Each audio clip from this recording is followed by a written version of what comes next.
God Slayers? Is that you crashing through the window of this ornate party to announce your entrance, God Slayers? Have you arrived to the seasonal event of your choosing? Yes, God Slayers, I hope you are cozying up, your seatbelts on, your mug of tea warmed. I hope you are here and ready for sauce. Welcome back to this week of Death2Divinity. It is so good to have you. Oh, and almost at a hype train. Wow, we're really getting places. Hi, besties, how are you doing? I'm scared. You scared?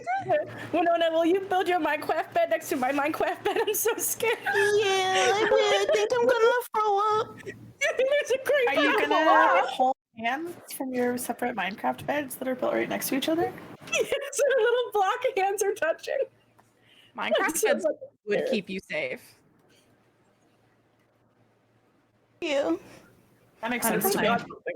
I'm gonna metagame with that knowledge. Thank you. Yeah, please. Yeah. You just Gideon halfway through the episode is just gonna be like, "Here's my Minecraft bed. Go." I kill a sheep. I take its meat and its wool. Yeah, you just have to go onto Nexus mods and grab the Minecraft mod for Dungeons and Dragons, and once that's installed, you're good to go. Right. Yeah. And I actually did that the first season 1, episode 1, so I've been waiting. Oh, did you? It's like installed already? Yeah, I've been waiting for 2 years. How long have we been doing this show? 100 years. 100 years. I'm still not long enough. Happy Halloween, gamers. Have you got any delightfully scary things lined up for this weekend? Handing out candy to children on Monday. That's true. Those kids need that candy. Right? I am dressing up as a banana because Izzy is a gorilla. Bonan. All That's died. incredible news. That's so good. That's incredible news for the season. Actually, the only time I've ever done like a couple's costume, it was me and Tommen. So I support this. That's the best. That's Steven so and I lovely. a few years back did Midsummer, where he was the bear and then I was Florence Pugh. This year I'm Nadja from What We Do in the Shadows, and he's Jackie Daytona, also Laszlo, her husband. And then he has a separate costume, which is Rakakuni from Everything Everywhere All at Once, which I think is very cute to me. I love that. That's beautiful. These are all great. They're very good. I'm gonna be staving off a panic attack, so Halloween? yeah. That's what you're dressed as? I'm going to be dressed as not panicking about the way my life is changing in the next couple of weeks. So That's true. yeah. You've got a lot coming up. Sexy. Yeah. I love that costume. Yeah. Just throw some fishnets on, you'll be fine. I actually went as student loan debt one year for Halloween. Oh God. That's beautiful. I hope you win a costume contest with that, because you should have. The college students at that college party actually didn't want to talk to me very much because of what I was dressed as. So Was this a party I was at?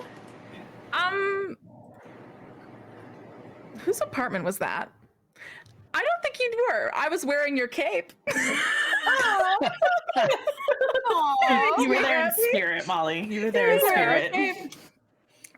Speaking of being there in spirit, as you can see, we've got some players missing today.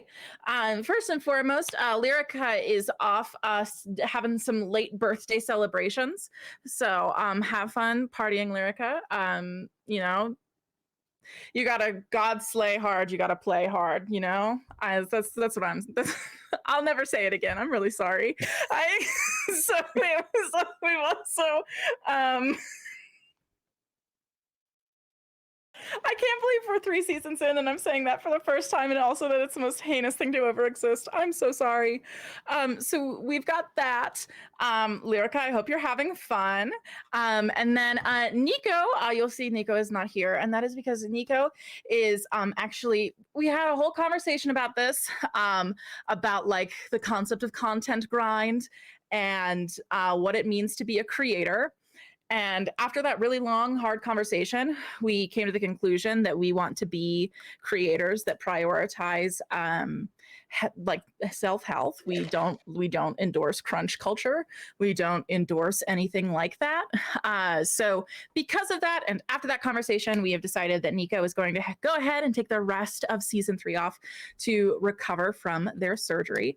So if everyone in chat could go ahead and send a just a well wishes for their recovery to Nico. That would be awesome. I'm so proud of Nico for being able to make that decision. As a bit of a workaholic myself, I'm just not that girly sometimes. And so I was just really glad that we as like as a team and a community were able to like take that moment to make that a priority. So we appreciate your support as we do that. And if you're wondering why Sweet Ula is gone, that would be why. You will be able to figure out the lore of why Ula is missing next week when Current returns.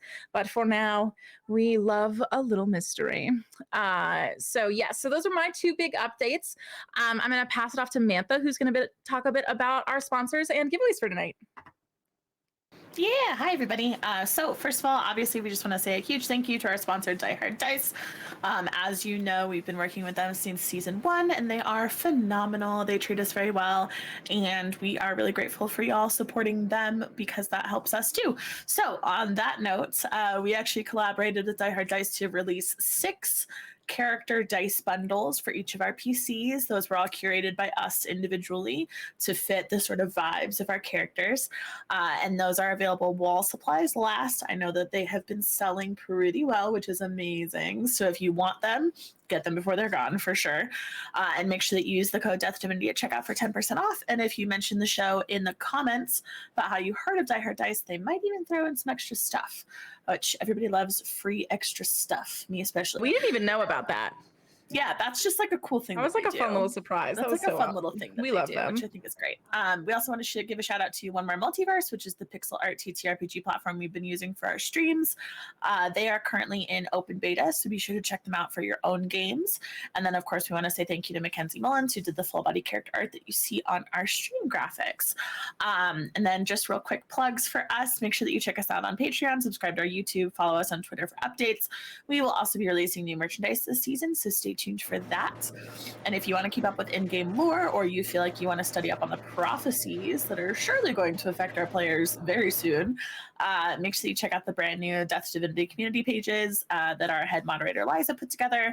You can access tons of content about the show and the world of Ackerman. And then since we are heading into November already, which is buck wild, just a reminder that every Wednesday on Patreon, we have a Patreon exclusive stream. Happens at 9:30 p.m. Eastern, 6:30 p.m. Pacific. And that is a stream with Katie May, where you get to talk about all of the cool, fun stuff that they're doing behind the scenes to develop the show and the plot. If you peek behind Katie May's chair, you can actually see a little bit of the conspiracy murder board that they crafted for those streams, which gets added to on a regular basis. It is in my apartment, and I'm not allowed to look at it. So please do that for me, and I will just live vicariously, but not at all, because we're not allowed at those streams. And then the other cool thing about that is that those things that you'll see in Scheme Time also show up in the show. So tonight we're going to see some stuff that was created last week, et cetera, et cetera, et cetera.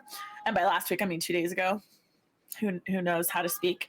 And then our next Gaggle of Gamers stream, which is essentially just the cast hanging out and playing things like Jackbox, Fortnite, etc., will be on November 28th, and that'll be at our usual stream time of 8:30 p.m., except it'll be on a Monday. And then my last little reminder is just that if you want to catch up on the week's episode, if you missed any part of it, or if you want to rewatch it, there is always a rewatch party on Friday in the Discord, and that starts at 8 p.m. Eastern. I think that's everything I have to say. Wait, can I say one thing? Please do, Molly. It's about One More Multiverse. And how much I love it.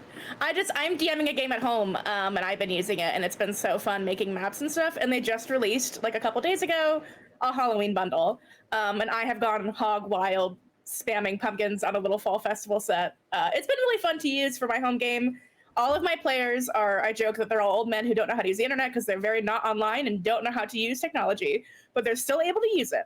So I also don't know how to use technology, and I'm usually able to figure out One More Multiverse, so highly recommend. So that's all. I just wanted to say it's been really fun to be on the DM side and not the player side, so I learned how to use stuff. And it has been delightful, and the Halloween pack has been very cute. So speaking of things you've been working hard on, I don't want to do it in the recap because I don't want to make sure you have as much time as you want to show it off. But I know that you've been doing little doodles if Julian will make Molly's little cam a little bigger. Anyone can hang out with Molly, but just Molly could be large. and then Molly, I think you have some sweet little doodles to show off from last week. Yeah, I tried to do like a drawn recap, but I was too ambitious because I have fucked up hands.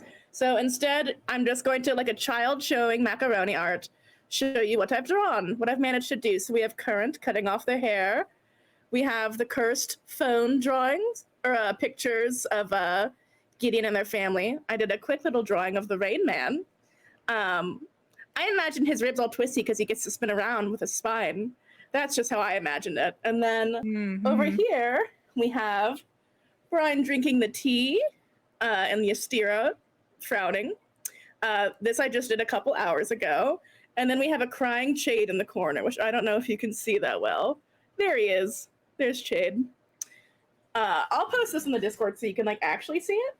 But yeah, that's my half-drawn recap of moments from last episode. Can I also give everybody a little sneak peek of something that I've been working on? Please. Yes. So we purchased a bunch of really incredible papercraft assets from a company called RNW. And one of those things was a little character journal that I just threw things out of. So I am actually doing like a weekly character journal for Brian in this. And so it's going to be like kind of like a Bojo journal style, like collage thing. And then we're going to upload the pages to Patreon. But here's a little sneak peek of what's happening in Brian's little journal. So parts of it are going to be in code. And then I've got like a bunch of little like add-ins and stickers and stuff that I'm using. And I'm very, very excited to see the whole thing completed. And then once it's all done, I'm actually going to be releasing it as like a little free zine that y'all can download. So that'll be super fun. I can't wait. It looks so good. Oh, it does look good, doesn't it? I'm so happy. I love art. If we're talking about art, you might see some of these things tonight. But if you come to Scheme Time, you actually get to watch me make this in real time. But yeah, we've got a fun night ahead of us, gamers. If you had to ask me, we got a good night ahead of us. I'm so scared. I'm real excited. Don't be scared of the Bell Whale Mournerants. All right. So with that, I literally thought Keto was like draping a pride flag over her shoulders to get ready. And I was like, that sounds like what is needed. You know, it's like, it's time to be gay. Let's go. Yep. I'm so excited. But of course, in order to achieve the thing we're all waiting for, which is the starting of the session, we must first vanquish our first and mightiest foe. And that is the 30-second recap. Oh, sorry. It's 15 seconds now. No longer is it a season premiere. It is just another episode. We're in it now. I just saw someone pull out notes. I enjoy season 3. If I mentioned that, I'm just really vibing. Time Daddy, I crawl to your highest mountaintop again and I ask, oh, thank God. Oh gosh. All right. With that, I believe the winner last time was Kaylin, correct? All right, Kaylin, then it is your right to pick who starts. I will start and just get it out of the way. Incredible. Okay. Let's fucking go. When you're ready. Ready. 3, 2, 1, go. Ancient magic thrums from Winona's skin. Umpire picks up Nakia's phone. Roslin's the only one in the throne room. Umpire sets up a retreat for Bristira. Kaylin secures the new weeds. We get Dragon Scale for his birthday. The Wilds party takes on the Rain Man. Kaylin saves Mel from a mirror shroom. Merrick and Lusso offer 50,000 for Current. Current gets Burnswood. Kaylin's invited to the party. I love the scream. I love the scream. I love I to don't know scream what and I else love to to do. hear the scream. Kaylin, who are you picking to go next? Molly. Fuck Molly, yeah. let's. All right. Molly, let me. I'm so sorry. This is what I like to consider the Time Daddy sacrifice. Is that I like to. It's the not the sacrifice, but like the tributes that you leave gods. What are they offerings? This is my Time Daddy offering. Is me running the time for you. All right. I'm ready when you are. I'm ready. All right. 1, 2, 3, go. Winona fixes my phone because she's magic now. The pictures are haunted. We fight a Rayman. I find a bunny. It's the same that Popeye had. Current cuts the hair. The shield to the hearts shatter. They fight Ross and decide to toss the crown. Brian has a moment of peace. Ystere takes it. Kaylin meets Nakia, loses Corbin, and they venture into the wilds. And I have 2 extra seconds. Oh my god. Oh, Molly. Unstoppable. I loved that. Incredible work. Now the only thing you left, the only bloodshed left for you is to figure out who's going next. There's only one. Well, oh my god, wait, I forgot we have 2 players. I was like, Still 2 players. it has to be Kita. And I was like, wait, Sam's also a player, but I am going to choose Kita. Kita, Yeah, I believe in you. A genuine question. I have a genuine answer. What's the point? What's the point? You know, Kaylin did incredible. Molly whopped it. Yeah. So now I've got to walk in and just do my little fucking tap dance. Yeah. I mean, you literally did an interpretive dance last week, and it was iconic. So That was really Listen, these 15 seconds to recap are your 15 seconds. If every week you showed up, I don't know why my camera keeps like flickering light settings. I'm gonna scream. camera's haunted. Yep, camera's haunted. If you instead want to come in here every week and say, all right, for my 15-second recap, I have discerned what the hottest moment of last week was, and just inform us specifically what the hottest moment of last week was, that's your right. What is a recap? Hey, what is the most important part? You could do a stacked rank of most to least obnoxious of all the PCs every week. You could do a hot or not list. Whatever feels right to you.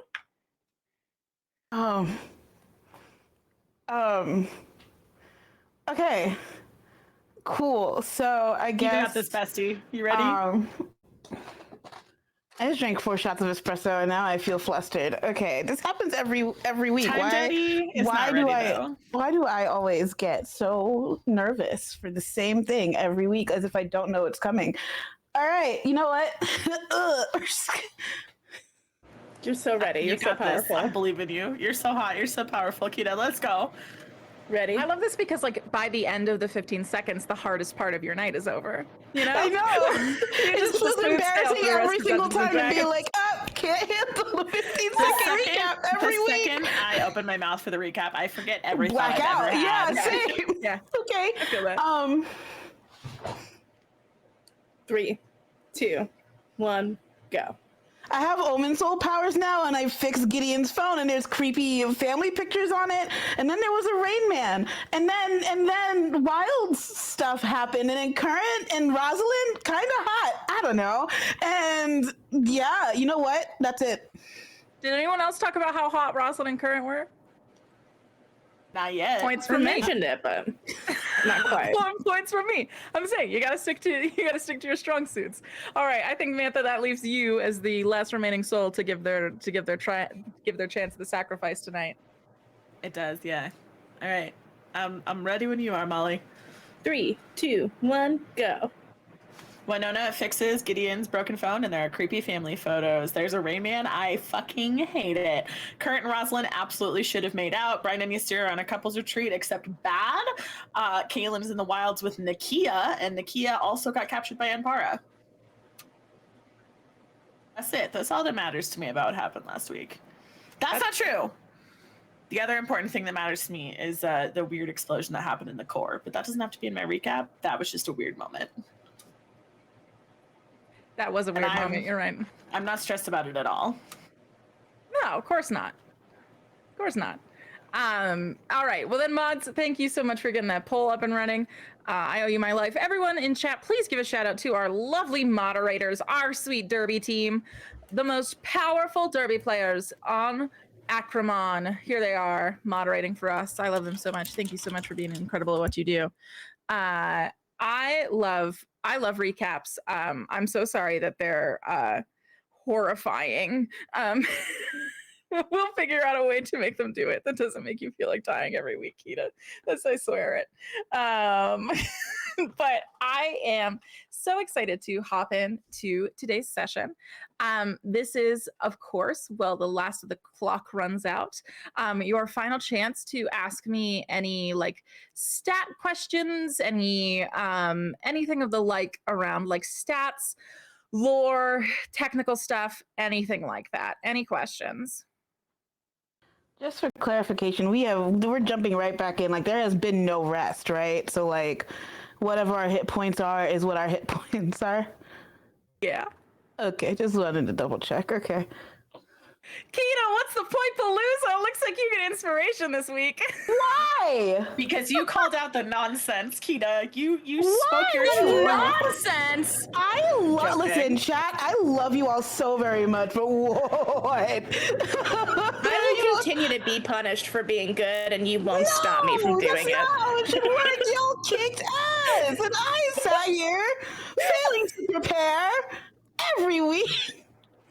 Kita, next week we're gonna have a little study group. You and we're gonna sit down and we're gonna be like, this is every moment that happened in the last episode. But we're not gonna rewatch the episode. We're just gonna recount it from memory and see what happens. Because I think I need the inspo tonight. I'm gonna take it. I agree. Yeah, that's fair. Yeah, don't look me of course in the mouth, huh? But think Let's think it through, chat. I also just want to slay one more dragon before we dive into the actual meat of the episode, if that's all right. Yeah. I love that fun little lingo. Let's pretend it's normal. Hey, Katie May. Yeah. I love you. Please say it back. To love me is to love my recaps. If you can't handle you at your recaps, you can't handle you at your inspiration. Yeah, exactly. Divvying. Yeah, I guess. Yeah, that's exactly it. I love your recaps. I personally, as me, my full name, just haven't been able to wrap my head around it. It's great, and your system is amazing. I don't want to seem like I'm shitting on it. I'm so sorry. I don't think you Okay, are. cool. I just felt bad. I'm still firmly in the bit. You're okay. Okay. I was about to say RC kicking in like, oh, okay. We're in the bit. Oh my gosh, no one is writing a twit longer about these recaps. Everyone's fine. Calm down. Chat, stop. I see what you're doing. You're trying to write a whole tweet thread about this. Put your pen down. No, we're good. Oh my gosh, I know. Recapping is so hard. I don't know if you actually know this, but the reason that the recap got invented is because I, as a DM, was tired of recapping every week. This is her secret origin story, which I guess makes it a villain origin story, but also, so I get you. I hope that chat feels adequately capped. For now, we will move into the sweet world of Acrimon, my dear players. Before we do, this is your final chance. Questions, concerns, please, for mercy. I'm gonna just join in on the I love you say back. Yeah, we Love did y'all not say it finish back. the ritual. Yeah, that was not finished. Love y'all say it back. That's so cursed. I love you. I love I you. love you all. I love y'all so Love much. you. All right. So, with that, I hope that everyone. Sorry, you were asking if you could regain hit points and the like, and my answer was no. But just out of curiosity, what hit points are Gideon and Winona at? Enough. Oh, so like But enough. Do you Yeah. do you want a number? I'll give you a number. Brian does want it. not have enough hit points, so I'm fascinated to know what that number is. I got 103 hit points after leveling up between seasons, so I finally hit over 100. I have 88. That's not bad. I don't have a lot of hit points. 88. 129 out of baby. 142. oh, You have 129. 129? So That's you're both great. still above 100. Currently, what's your max yeah. hit point, Kita? 142. And And here my I was AC worried. is 69. Yeah, and- yeah. Wish my AC was 69. Nice. I really Thank want to you. make a joke about the only way to hit Gideon in combat being a 69. It's And the I most can't- vulnerable. I can't quite get there, but I want you to know I'm thinking about it. Oh my god.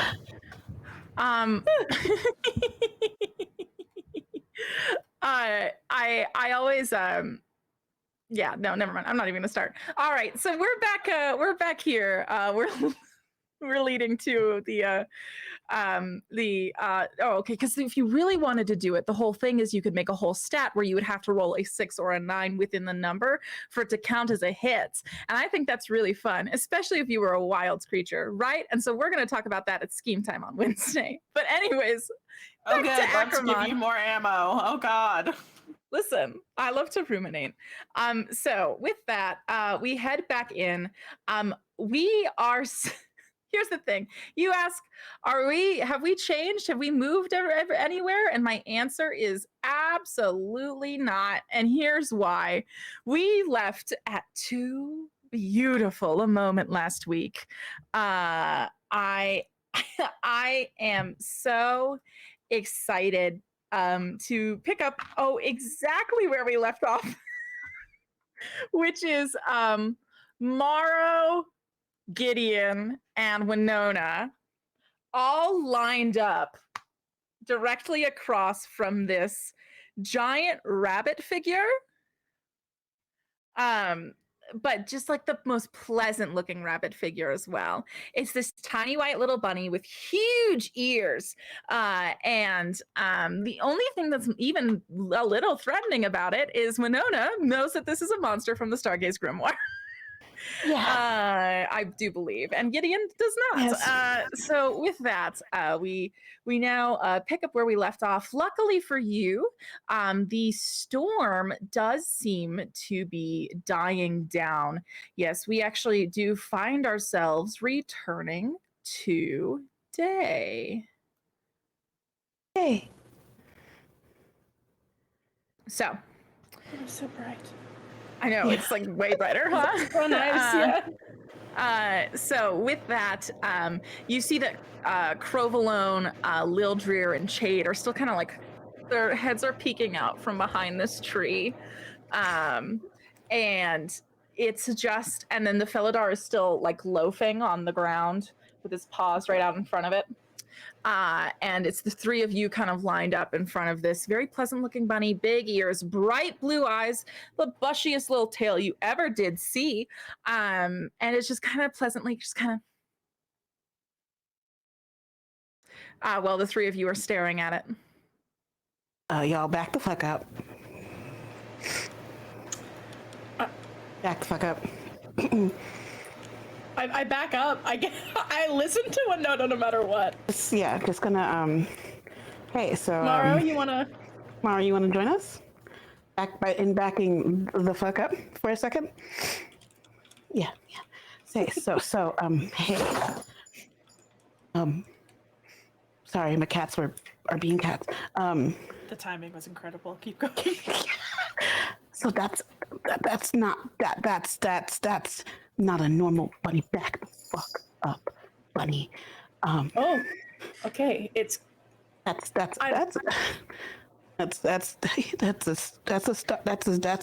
Stargaze Grimoire, bunny.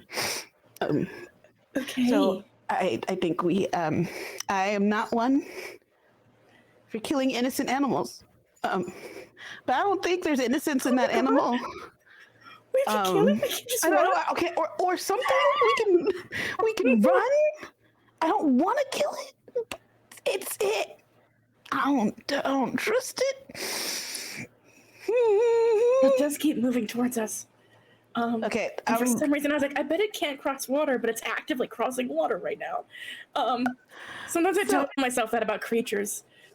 You know, like, what was it? Some like vampires in comic books I've read. It's like, oh, they can't cross a river, but it's actively crossing the river. It's actively crossing the river. I didn't know you read comic books. Yeah, I also read comic books. That's so Wait, cool. really? Yeah. Wait, which Oh, ones it's did really you cute. read? Yeah.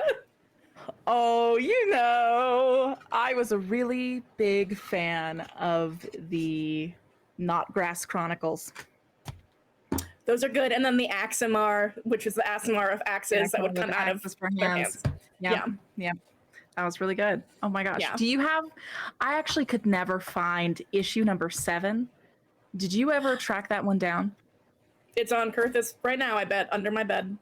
While they're doing this, can I cast Speak with Animals? No, y'all can keep talking. I just want to make sure the bunny. Okay, speak with animals? Yeah. So I just click cast? Mm-hmm. Okay. What does it look like as Winona casts this spell, though? I think because Winona still doesn't know what magic she has or like abilities. She just has these urges to do the thing. So I think like I want to say that like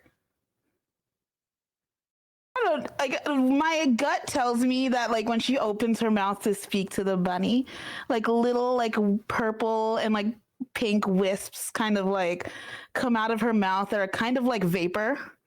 And like, oh, why do you make that face? Vapor? I don't know. I'm Like, listening. and like Gideon. I'm just sorry, I didn't want to distract you. Winona's doing this. It's just like, oh my god, we're in the background, just useless. Homosexual. Yes. You can kind of warps around the bunny, you know, like cover like very faintly though, you know. Yeah, you're like as you begin to speak, this mist begins to fall from your mouth, and Gideon doesn't even see it as Gideon has turned around to recap the entirety of Volume 7 of Axamar. Just a lot of this as this smoke begins to fall from your mouth and make its way over towards the pleasant looking bunny. And what is the first thing you say to it? What do you want?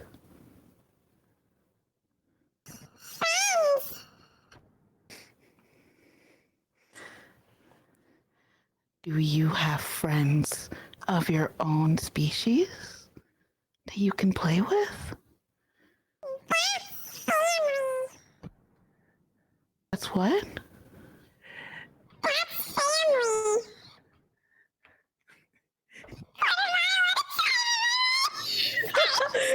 Maybe a Neanderthal voice would be good.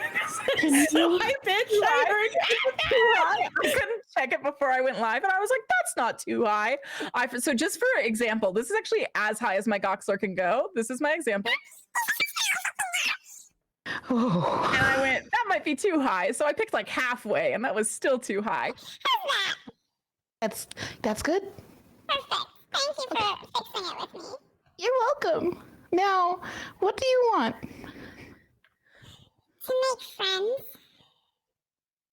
Okay. Now, what do you want to do with these friends? Watch. Watch us do what? Live. Die. No. See, no. Friends don't watch other friends die. Everyone dies. That's true, but we don't watch our friends die. Why do you want to I watch? can watch you live. Yes. Now, pain-free? If I only watch you live, can we be friends?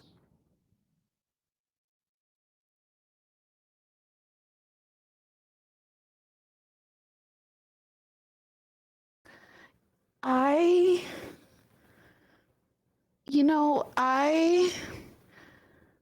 don't know if I feel comfortable with that. What makes you comfortable?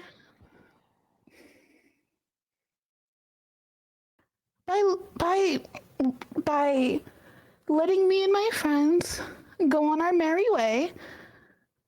You want me to watch from afar? No. You do not wish to be seen. At all? No. You wish to tread this world with no impact, no visibility, wish to leave a hollow mark on this world?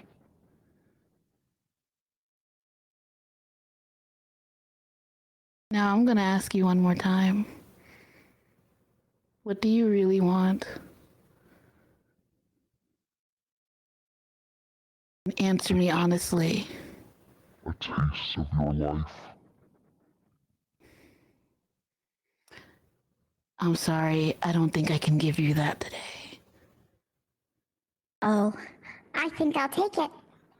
It's just whether or not it's true friendship. Or things that aren't so friendly.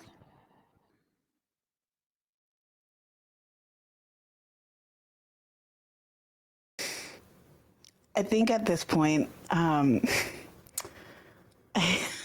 think at this point, I'm gonna slowly back up Yeah. to Gideon and Morrow. And speaking of Gideon, you've only just been hearing like Winona just like speaking like a little rabbit, like with a bunch of like little like trills and clicks, and then just like the complete same from this ever more adorable growing bunny. So was it a good talk or a bad talk? Because I couldn't quite make out what the vibe was. That thing wants a taste of our blood. Sorry? Okay. And I would like to not give it to them. And it seemed like, as much as I was like, hey, maybe don't follow us, it just seems like it's probably only ever going to watch us either up close or from a back up. Thank you. So, did you ask it like directly, do you intend to cause us harm and get a vibe check? Or is it just like a little pervert that just wants to watch us? I didn't need a vibe check. It basically gave me that information all on its own. So you know, okay, here's a question. I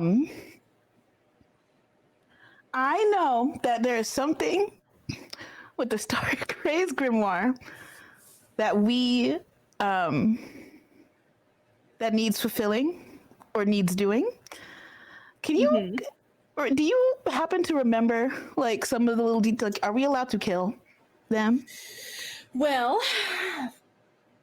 the Violet Empress prophecy does state that when the first 10 monsters are dead, that prophecy comes closer to potentially coming true, which we don't want.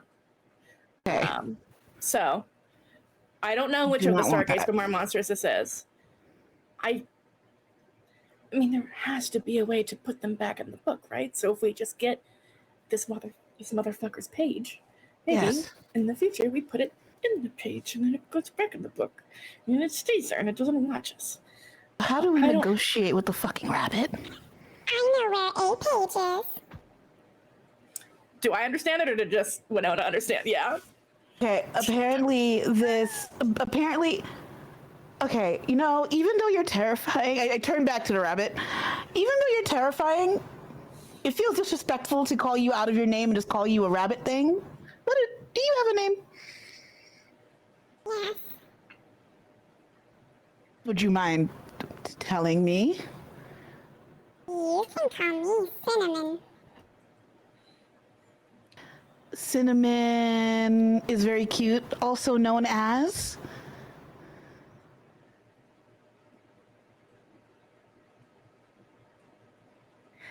I only tell friends my true name. Okay. So... Okay, I am going to turn back to Gideon and cut the rabbit talk. And Morrow's, yes. Okay, so this thing has a page, knows where to get a page. Its name is Cinnamon. Aww, I know.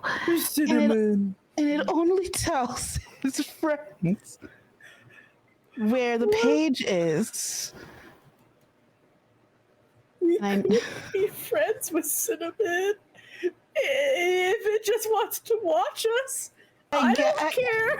You okay? Well, I don't know, Winona.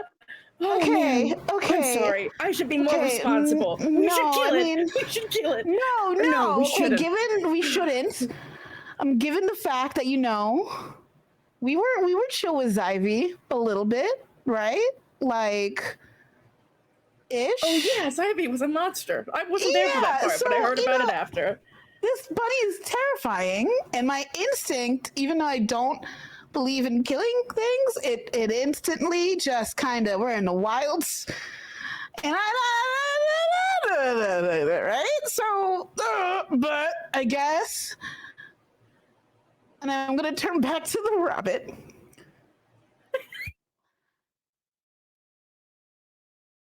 Hi, Cinnamon.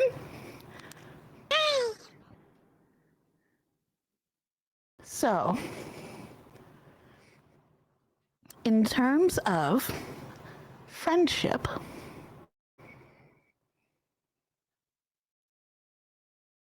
I think we need to make a little agreement.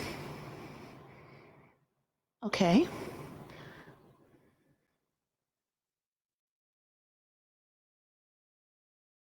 I love to make agreements.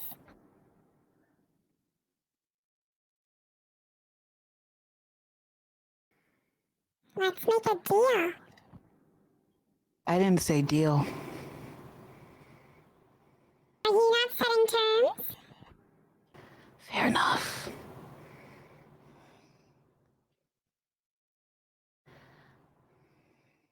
I'm gonna turn back to Kitty tomorrow.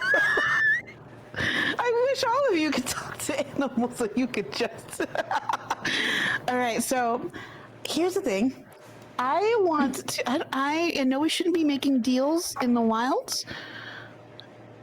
I just want to make sure that this thing does not hurt us or anybody related to us now or ever. Mm-hmm. But I want to make sure that we get that page right. Right. But I am afraid of what it is going to ask for in return. I mean, we could just let it watch us as long as it promises not to bring physical harm to us. And then we'll go with it to get the page, I suppose, if it's on the way to on Pars, or if it just tells us where the page is and we can follow up on the lead when we have time. And then if it can't hurt us, I guess, yeah, it's unsettling to know that one of the monsters is keeping tabs on us, but at the same time, I always feel like someone's keeping tabs on us, so at least we know where this one is. Okay. I don't know if that makes sense, but It does. It does. It does. Like, at least we know that something is watching us instead of it just kind of creeping in the shadows forever.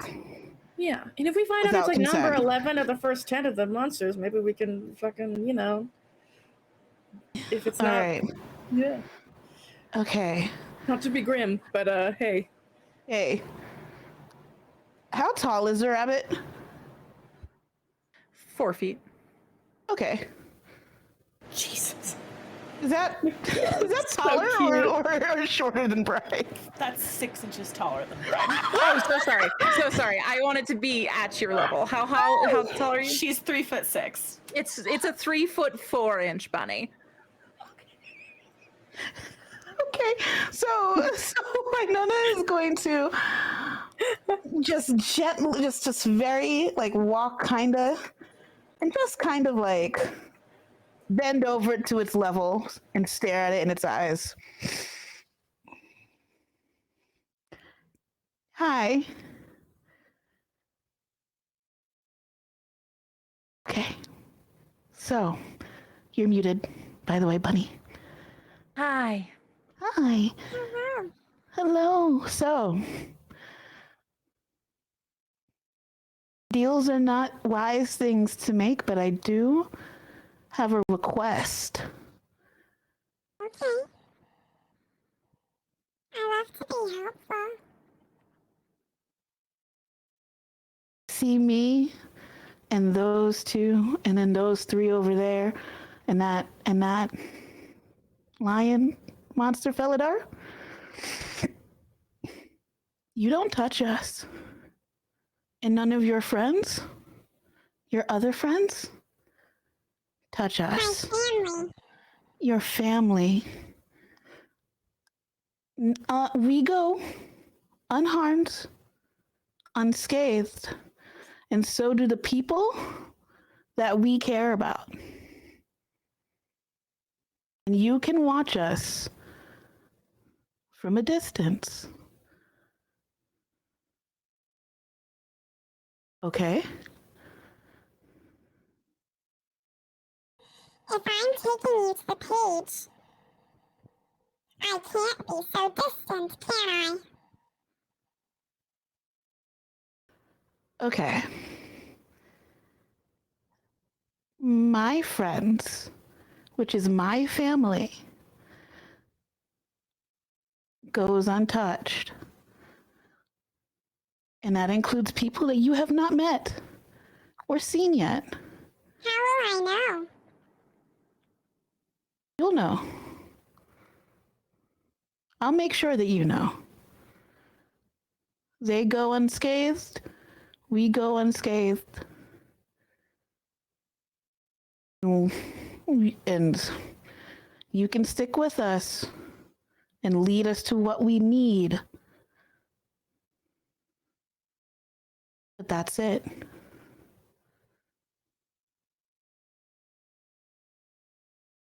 But I can hang out during it? You can hang out. And this isn't a deal?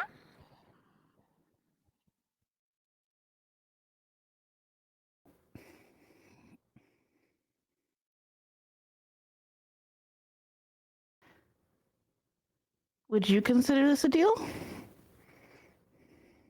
You haven't said it is. So, no. Okay.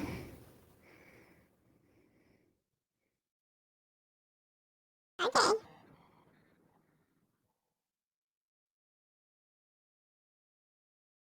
So, Friends?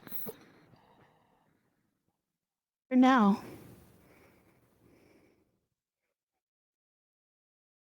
Hopefully for always.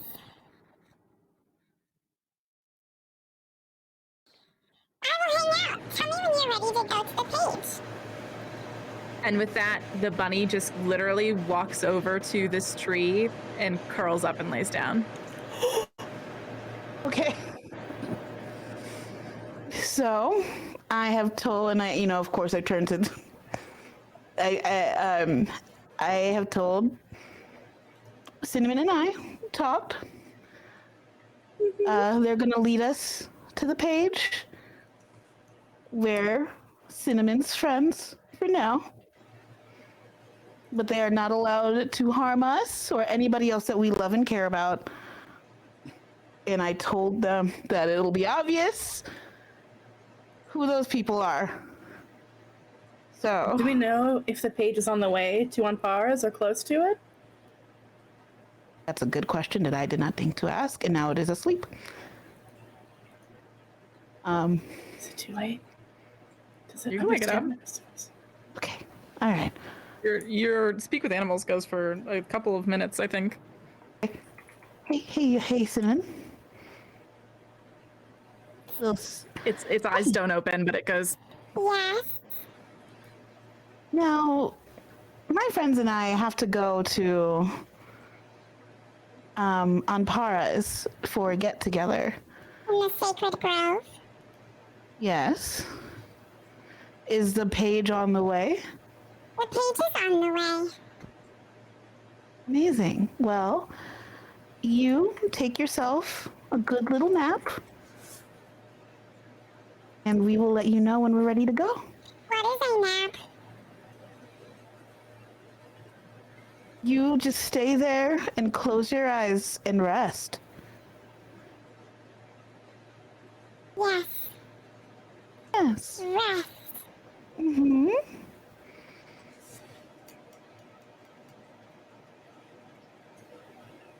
I'm terrified. At that point, Shade goes, "Oh, Winona, do you have a new pet?" No.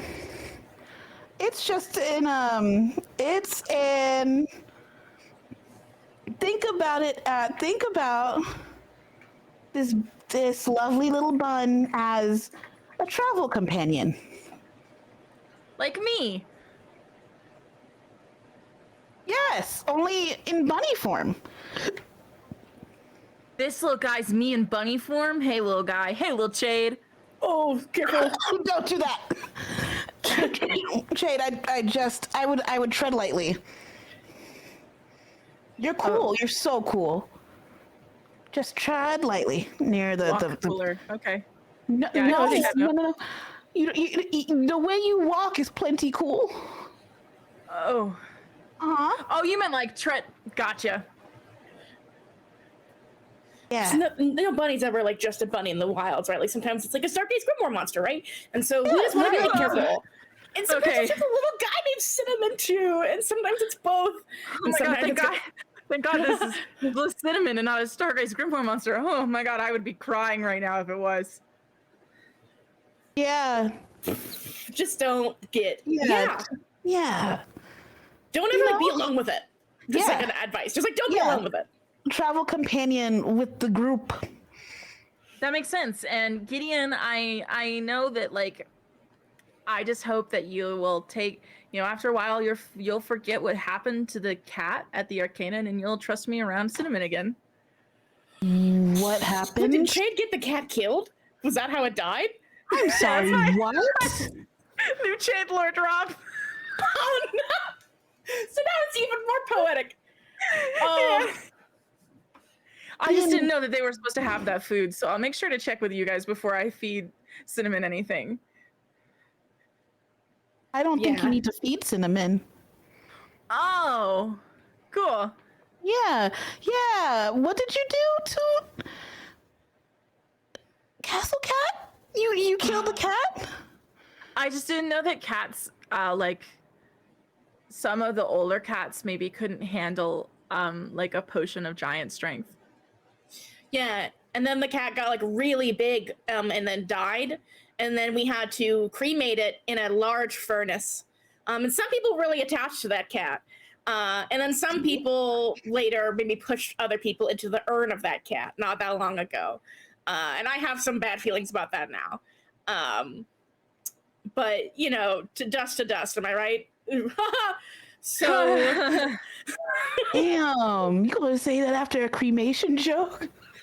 Yeah. No, that one was on purpose. I've become a better person in like the last 2 weeks. I'd say Jake's become more responsible and his walk has gotten notably cooler. So yeah, you've been sorry. Yeah. Oh yeah, we could have packed this at another time. Y'all surprise me every day. You Castle Bunch surprise me every fucking day. And I love it. Yeah, like we're like the worst, I think. But we're getting better. What? At least I am. I think I'm the worst. You're terrible? Not the worst. You can't be the worst. I don't know. I pushed Jade into an urn. Oh, that feels bad. Yeah, people from the weeds were pretty mean a lot of the time. So like, I don't know. Wait, what?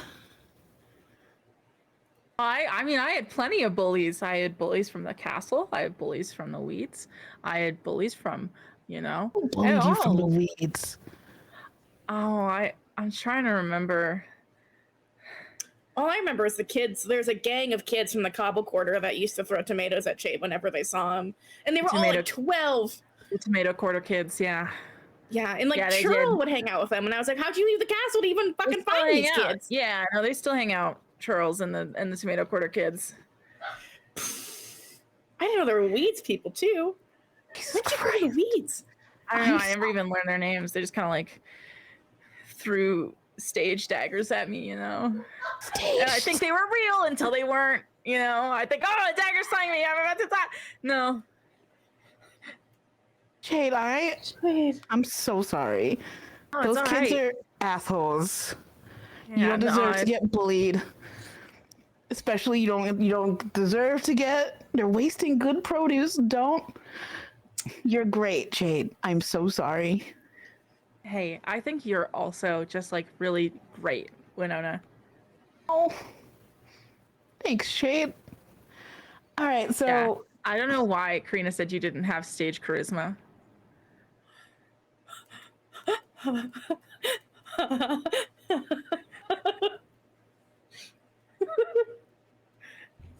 okay. Okay. You Thank know, God this ancient monster is watching us to really get the perspective of our lives here. It's really a lot of rich story for it to absorb. every day she finds a new way to haunt me, even when she's nowhere near me, huh? Yeah, I miss Are her you two too. friends? Or do you hate her? I can't Oh, tell Karina which. and I are great friends. That makes me happy to hear, Jade. No, Winona, I can't tell if you hate Karina or if You know how you have that one friend in your life that's like, wow. Sometimes I see your value. You know? And you're a good person, but just sometimes it's like oil and water unless like I don't know, you're washing your hands and then like the soap kind of just makes it all go away or like come together. You know? yeah. Yeah, it's Yeah, kind we of like should say everybody Brian. has that like one friend who's just like kind of a lot to be around and maybe doesn't make the best choices and maybe isn't Yeah. like the right fit for the group, but you got to keep them around anyways, because they've got some winning qualities. And so, I'm really glad that we've kept Provolone around too.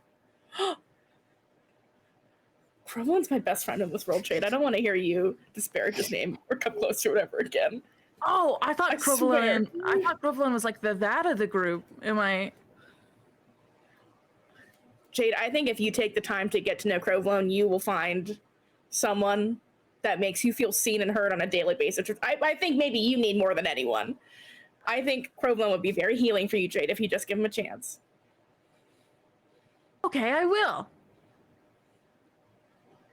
That's so open. This is great. We're having a great talk. We should maybe go. Yes. I'm realizing we should maybe do It's something. time to come up with a game plan. And Yes.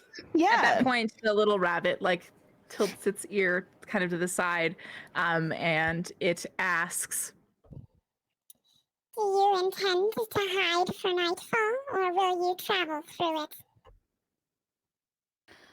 Do we want to travel through the... I'm just going to assume that I am always going to be translating for my friends. Okay, do we want to travel through the nightfall, or do we want to take shelter and hide, or...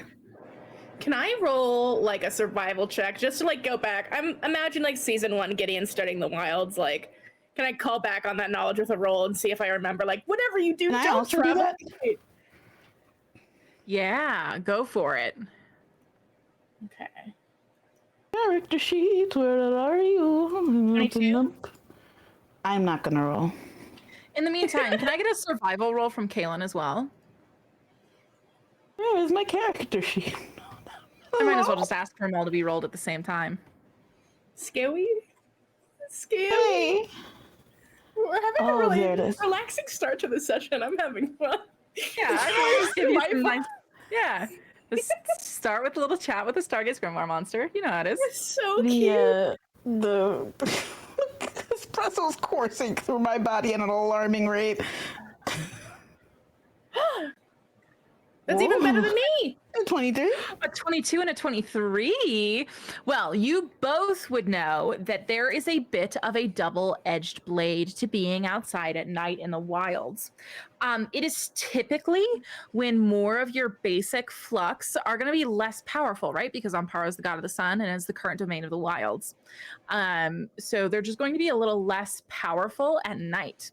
However, what travels at night are the things that creatures believe Ampara would be the most disapproving of. So,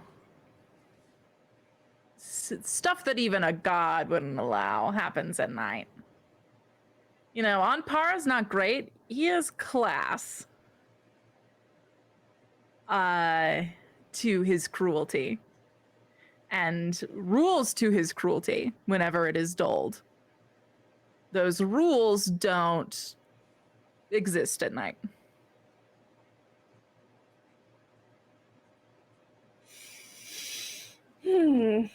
So it's like, yeah, you have less of a risk of one thing, but the things you do risk are pretty fucked up. Okay. Exactly. All right. I mean, Winona, I don't know.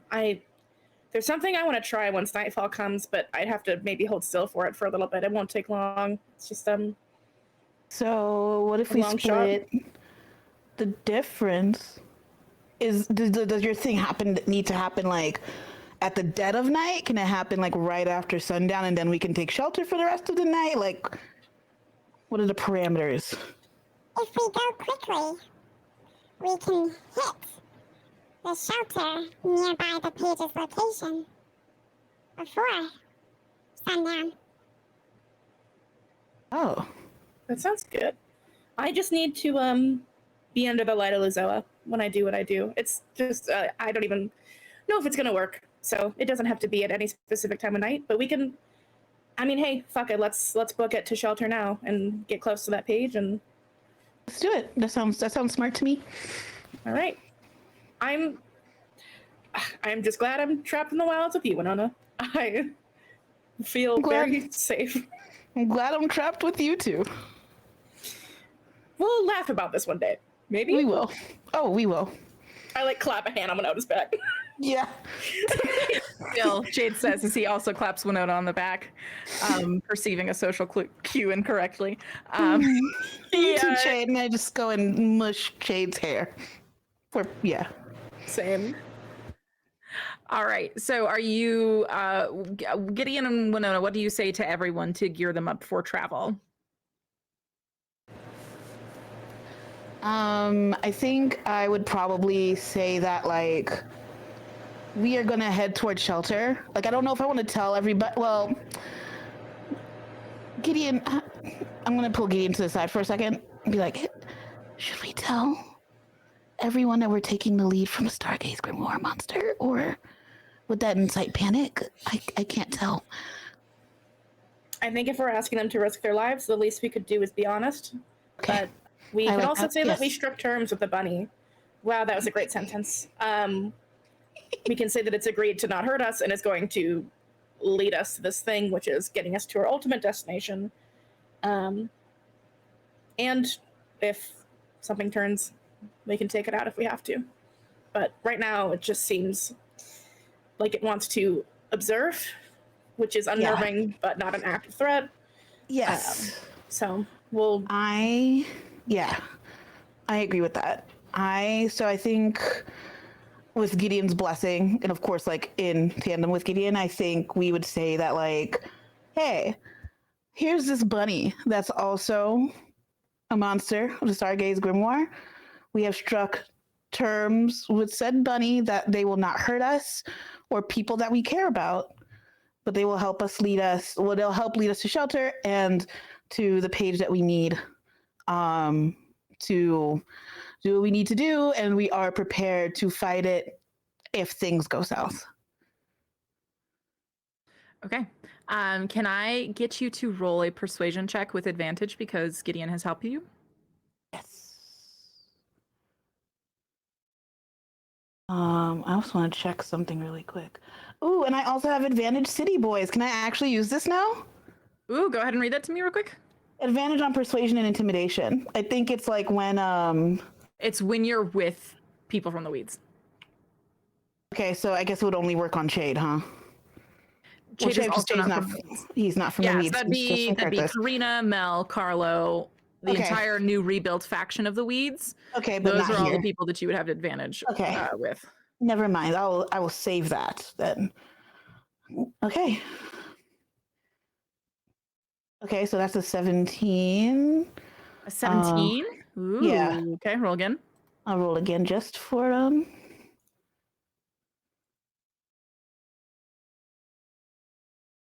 Oh, and a 19. Let's go. Hell yeah. Perfect. So 19, everyone everyone seems okay with that. Everyone's like, okay. Winona seems like she's got it under control. Everyone's kind of just like mumbles of like, all right, okay, sure, all right, fine. And you also have like the kind of authority of Hawkmongress behind you as well, right? So everyone kind of nods and says, and then Chiad goes, oh, okay, so like what's our marching orders? Like, how do we get ready to walk? How, like, are we walking in an arrangement? Is anyone carrying anything? We don't need torches because it's not dark yet, but like, do we have anything specific? It's actually a really good question. Yeah, we should have perhaps someone at the front of the party that's good at fighting, someone at the back to keep watch. Don't look at any plants, especially mushrooms. Don't look at any reflections. Don't look up in the tree line. Just stay focused. I mean, I don't know, keep an eye out, but don't look too closely, I guess. I'm using like Appalachia real life rules where it's like Provolone's hand kind of goes into the air. I will ride on the back of the Felidar. With skeletons in the back. Love that. We've got the back. That sounds fantastic. Cool. Should we? I think that. Okay, yeah, I think everybody else can like file in the middle. Part of me thinks that. Should Lildre, right? That's her name. Yes. Hi. I feel like you would also be like a powerful person to have like keeping watch at the back also. Thank you. While Morrow, Gideon, and I take the front, and Shade, you know what? You stay cozy and also keep look and don't look at the mushrooms in the middle. We could put Asamara on either side. That works. You know what? That's great. Love that. That's a really good idea, Great Lildre. Thank you. I'm so sorry about your ship, but I'm also very happy you're here with us. It's okay. I cried while you were gone. But it's okay to cry around us too. This is a scary situation, but we're gonna be okay. Sure. Winona? Yeah? Something happened while you were gone. What do you mean? You're different. Oh. I mean, things have been putting the fear of the gods in me.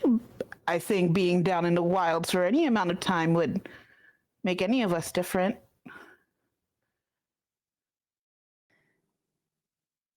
I'm sorry. Fear is not a patient bedfellow. Yeah. But I mean, it's a good different, maybe, hopefully.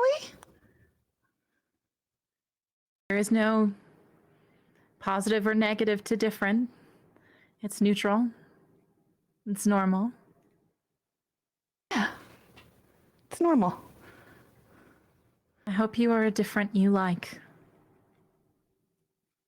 I hope so too. Let me know if there is any way I may quench the fear in your heart.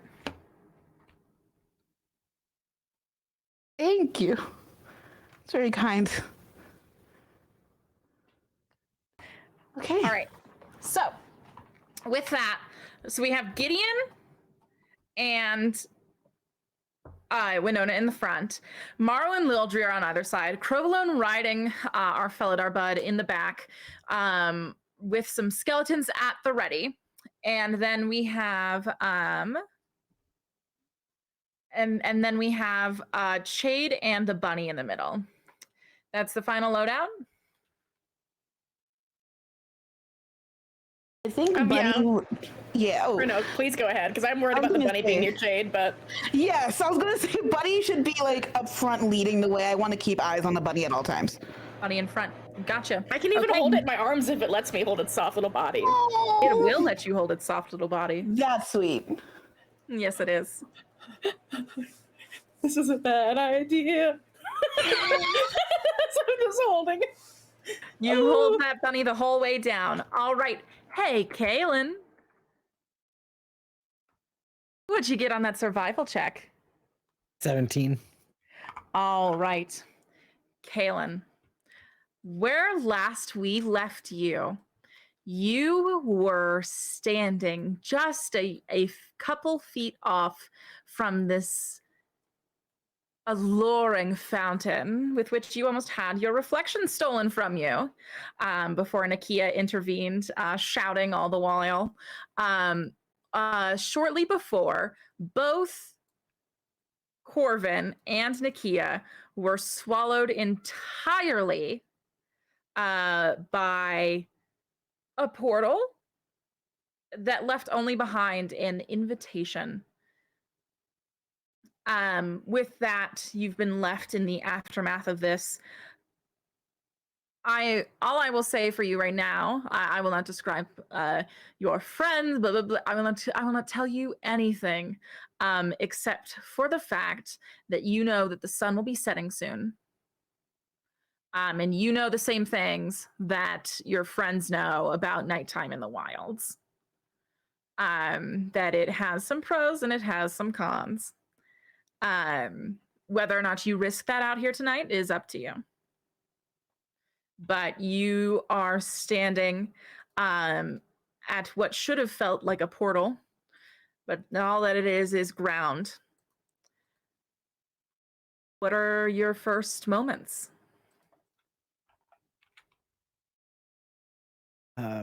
Just kind of taking in the fact that I just watched Corvin and Nakia disappear in front of my eyes. And then turning to Mel and to Neav and saying, okay, well, that was really weird because that portal wasn't here before, so I don't know where that came from. And also I have this really weird invite to some party for Anpara. So that's a thing. I'm sorry, it wasn't just a portal that opens up when annoying people are standing on top of it? I would assume not. I have a feeling the portal and the invite are linked. Why? Don't know, but that's my guess. Neov gasps and goes, oh, the cruel actions of gods, and takes the invite from your hand and goes to read it himself. Do you let him do that?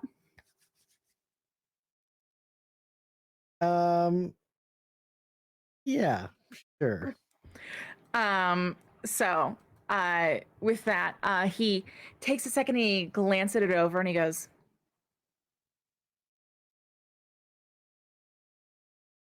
hands it back to you. Thank you.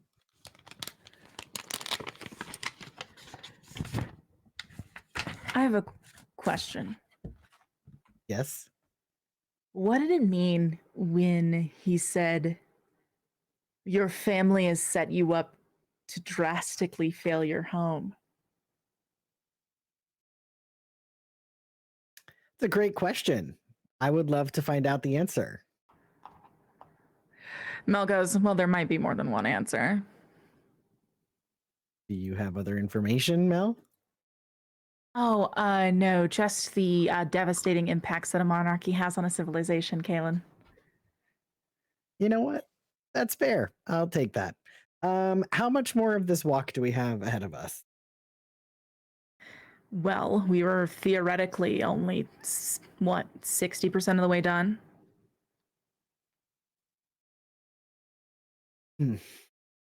Well, I would like to get back to Alan as soon as possible. Now, I know that it's going to be nighttime soon, and there's going to be some like real weird flux creatures out here. I don't think they're going to says as she be. lights a cigarette. I don't think they're going to be as strong as the ones that we might find during the day. But they might be a little bit more creepy, a little bit more disastrous.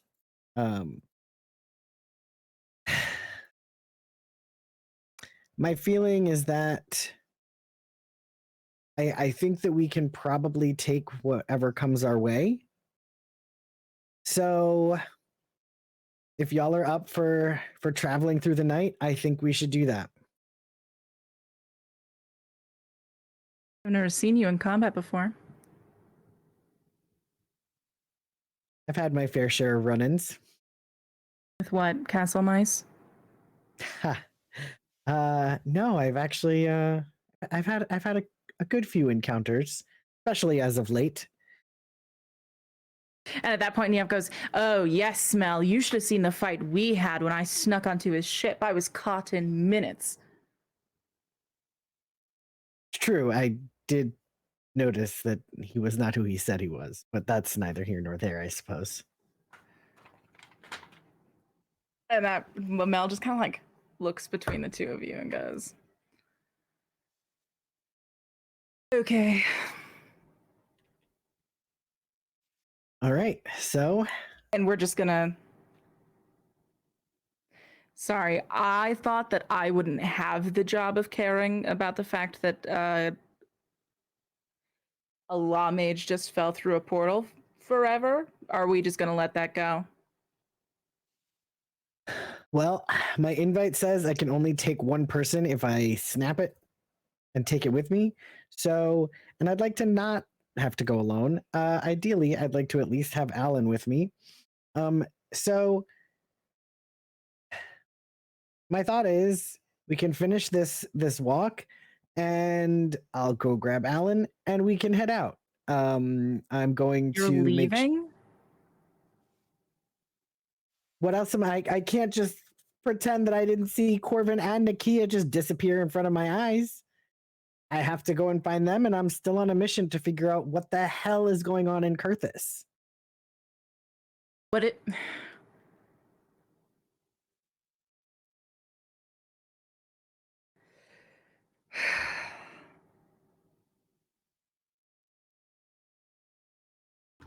Fine.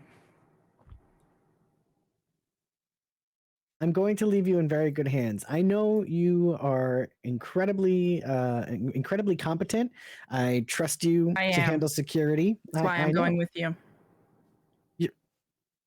Going with me where? I'm also going. Oh, no. See, I need y'all to stay back here. That's boring? No. Niev, fine. You want to come with me, Niev? I think that's going to be fascinating. Mel, I think that it would be in our best interest to have you stay here and make sure you continue manning security. Carlo's going to be up and running in a few days, and he can help you with that. I'm going to leave Julian here. He's a Are you wilds really that expert. scared of me? I'm not scared of you, Mel. You want to come? I'm trying to look out for the people who followed me down here in the weeds. If you think that Carlo's got a handle on it, he's your brother. You know him better than I do.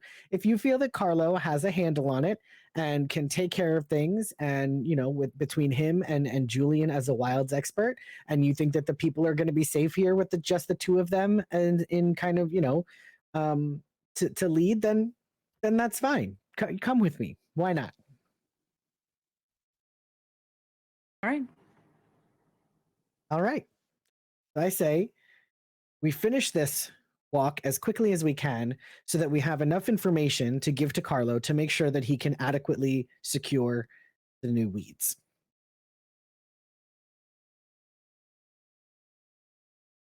All right. This doesn't mean I like you, by the way. I don't expect that you would, but I think we'll still have fun on our adventures, don't you think? And for the record, I do like you both. I have a question. Are we going to report the missing girl to anyone? No, right? She's our enemy, and our enemies deserve time to be in the dark. Well, she did save me from falling into my own reflection here. I do feel like I owe her one. Yeah, but I was also about to do that, so. Oh, okay, you were, huh? Okay, I see. Coming to my rescue. Mel goes, I wasn't. Yeah, well, I didn't think you would, Mel. I know you'd like to see me perish, I'm sure. So I do feel like I owe her one. I don't think I'm gonna necessarily tell anyone yet, though. I think that we just keep that with us, and then we just go find her, and then we can bring her back, and then Hold Like, her hostage. Great idea. No, we'll just be in good favor. Mel goes, we bring or her we can hold her back. hostage. That's a pretty good idea. You know what? We can talk about that after we find her. We gotta find her first. So let's one thing at a time, friends. I don't So that's my plan.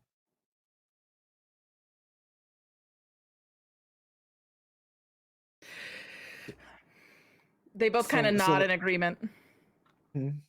So let's continue this walk. We have about, I don't know, 40% of it left before we loop back around to the ship. Okay. Go ahead and roll me another survival check. Okay.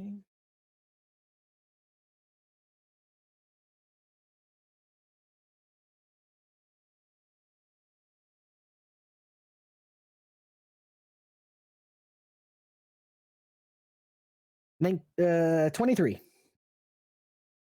23. Okay, good to know. Then can I also have a perception check? Okay.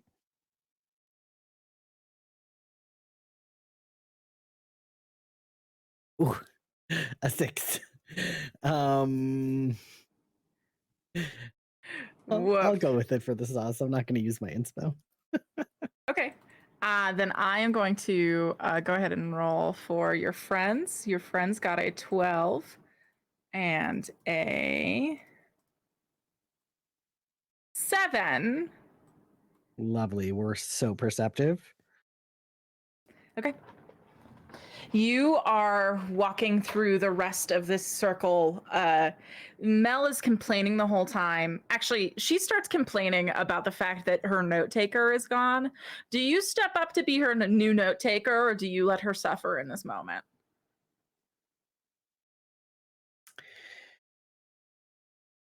I think Kaylin would want to like still try to get Mel on his side. So yeah, I'll step up and take notes. Okay, she's been barking orders at you the whole fucking walk. She's been like, no, that's not right. You're supposed to draw that there. Listen, if you want this drawn in a very sparkly specific mud way, pit was then you before can that. take the notes. Okay, listen, you take the notes then. I've been I know trying that to be you're helpful. better at giving instructions and listening, Kaylin, because all you've ever had to do was boss people around. But I'm telling you, the sparkly mud pit was before the fire plants. Fix it. All right, Mel. And so you just kind of you fix it, and you've been on this journey. You've been kind of thankful. You can kind of like hear the sounds of the weeds off in the distance as you've completed your rotation and you're kind of walking back in, right? And at that point, I would like you to roll a wisdom saving throw.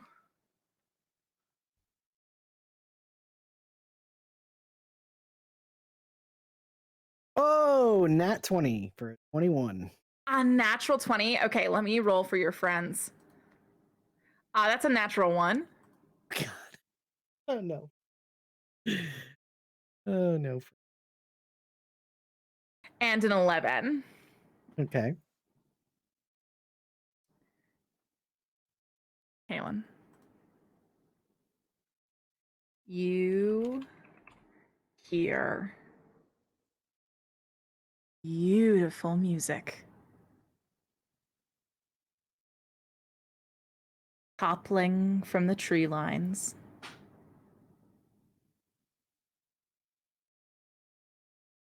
You've been pretty inattentive as you've been taking notes, but this is music. This pulls. This you recognize. This is song. You hear harp music bouncing off the trees, and your companions perk their ears up too.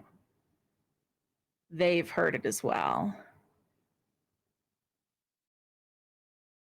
And after just a moment, you can kind of see Mel's eyes glaze over. Just a bit. Go. That's the most beautiful thing I've ever heard. And that is where we will take our first break. God Slayers, what will happen to our sweet music? Only time will tell. After the break, we'll find out. Until then, stay God slaying. Oh, welcome back, party members. I see each of you avoiding your own individual dangers as the night goes on, and you've done quite a pleasant job. Now, let's see if our resident stay out of troublemaker, Brine, has encountered the same fate. I know, because it's like, oh my God, Whittian, Winoni and Gideon, as I've been calling them in my head. Whittian, they're the troublemakers, but Brine, that one, she'll never get into trouble. She never gets into good for nothing business. Probably won't be a problem. No, it should be fine. Yeah, she'll be fine. Exactly. So, in the honor of fine, do you want? So, you and I can now view over the fine little gala ingredient list that Sweet Anpara did leave you. Yes, I will not only ping that, but as we head over to your map, I actually think I'm going to have the ability to pull it up. Maybe if I've learned how this Notion feature works. Should I have tested it before we went live? Yes. Did I? No, I did not. So, we'll find out. With that, you have been able to view the invite, which let's find out.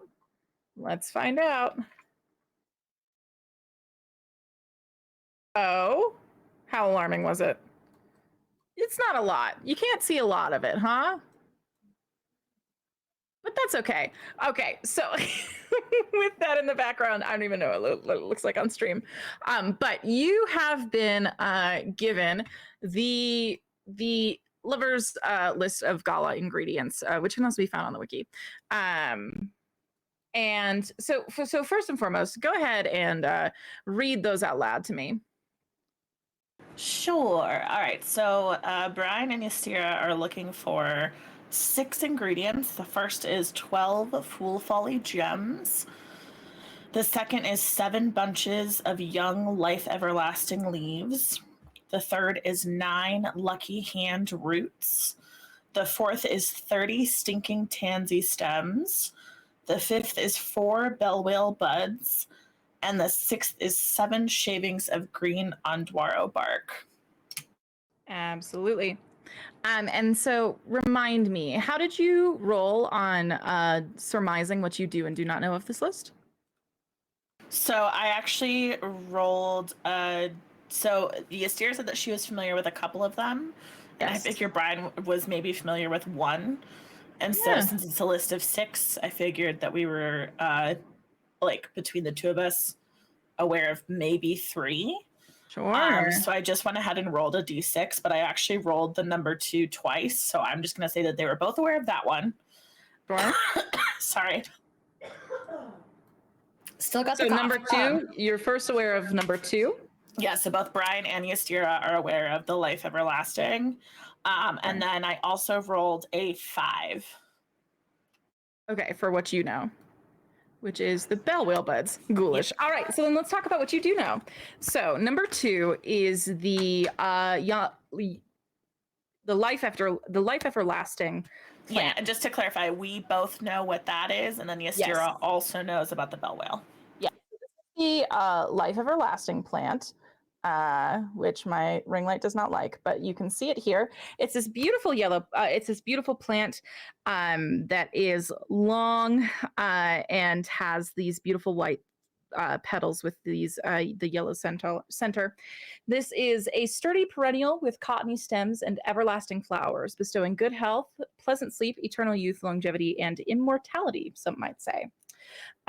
You would know that it's usually in like terms of like cooking. Yeah, so these are actually these are the Herbalist's Primer from the Exalted Press.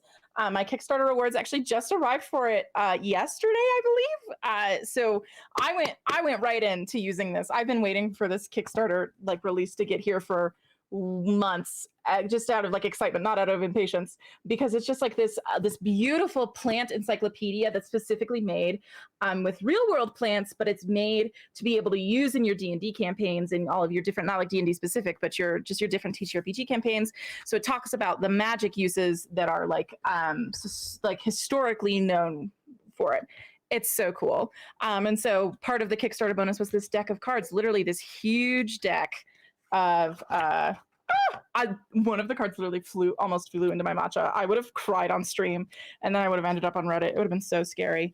Okay, so but literally this deck of just it's so good. Just a deck of plants.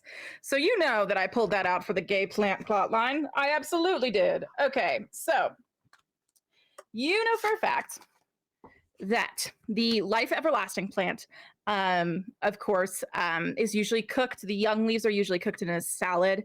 Medicinally, it would be used for like an antiseptic. It would heal sprains, bruises, swelling, alleviates pain. It's a bit of a sedative.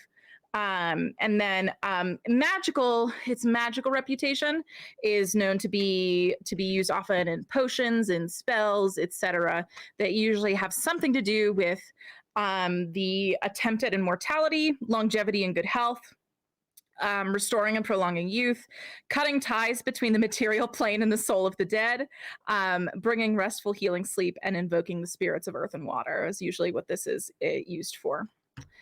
So that would be what you know about the Life Everlasting plant. You would also know that it just it's pleasant. It was in your flower shop when you were growing up. You're familiar with it. You've worked with it before. Brian knows that plant. This other plant that you know is through horror stories. Dark tales told of the bell whale Mornarinth, a flux trick that was played on mortality, as it was a tall, like sunflower height plant that would grow in crops, but that the flux once told mortals that it was a good omen to lay the flower buds of a bell whale Mornarinth on a grave of a loved one. This rumor was started, and it was a rumor started with dastard intentions. For if a bell whale bud was left on a grave site, a crop of bell whale Mornarinths would bloom in the graveyard and take it over in an alarming hedge maze. Now, what lies in that hedge maze after a bell whale Mornarinth is all rumor. But if you would like to roll me a history check so I know how much Brian is aware of, that would be well and dandy.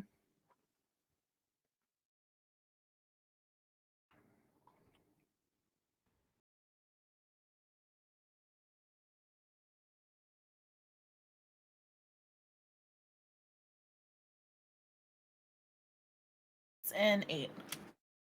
8? Oh my god. One thing you know for sure is that their bell whale Mornarinths, they're scary. You know that there's one condition that they're safe and one condition that they're deadly, but you're not sure what the conditions are. So, but you know that it's about approaching it at the right time, right?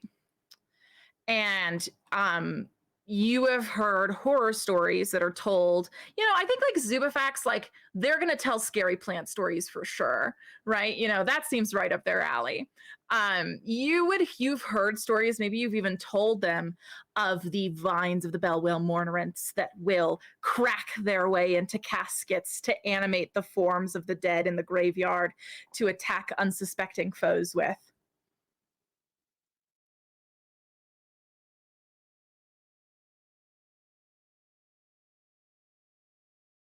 And so I that's what hate you this. 7.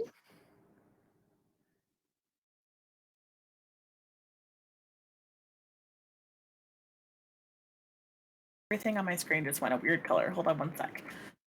You're good. And you know that the visual of it is these tall, stalk-like plants that have almost these scythe-shaped leaves, and draped from each of them, almost like the bleeding heart plant, are these vertical-shaped eyes that almost look like a droplet of tear is falling at the bottom.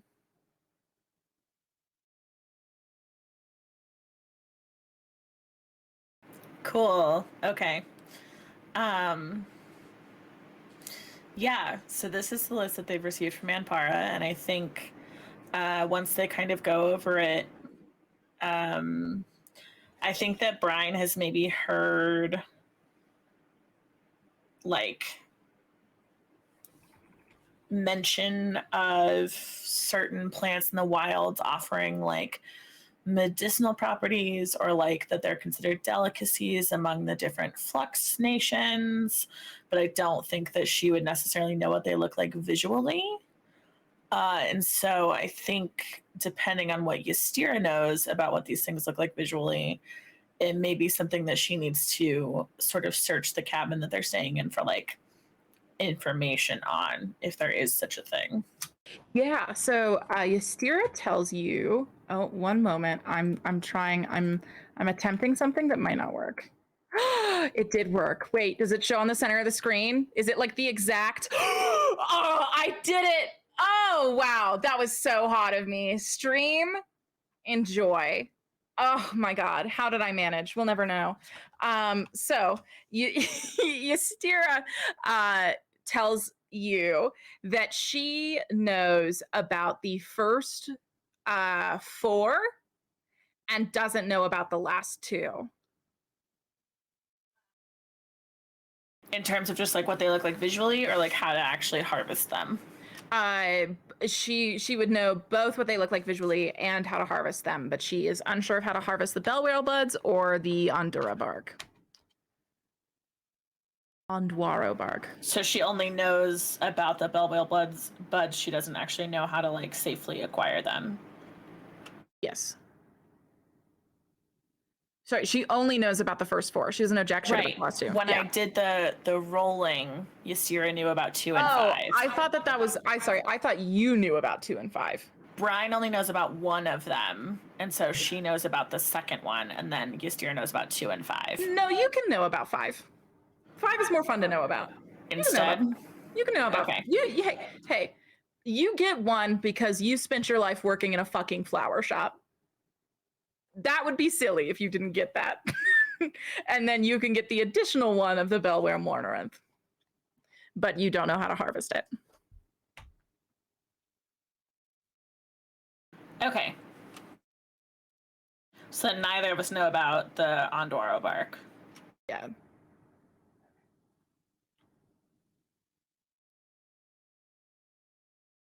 Okay, so I think Brian would want to search the cabin that they're staying in to see if she can find any information, like in any like books or journals or anything like that, to see if she can find information about these things. Should I do like an investigation check for that? Yeah, so there are books all over this little place. I don't need an investigation. I just do need gosh, to remember what's on any of y'all's sheets. I would like instead a let's call it, there's no real like study check. So let's go ahead and roll an intelligence check, just like straight up, for how long it'll take you to start reading these books and acquire this information. How good are you? How good of a study are you?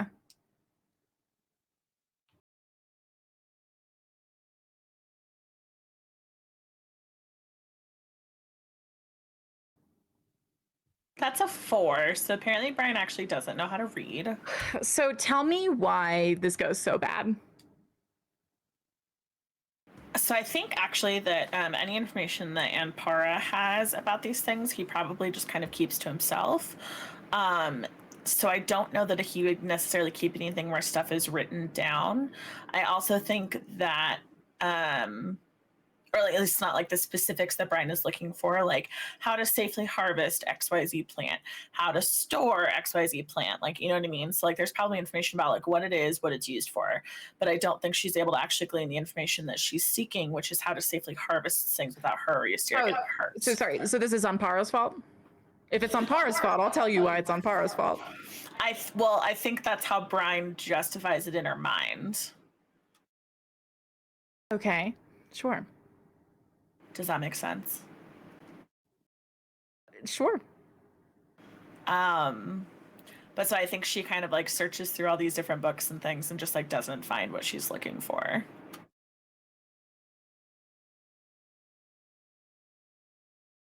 Uh-huh.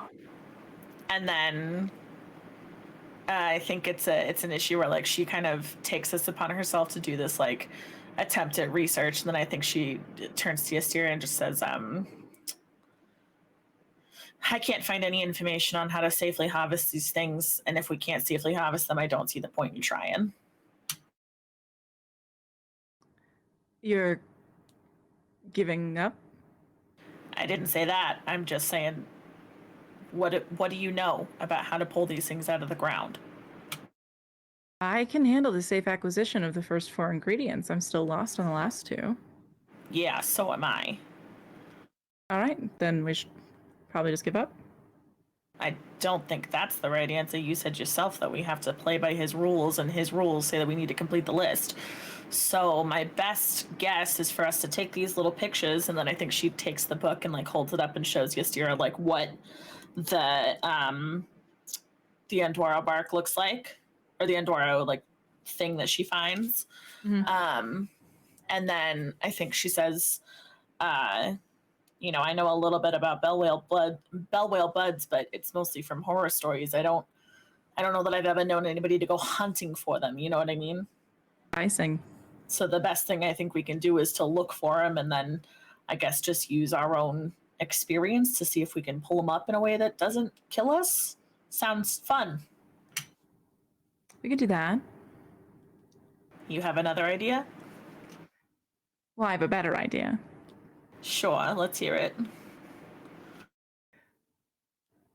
Well, didn't Anpara himself mention a library that could be the envy of the gods? You want to break into a god's library? No, I want to go meet one of our party guests at the library. That young man got sent there now. Yeah, I think he's friends with Gideon. He looks vaguely familiar. Friends with Gideon. Interesting. And if he's friends with Gideon, he's probably friends with Current. And if he's friends with Current and Gideon, he probably also knows Shade, etc., etc., etc. So an ally. Potentially. He just doesn't know it yet. Okay. We can work with that. How are we going to get to him in the library? I thought we were all separated. We don't know yet. I guess it's time to find out, huh? Or we could just start approaching plants and asking them if they'd like to be harvested, which I think is what your plan was. I wasn't going to ask. I was just going to see if what I could figure out. But, you know me, I'm not particularly polite about those things. I don't know how you ever got a plant to like you. And she says that as she starts, like, she finds this little messenger bag hanging off the wall, and she, like, undoes it, and she starts packing up a lot of, like, the herbalism equipment that's, like, in this little, like, hut. And so she starts doing that as she's getting ready to go. I think Brian just kind of laughs and says, we both know that my green thumb came from my dad. The only reason the plants ever liked me was because I had good blood.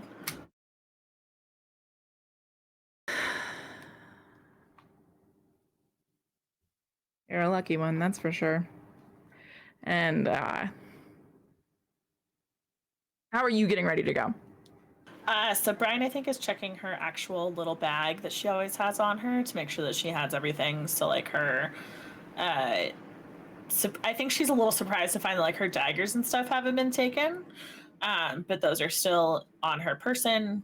She makes sure that she has like her little vials and things that she carries with her, a little bit of water, etc. Just like all the stuff that she would normally have on her person for her regular everyday activities. And then I think she probably also grabs some can she find any like cloth napkins or anything like that? Yeah, absolutely. Yeah, you find a stack of them in one of the drawers.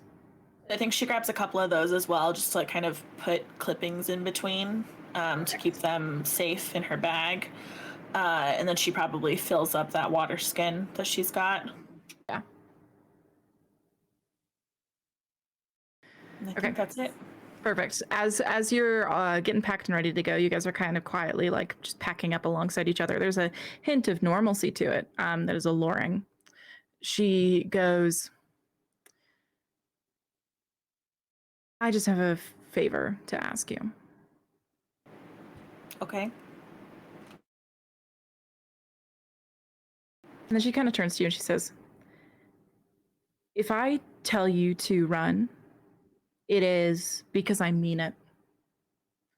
It is not because I am playing a hero. It is not because I am trying to sacrifice myself for you. It is because I am casting magic that it is not safe for you to be around, and I would like the space to do my job.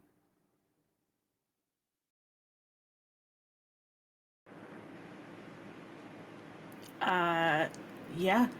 Okay.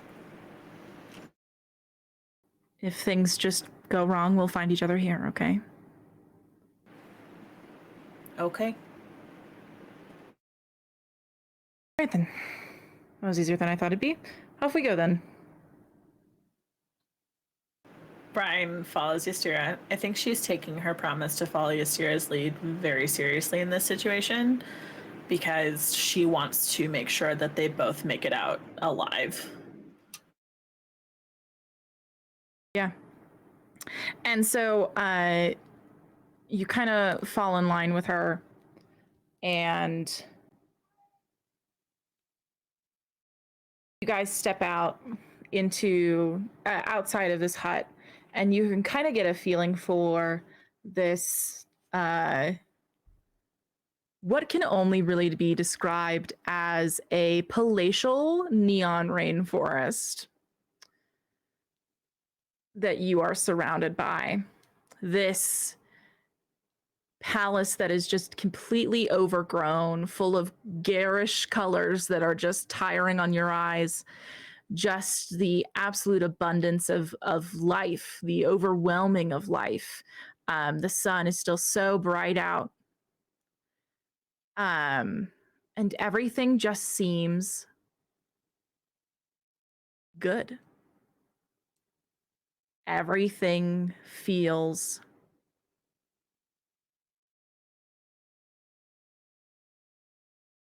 good. You can see off to the side, there's these cliffs in the distance that have these mists that have just prisms of rainbow light reflecting in them. As you begin to surmise that off those cliffs are probably just suites of waterfalls. To the other side, you see this just overgrown, spreading hedge maze with all sorts of untold mysteries inside of it. And you see this 5, 6-story palace off in the distance, made of glittering gold. Just open pillars, just letting as much sun in as possible, as much growth, as much of the wild in as possible. Because why would you need it to be separated? Why would you want your domain to be separated? And it's this grandiose vision that you take in. The maze, the cliffs, and just everything surrounding it. The gnashing green, purple, and pink of an overwhelming wilds. And you are in the heart of it. I think Brian, when she sees all of this, just lets out a very low, very long whistle. And then I think kind of instinctively she just like grabs Ystira's hand and says, can honestly say that if we ever made it to the ground, I didn't expect it to be in the courtyard of a god. But it's a little exciting. And a guilty smile just spreads over Ystira's face. As she was thinking it, but probably had a little bit too much shame to say it. And she just turns to you with these radiant eyes and she says, you know what he built his palace on, right? The sacred grove? That's what he keeps saying. Do you know what that is? I assume it's got something to do with the sisters. Everything seems to have something to do with the sisters out here. You're catching on. This is the first place they walked. I think Brian is a little distraught by like how impressed Ystira is by that. Just given like the magic that she did in season 1 with her hands and like all the stuff that she knows about, like, and she doesn't even know that much, but like what she knows about like the kin killer prophecy and like the stuff that's happening with Gideon and Nakia. And so I think she just kind of like does this little nod and says, oh yeah, that was a long time ago, right? Thousands of years, yeah. You think it's still affecting how things grow? Here, at least?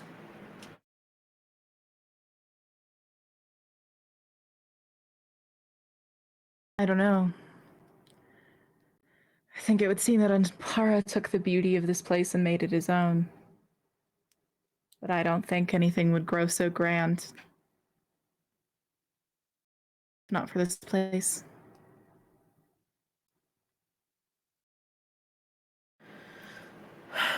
Well, what do you want to explore first? The maze or the rest of it? And she's still kind of like zoning out, just like staring at everything. And she goes, you know,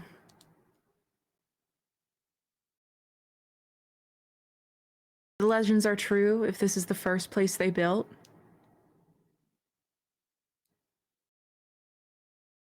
They said they first built Acramon because they wanted a home.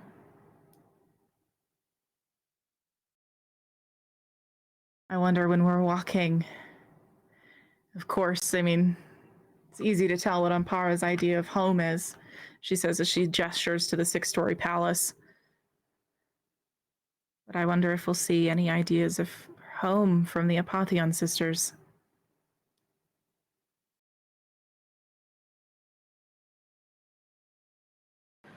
Are you going to be upset if I say that I hope we don't? Yes. Anytime we get close to them, Ystira, it's like the veil thins. And she like tilts her head and she's like, the veil between the wilds or the shadow? That doesn't make sense. Those are their own separate veils, and by and large, Between except life for the and fracturing. death, Ystira.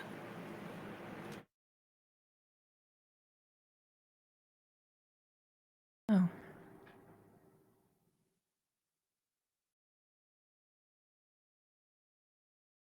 That veil doesn't exist, Brian.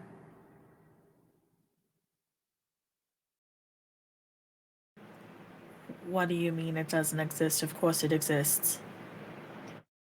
There's no line separating them. Okay, let me speak a little less metaphorically, I guess. Every single time we get even a little bit close to these sisters and to the gods, and she like gestures to the palace in this way that like feels a little bit like annoyed. Sure. She's like, whether you're, cutting off your hand, or my friends are putting themselves in danger, or I'm saying ridiculous things to clouds with smiles to make sure the people that I love are staying alive, that, you know, something breaks, something between what's happening to us right now while we're alive, at least I'm pretty sure we're alive, and then what happens to us when we die, whatever that is, something between those things seems to disappear. And as far as I know, there's usually a separator there, but then the second that we start getting involved in all this nonsense, it goes away, and that's a little scary. Sure. Are you laughing at me? No, you just sound a lot like Belle.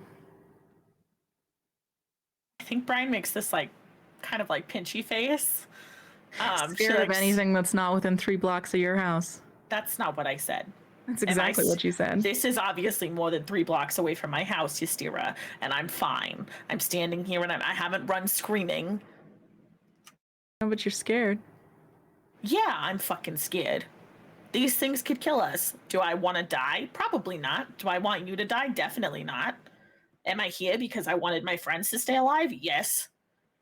You guys are walking along holding hands as this is happening. I just think that a little bit of healthy fear, you know, that makes sense. A little bit of healthy fear, that's the kind of thing that keeps you alive in my line of work. You should know that.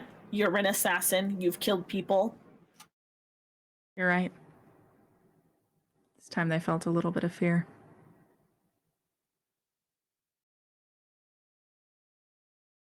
That feeling you're talking about,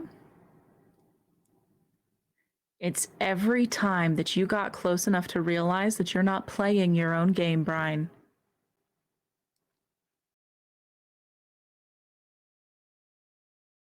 We're being shuffled around like pawns. That sounds awfully fucking close to what Valpine said to me. It's not wrong. Do you remember what she said to me? Because from what I recall, you were passed out. I don't remember it at all. She told me that I wasn't sitting at the big kids table and that this fight was between the big kids. Well,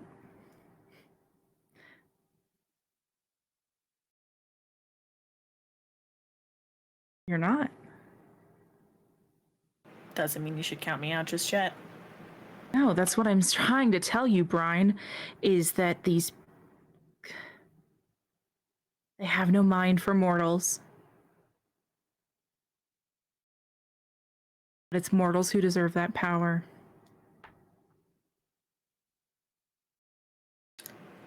I told you that I'd follow your lead and play by the rules, so I'm not going to say what I'm thinking. But I can guarantee you. Just this one. I think rather than speaking, Brian actually takes her free hand and reaches up and just like tugs on the strap of her like weapons harness that's over her chest. She just like kind of tugs on it a little bit and she just kind of raises her eyebrows. And then she very pointedly like turns and looks at the palace and lets her gaze linger on the palace for a second. And then she says, "You gave me a list. I've started making one of my own too." You know, I love a list. Yeah, you're kind of a nerd that way, huh?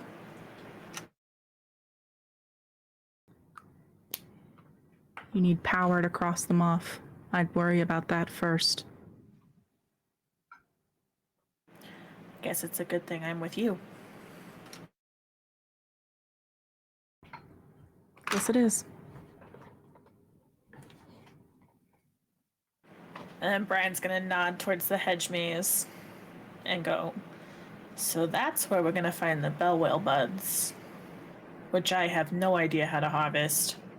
And looking at them now, feel a little bit like weird skeletons. That's the vibe." I do remember the skeleton story that Meter used to tell. But I swear she also told a story of the buds being open, and from here they all looked closed. They do open. I just can't remember how. But I do recall you crying the first time you heard that story because it was so scary. I made my mom's move every plant out of my room that night. There were like 15 plants. It was a whole thing. That makes sense to me. The first time I ever dug anything up that talked back to me, I told my dad that I was never touching dirt again and that he could keep the family legacy for himself.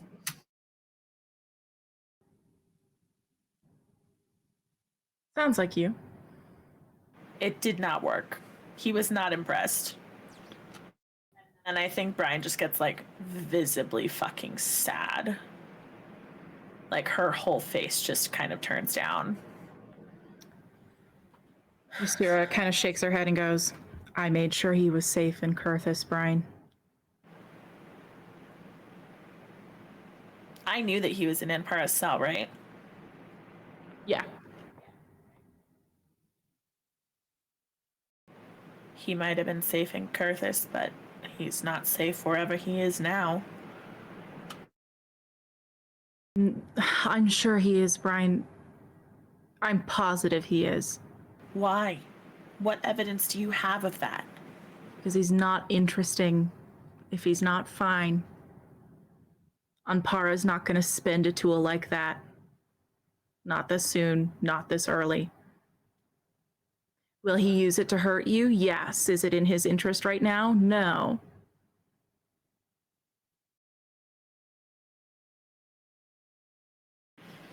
You're right. I was this fucking close.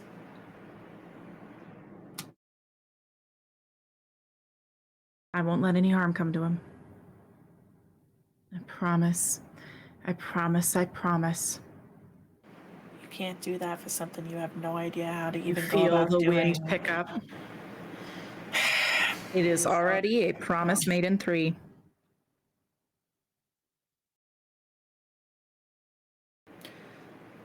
I used to kiss you after the second one so you couldn't get to the third. You remember that?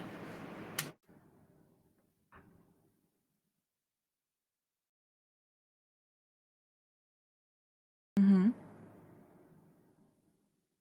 I do.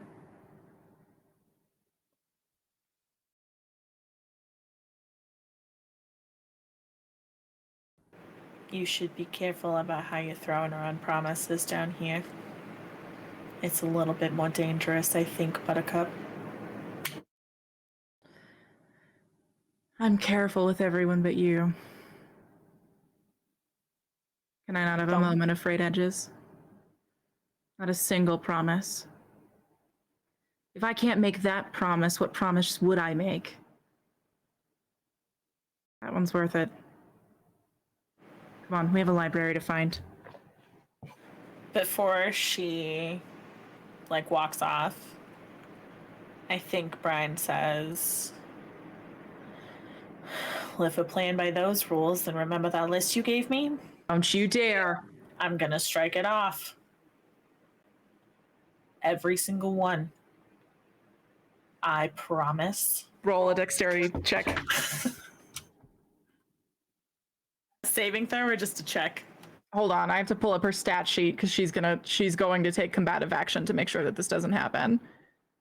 She's actually incredibly desperate on making sure that that would not happen. So I am going to look at her highest level spells and help her make sure that it doesn't. But is it a saving throw or is it just a check? Give me a second to find out. Okay, all right.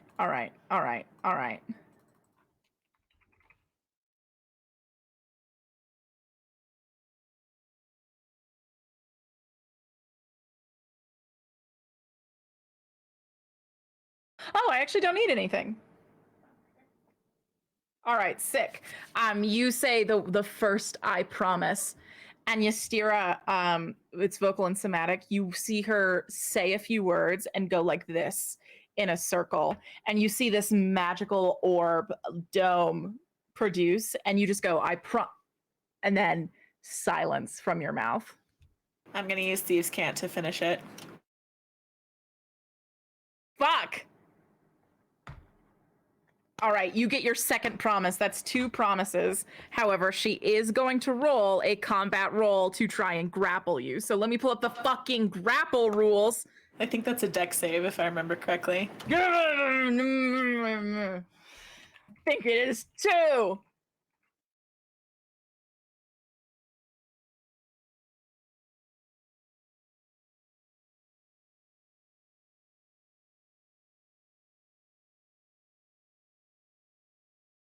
Okay, the target of your grapple must be use your free. Yep. I get to roll an athletics or acrobatics. That's what it is. I know it's always 2 of them, but I never know which 2. Athletics, acrobatics.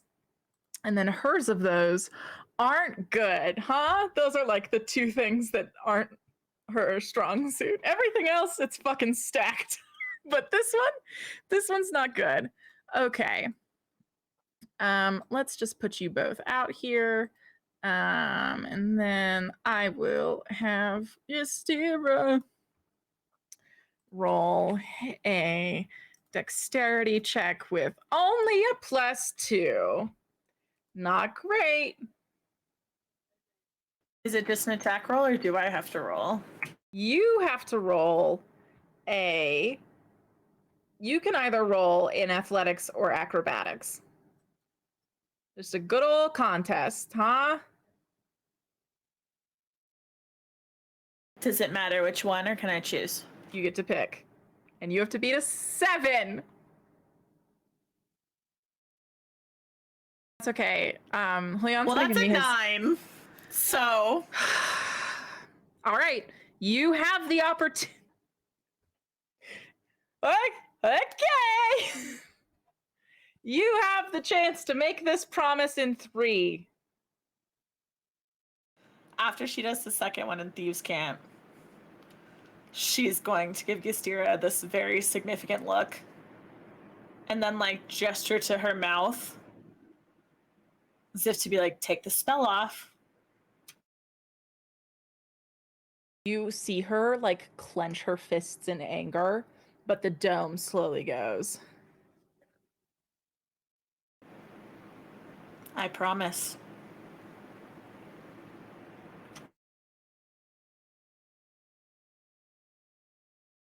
And just in case the wilds don't recognize Thieves' Camp, I promise.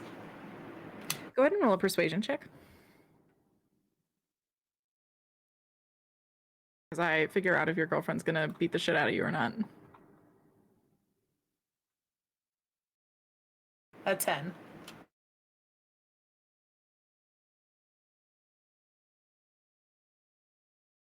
She just kind of stares at you blankly for a long moment and goes, "That wasn't okay."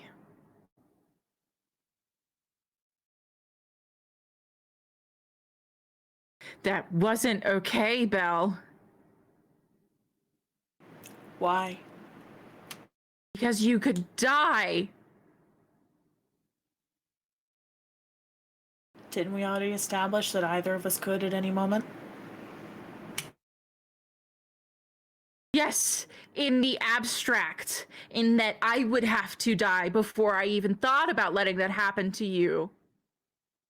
As if I want you to die while I have to stay here and mourn you?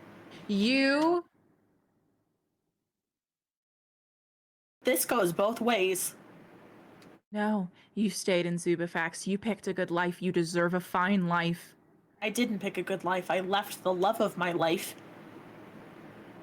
to go become an assassin. What do you think I've been doing for the past 12 years, Ystira? You think I've been living a good life? I lost an eye. I have fey magic running through a wound in my back that will never correctly heal. I'm down here in the fucking wilds with people I love, hoping that nobody gets hurt badly enough that they end up in the ground. We're out here playing with gods and monarchs and all kinds of people with more fucking power than I've ever dreamed of having, and you're gonna stand there and tell me that I picked a good life? You deserve one. So do you. And one way that I can give that to you is making sure that all the people that have you tied in all these awful You fucking can't knots. give that to me, Brian. It is too late. No, it's not. It never was. And I think if Mara was standing here next to me, she'd say the same thing.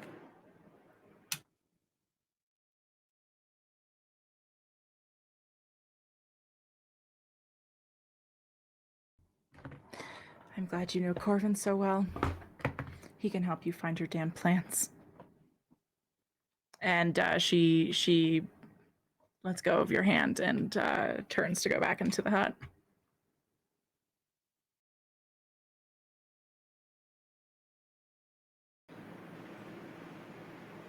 Can I roll an investigation check to see how many plants in the immediate area I recognize as being mundane but beautiful enough that I could gather them into an apology bouquet? Ah, yes. An apology bouquet. I feel like Belle's made quite a few of these. Yes, go ahead and give me a roll. Investigation, or should I do something else? Nature.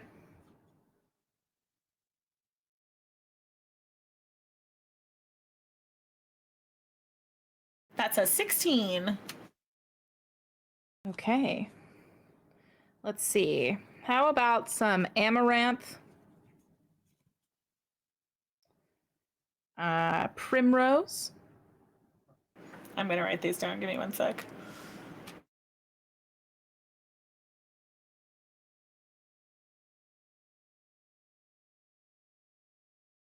Amaranth and primrose. Mm-hmm. Vervain.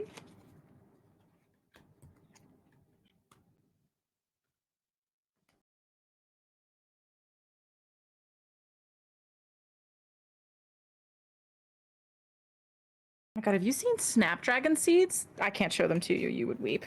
Okay. Yeah, I don't like to talk about them, but I do love a snapdragon itself. Oh my god, I've never been so scared. You see some roses. And then last but not least, there does seem to be I'm looking for it. I'm trying to find her. I know she was here somewhere. And I can't find her, so I'm instead going to tell you that you have found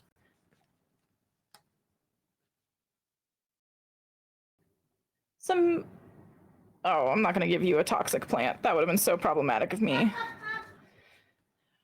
You go ahead and also have a chrysanthemum. Chrysanthemums mean goodbye.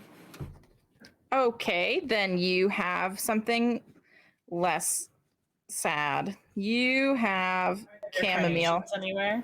I actually don't know if there are carnations in this deck, but you can say there are carnations there. Why would I ever say no to that?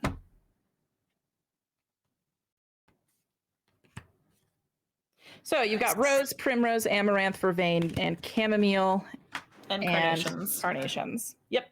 Perfect. So yeah, Brian's gonna go and very carefully cut the best of each of these that she can find, and put together a little bouquet that she's gonna take back to the hut with her. Okay. Oh, back inside the hut? Or are you leaving it there like a little emo boy? Which is what I assumed. And if that's on me, that's on me. No, I think she goes back inside. Okay, great. Well, we will revisit that momentarily. All right. Gideon, Winona, can I please get survival checks from you both? Sexy.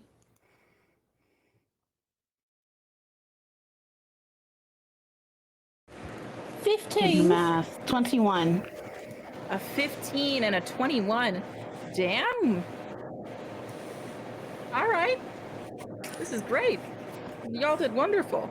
Okay, so just so you both Staying alive. Sorry. the first thing I want to know is how are the two of you treating this? You begin, so you leave the smoky smell of your crashed airship behind, as you begin to stray further from your crash site and into the wilds themselves.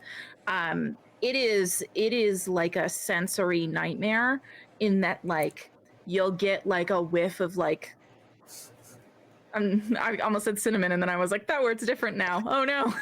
You'll feel, and then I almost said clove, and I was like, fuck, that word's also different now. You'll get this like bright floral scent followed by this like sickeningly sweet caramel draw. And that's gone in a second when the acrid of sulfur is like here. It just goes so quick, right? You'll catch a glimmer in the treetops and you'll be like, yeah, enemy for life. And then it's like, it's through the treetops and hundreds of feet away from you before you can even blink. So my first question is, this is your first time really like TM in the wilds, traversing. You got the little hatchet to cut away the vines, you know, that energy. So how are you two approaching that for the first time? I can tell you that I'm fucking terrified. Yeah. So how's that terror manifest? Are you like keeping a cool face? Are you like looking to Gideon like every 5 seconds for reassurance? How does that look for Winona? I think my bones, they be shaking, you know? Not shaking bones. I've got my little skellies a little like, oh, like my anxiety is shot. And I think that's kind of manifesting in like trying to keep the face of being chill, but my eyes are like wide open and I'm like looking in every direction and I'm checking in on like at least maybe like every 2-3 minutes, like turning around and like looking at everybody in the party to make sure that everybody's accounted for. Like, I know people are keeping watch, but I just want to make sure that nothing grabs anyone. Anything. I think that's wildly fair. What about you, Gideon? Have you ever been like so anxious or scared about something that your brain goes into like overdrive and it goes full circle into you becoming extremely calm? As Yeah, like a survival. That's like my default. Yeah, I do that a lot, and I think that's what Gideon's feeling right now. Is they went from like terrified, like I thought this killed my parents. Maybe it just killed one. It's killed a lot more people, way more talented than me. To like, I can't freak out. I have to keep everyone alive. To like actual, I don't know if it's a high tension calm is the right way to word it, but just like a very high functioning terror that's like circled back into them feeling kind of okay right now, but they're also very like vigilant. I think when this goes away, they'll be exhausted, but for right now, they're like doing okay. Yeah, the adrenaline is helping. Yes. Perfect. Okay. And then, so my follow-up question then is that a hypervigilance manifesting as a hypervigilance for anything specific? I don't know how long I have. My true sight lasts for an hour, so I think while I have that, I'm just kind of darting my eyes around, but I don't know if I've seen anything, and if it's been longer than an hour. How many of these trees have eyes? Many more of these trees than you would have liked have eyes. Horrifying. Trees have Excuse me. eyes. There's little houses inside, like half of them. That's adorable. Why is this happening? Yeah, it's kind of cute, but also like, you know that this ability goes away in an hour, and so you're kind of like, cool, for well I can see it, and then it's just all going to be around me, and then I'm not going to know. Yeah, I think I'm just looking for like any active threat that I can like parse out, and if something's there but not fucking with us, I just almost like pretend it doesn't exist. Like it's like actual real life cryptids in the woods, where it's like if you hear it, ignore it, and maybe it'll go away. Like the more attention you give it, the more attention it gives you. So unless I have to deal with something, I'm just trying to like focused vision on getting to shelter and keeping an eye on how much daylight we have. Yeah, that makes sense. Yeah, so you're heading off, and you've got this intention, and I would say, you know, maybe about like, you know, and you're trying to look like confident, right? You've got a lot of people at your back, and around halfway through, you hear Crovalone shout up from the back. How are they doing? Are they calm or do they need something? And Maro just shakes her head and goes, they're doing a fine job. No, I don't think they need weed right now. No, we don't. No, yeah, we don't. No, we don't. Yeah, I was. Nah. Okay, Maybe later. Yeah. I agree. That sounds so nice. And then horrifying in the wild. Yeah, I think it would. And so at that point, Maro is looking at the two of you and goes, you're both doing this is your first time, right? Yeah. Both doing a fine job. Good job. Sorry. Fine, and like you're doing a like fine, you know, not fine, but fine. That means everything coming from you, Maro. So thank you. Seriously. Thank you. Can you ask the monster rabbit how much longer it'll be? I go ahead and recast speak with it. Look, I could do how many times? I can just do this as many times as I need, right? You tell me, bestie. I'm so sorry. I don't know about your sheet. I wish I did. How many times can you speak with animals? Let's find out.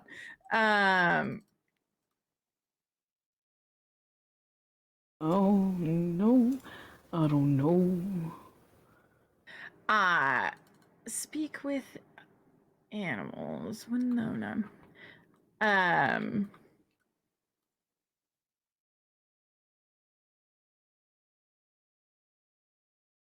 Okay. I will look this up. Let's assume learn additional spells. You can cast each of these spells once without expending a spell slot. Once you cast a spell in this way, you can't do so again until you finish a long rest. So it is a long sleep. And speak with animals lasts for 10 minutes. So you're out of speak to your friend, Juice. Okay, that's I was gonna say it's been 10 minutes for sure, right? Yeah. How can I communicate with the bunny? Can anybody else communicate with the bunny? Can we like hold up a number on our hands and wait till it nods to see like 5 hours, 4 hours, and like a blink once yes, blink twice no system. That could work. Yeah. What do you think, Winona? You know what? At this point, I am down to try anything. Like, is that a cursed thought? I'm gonna leave it in my head. There are no hand gestures or like things that can offend the bunny, right? Like, I still want to make sure like it doesn't think we're gonna like punch it in the. No. Okay. I don't know. For sure, probably not. Okay. Cool. Just I don't know why I just thought of it, but. Yeah. Cinnamon?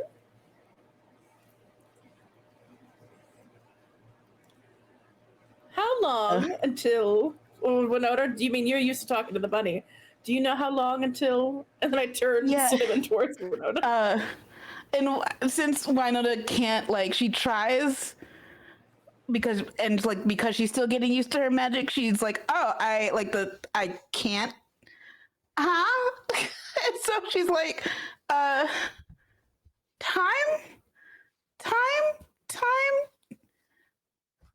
Huh?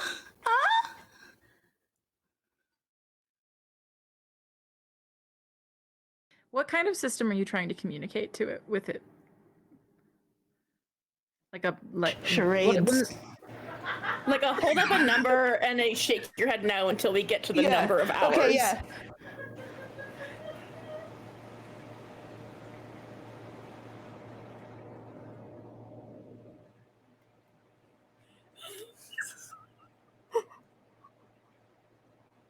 Four hours? We're 4 hours away?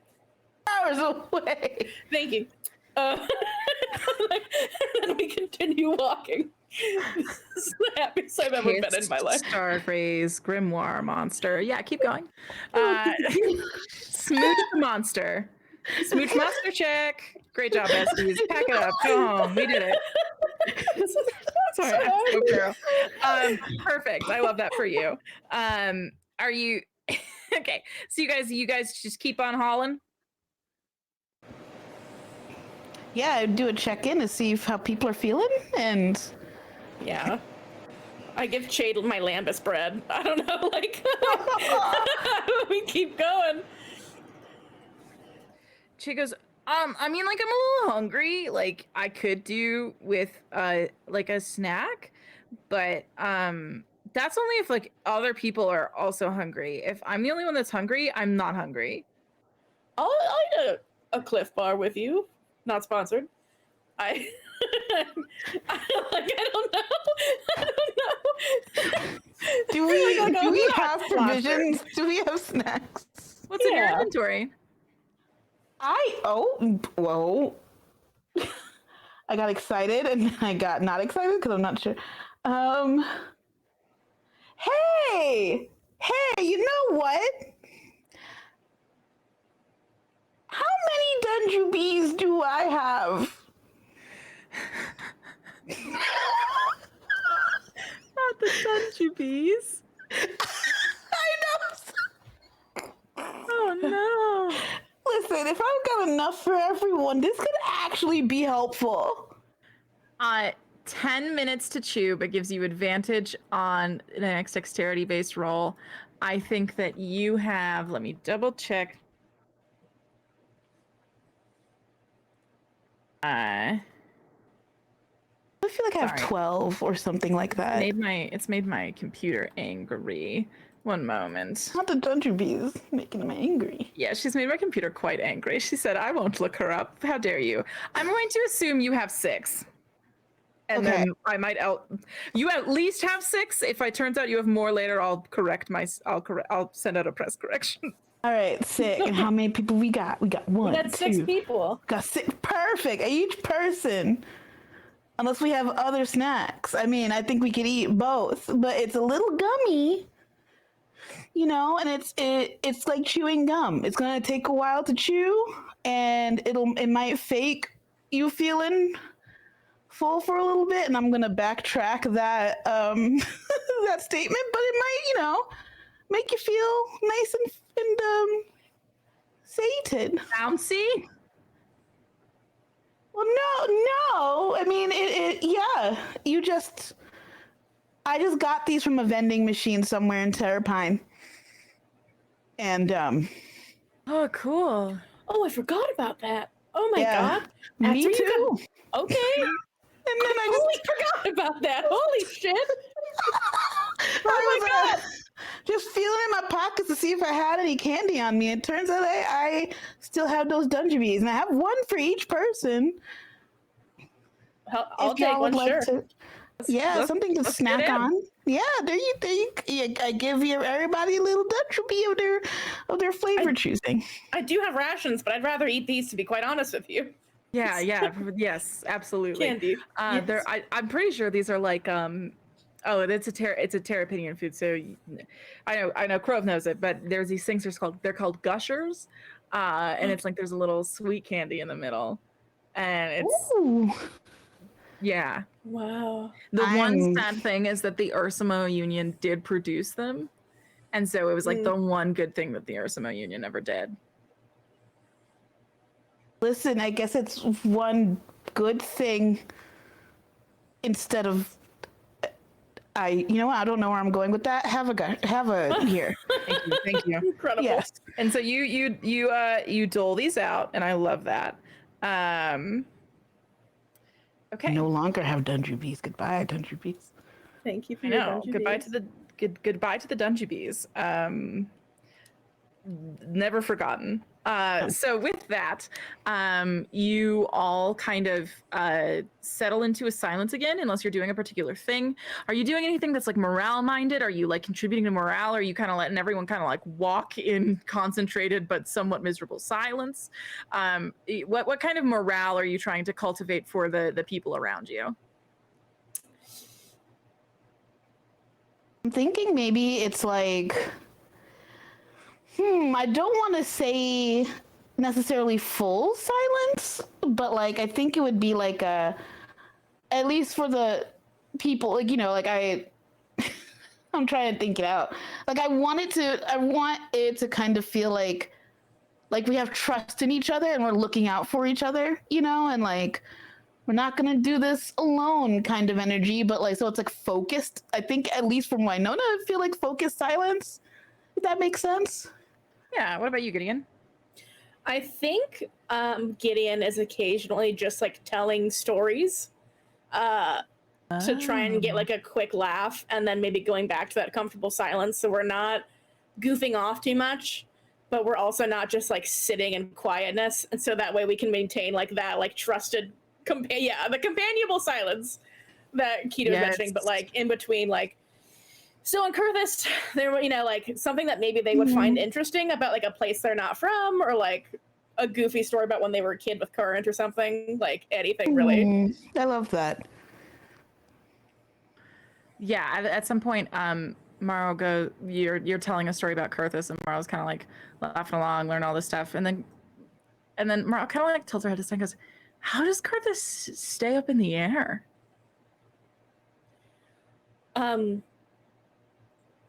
Magic runes, right? It's these very powerful. I think that's it from what I remember. Is like these very powerful like magic runes that like hold it up.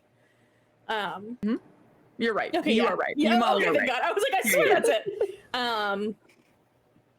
But that's actually why we got sent down here in the first place, is because those runes are the magic is fading. So when they sent us on the death mission to go get the prophecy, it was with the hopes that we would find how to keep the city afloat. Although I don't think it was sold to us that way, but we found out that was part of it. So it's on my list of many things to do, is to make sure, the giant city doesn't come falling into the ground and kill everyone on it and anyone under it. Yeah, so that's part of it. Is there anyone on Kurthis besides the group of you who does anything for it? That's a lot of pressure for one tiny group of citizens.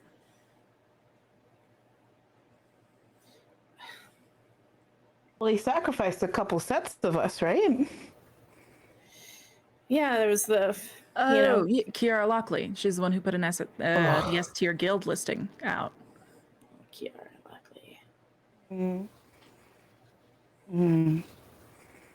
I banned her bid from Hakamongress as a whole. There's nothing to worry about in that regard, but I remember her name. Yeah, she's one of them. I don't know if she does things out of the kindness of her heart so much as for glory, but that's a lot of people on Kurthis. But there's people in the weeds that are good, and some people in the Arcanon that have, good hearts. Alan, tried to do something with what he had. It's just, it's hard up there to get out from under the thumb to make any progress. And now that we know so much about Yvonne, I don't think I realized how dangerous it was for anyone to do anything up there. And I guess it makes a lot of sense that it's the way that it was. I don't know how I lived until adulthood. I'll say that. I have no idea why I was allowed to live. That's a fun thing to wrestle with here now. But yeah. And at this point, have I had any of you roll perception checks yet? No. No. Go ahead and do that at this point. Okay. Right. I'm not like on a terrifying map or anything. Oh my god? Okay. Yeah. Oh, where'd my character sheet go? Yeah. Character sheep, please come back. Okay. Oh my God, I tried to pull you like 3 times onto the map I'm on, and it keeps going, no. So you I can can't hop on see over. Gideon anymore. You don't need to see Gideon. A background image is up right now, and that's all you need to be concerned about. Oh, okay. I got a 15. What are we rolling? I'm sorry. That is a Agent? perception check. Perception. Whoops. Okay. Yes.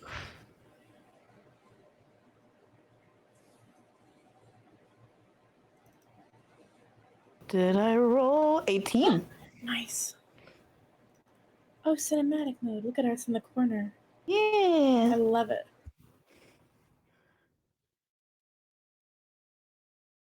Okay, I have to alter it for chat though. One day I'll nail the dimensions of chat being able to see things, huh? Until that day, I will simply suffer instead. So, tell me your numbers again. 18. I'm 15. Yeah. An 18 and a 15? Yeah. Okay.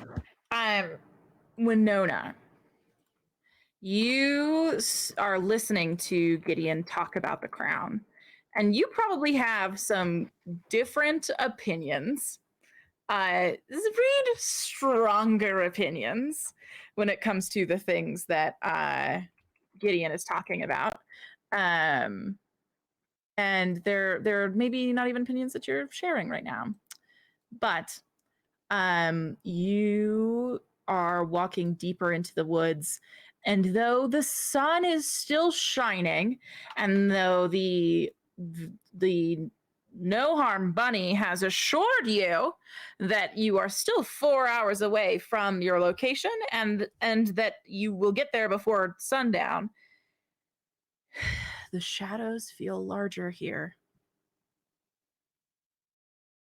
It shifts from a vibrant array of pinks, greens, and electric purples to ones of dark purple.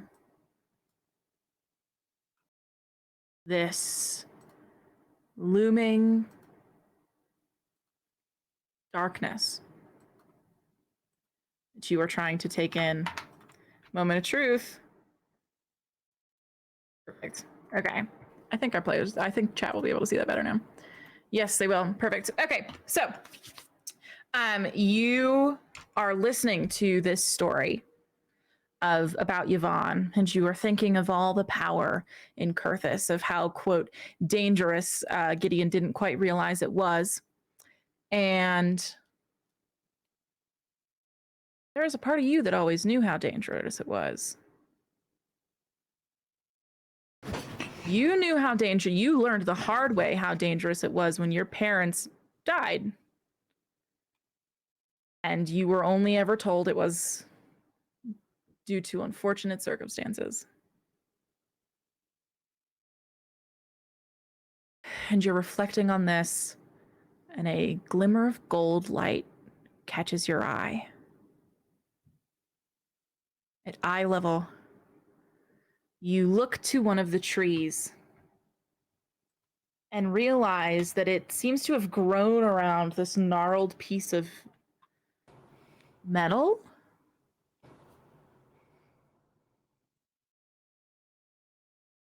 The tree's coming up as you get closer. And as it becomes more and more into your purview, you realize that this isn't the only one of its kind. You're catching these glimpses of light refracting back at you from all over the place. And not only do you realize that every tree around here actually has that same glint of gold. You realize that glint,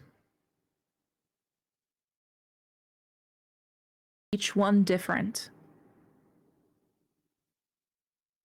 a crown.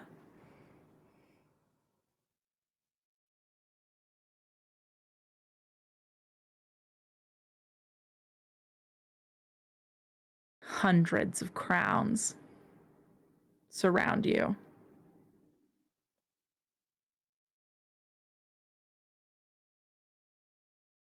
All glinting in gold or silver, embedded in beautiful gems. One will be up here, the other one will be closer to foot level. They're not put at any specific angle. Each tree adorned.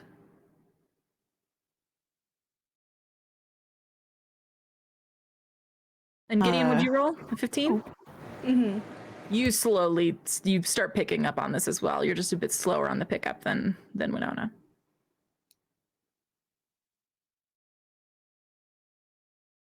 Do you? Are those all crowns? Something gold in the. Oh. Oh. Oh, okay. Do the trees look like people at all, or are they just trees? They're just trees. Okay. They're particularly more Belgian. gnarled than usual, but tree all the same.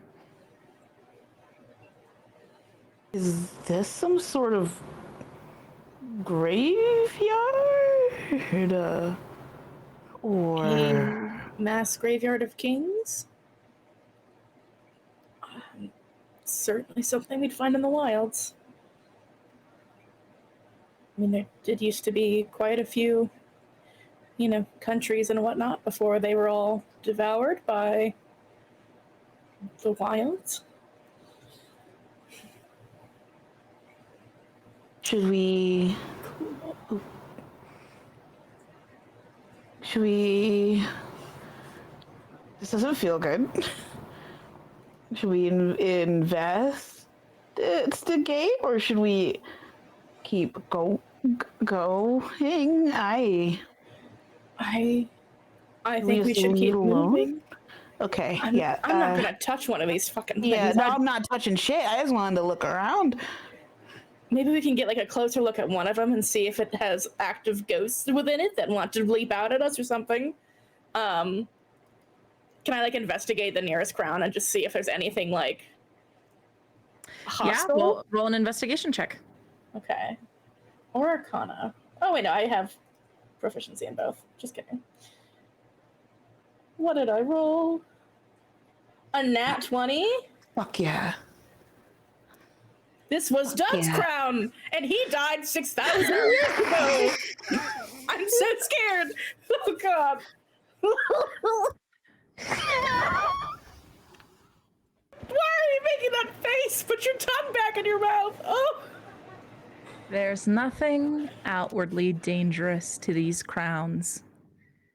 But as you get closer to them, you realize that the inside of each and every one of them is painted in blood.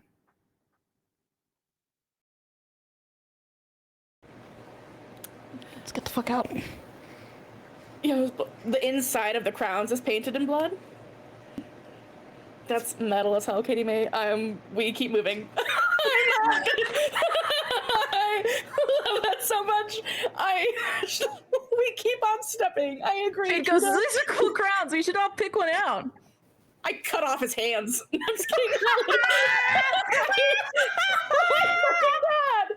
No, I think I relay that to the group. I just go blood in the crowns, and then we keep going. Oh, never mind. Shade says. And so you guys keep your heads down and keep moving? I've got my eyes fucking peeled, but yeah. Okay. Are you trying to move quietly, stealthily, some might say? Some might say. And by some, I would agree with that. Yeah. Go ahead and roll some stealth check. Nat 1 incoming. Wait for it. Please don't say that. I'm so sorry, I'm cursing us. Oh, thank God, dirty 20. Oh, an an 18. 18. Nice. Thank fucking Christ. And a dirty 20. All right. Yeah, you guys, I'm going to cut off your hands, Shade. Keep walking.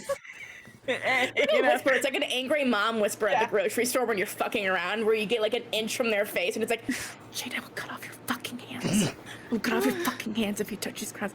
I'm so sorry. This is for your own good. I'm sorry. Okay. And yeah, and you just hear Crovelin from the back go, "Crown's haunted." and then you all you keep you carry on your way. You spend 4 hours traversing through a crown-laden forest. Oh God. Oh fuck that. I take the mentally unwell debuff. Yeah, you take a mental and illness debuff. So please roll a Constitution saving throw. Both of us, yeah. Yeah, that's I fair. mean, no, I just. Do I have anything for advantage on saving throw? I think I do. But I just want to make sure. Okay. I rolled an 8 because I'm so scared. Can I use my Fortnite inspo to use the power of You have Fortnite? your Fortnite inspo, yeah, absolutely. The power of my friends playing Fortnite. Please, disabled. God. Please, God.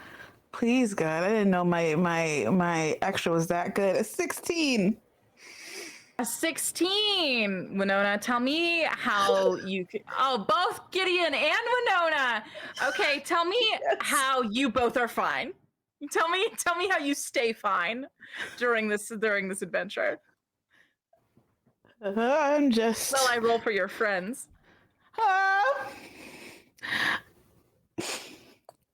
I'm just keeping my motherfucking head down and I'm just, I've already seen crowns kill my family. What? So a little blood on the crown doesn't bother me too much. Hey, just keep walking because that. Some of them had what was coming to them, probably, but I'm just gonna keep walking through the wilds and not fucking think about it. I love this song. Meanwhile, I have rolled a 4 for Chade. Oh no! Can I give Chade the help action by holding And his hand, or is 11 it for too late?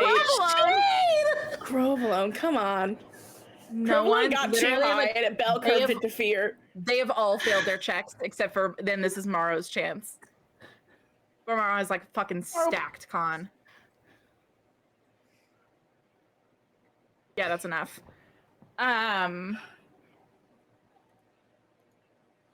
Holy shit. Holy shit. Holy shit. You continue on your long walk, focusing on the two of you on continuing to lead. Your group falling in line.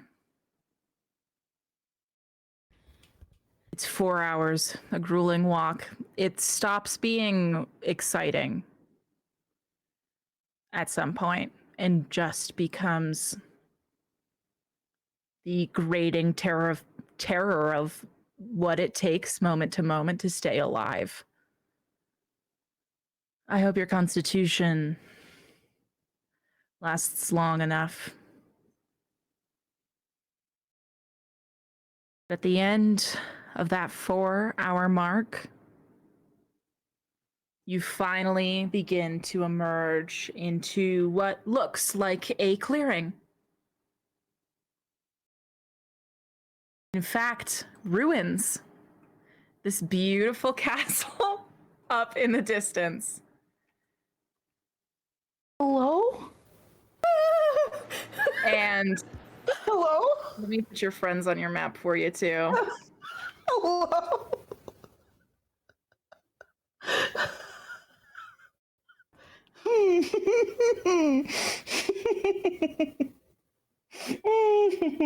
Oh yeah, they can't see what we see, huh? Oh, I think they can. This is what I look like when I have really bad heartburn. Am I right? That makes sense to me. Oh God. And you get out into what looks like this clearing. This toppled castle lies at the top of this hill. And just ruins all the way down. Back to where you're standing. Roll a perception check. I'd love to. I'd love to Yeah. receive more horrors. Happy Halloween. Happy Halloween. I'm having so much fun. 12. 12. Oh. 19. All right, Winona, Yes.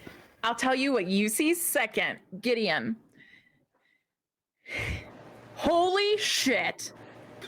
You spent 4 hours walking through that bullshit crown forest, and now we're in a place that's getting interesting. There are many things to be interested about this location. First and foremost, crumpled castle in the distance. Metal as hell. Love that. Very much your aesthetic. In front of it, giant statue. Looks like it's made of blood.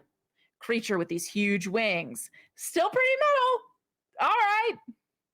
That flows into these like ravines of these small like channels, aqueducts of blood that like feed off into the rest of the ruins. That's also kind of metal if you think about it. Furthermore, even cooler probably than that, there's a giant monster corpse in the courtyard. You see that there's this huge crater that's like fucking 100 feet wide and at least like 30 deep, with this huge winged creature, its bones still glowing in the abyss, in this little abyss. This radiant, but not divine radiant, this just sickeningly powerful looking spear still lodged. The spear itself may be 15 feet long. Just having pierced this, yes, 15 feet long, this spear seems to you to be made of pure light, almost, just protruding from this being. The light itself from this spear lighting the majority of the corpse yard. The corpse yard, lol, that was on accident. The courtyard, I promise I would tell you if that was on purpose, but it's metal as hell and I wish I had done it on purpose. Of this courtyard.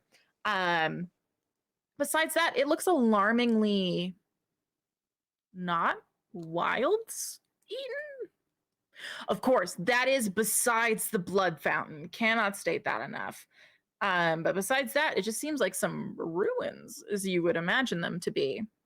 But yeah, lots of like metal, like everything that you expected to see in the wilds. Like, this is it. Very cool looking ruins, done, like crossed off of Gideon's bucket list. And there is an amount of that that is terrifying, but there is an amount of that that's like, you wish you could tell Julian about this. Yeah. And Winona, you take almost none of that in. Because as everybody steps through into the courtyard, you look back at your friends for the first time and realize that Chade, Lildrir, and Crovalone all have crowns sitting on their head. What the fuck? And that's where we will be taking our break. What? But I believe we have a dice giveaway to do. Mantha? Yeah. Hi. Chaos. So, no, we still have $100 till chaos. So I have a fear in my bones. But yes, please stick around for the break to enter a giveaway to win a $20 Die Hard Dice gift code. You could use that to perhaps purchase a Death2Divinity character palette. You could also use it to purchase any of the other incredible offerings on the Die Hard Dice website. And make sure you use the code Death2Divinity at checkout for 10% off your order. I'll give my little soapbox speech about dice after the break while we're pulling the winner. Okay, goodbye. Oh, hello, God Slayers. I hope you haven't been slaying too hard for these dice, but I think it's about time we give some of them away. Before we call that dice winner, Mantha, tell them one more time about our fun little our partnership with D2D. Not D2D. We're D2D, but Die Hard Dice. That's us. We're D2D. We're Death2Divinity. Hello. Hi, welcome to Death2Divinity. No, so we have a super excellent partnership with the incredible people over at Die Hard Dice. They've been our sponsors since our season 1 premiere, all the way back in July of 2021, which feels like a million years ago. And we just recently collaborated with them on 6 character palette dice bundles, one for each of our PCs. So that's Brian, Current, Gideon, Kaylin, Ula, and Winona. Each of the players actually worked with Die Hard to curate those so that they had like the most all-encompassing vibe of our character that we could possibly make. And it was a really, really fun thing. And seeing all y'all receive them has been really incredible. I'm really pumped about every single one of those palettes. Obviously, I'm especially partial to the Brian one because that's my tiny murder child and you won't take her from me. But you can use your $20 gift card from Die Hard Dice that we are giving away right now to purchase one of the palettes. Purchase one of those palettes if you so choose. Die Hard also has just an incredible selection of other palettes and like other sets. It's amazing. But make sure you use the code Death2Divinity at checkout for 10% off. And if you mention us in the comments, you will get freebies from them because they're awesome and love to take really good care of their customers. So we appreciate that. And then my only little Killian, congratulations on winning that gift card. Well, now we have confirmation. If you come to a scheme time and you help us make fun flowers, you will karmically win dice. So, Killian, I'm sure that you know this, but for anybody in chat who does not know this, if you purchase, for example, a metal dice set or receive a metal D20 in a Death2Divinity character palette bundle, you should also get a dice tray. You should do the same thing if you buy crystal or other metal dice. Here's the reason why. It will protect your dice, which are an investment. It will also protect the surface that you are rolling on, which was probably an investment. And it will protect you. I don't know how many of you have heard this, probably most of you, but our dear DM, Katie May, once dropped a metal D4 on their toe and caused it to start bleeding. So, you know, to save your surfaces, save your dice trays, or save your surfaces, save your dice, save your toes. Those are the 3 things you can save by purchasing a dice tray. And that's the end of my TED Talk. Thank you for coming. Thank you for your TED Talk. Time for I can't come up with a fun thing for Kaylin talk. Kaylin, hello. Welcome. Hello. It's your time, Pleasant Bard. So, I'd like us to return to the fun little predicament with which you find yourself, my friend. That is indeed, you are roaming through the woods, the wilds, as it were concerned. You've almost made it back. You can literally see the rebuilt weeds off in the distance, all of the airships hooked up to each other. It's like right there. And you have just watched as Neov and Mel have just turned their heads as this harp began to play. Are they walking towards the harp? You can tell that they've both each taken a few steps towards the source of the noise. Okay. Before you go, I meant to say this before we started break. Specific shout out to I've gone through Dungeon Masters Guild. I've gone through all the things, and I found the best like Fae compendiums alive, and none are better than the Fairy Fire compendium from Astrologo Press. I own a hardcover of it. It's gorgeous. I would die for that. And you might just see some stat blocks that would look familiar if you were familiar with that book. Continue. Okay. So I am going to call out to Mel and Neov and be like, don't leave. Where are you going? At that point, Mel kind of like turns her head back and goes, "We have to collect information. We should know what that is. It's so close." Yeah, we should probably be careful. So we should probably stay very close together and move very slowly. Was this you moving quick? Listen, I'm just saying, if there's there's music, it can be a little entrancing sometimes. So let's just. I'd like to stay close so that I know that we're all together. Niev turns to you and goes, "Come on! What if there's like a party?" Out here, Niev, really?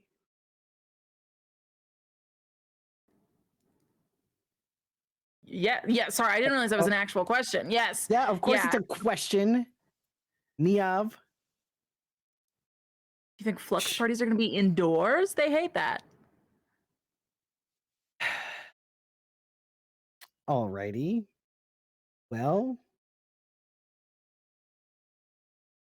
I guess we're gonna go and check out this sound. Let's see what it is. And so has Kaylin's like pretty confident that they are under the influence of magic at this point, correct? Mm-hmm.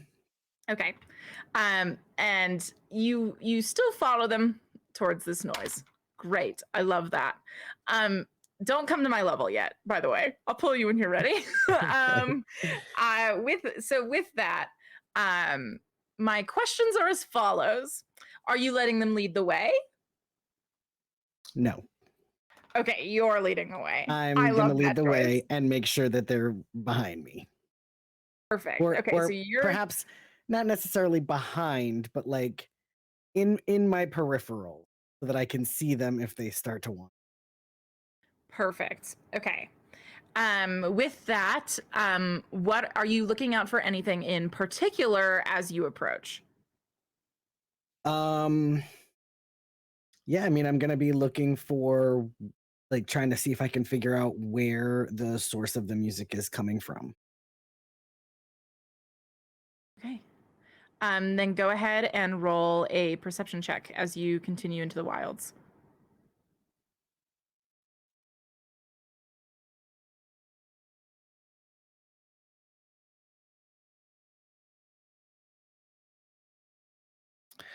$13. 13.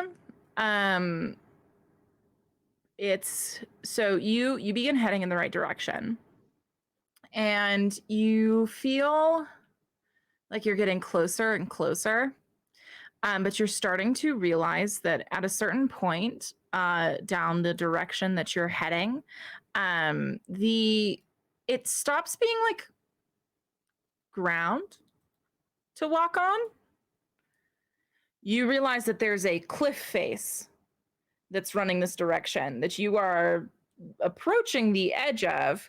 However, it doesn't quite look like a cliff face because the moment that the cliff stops, these giant trees take over with branches the size of streets. And they appear to be well tread.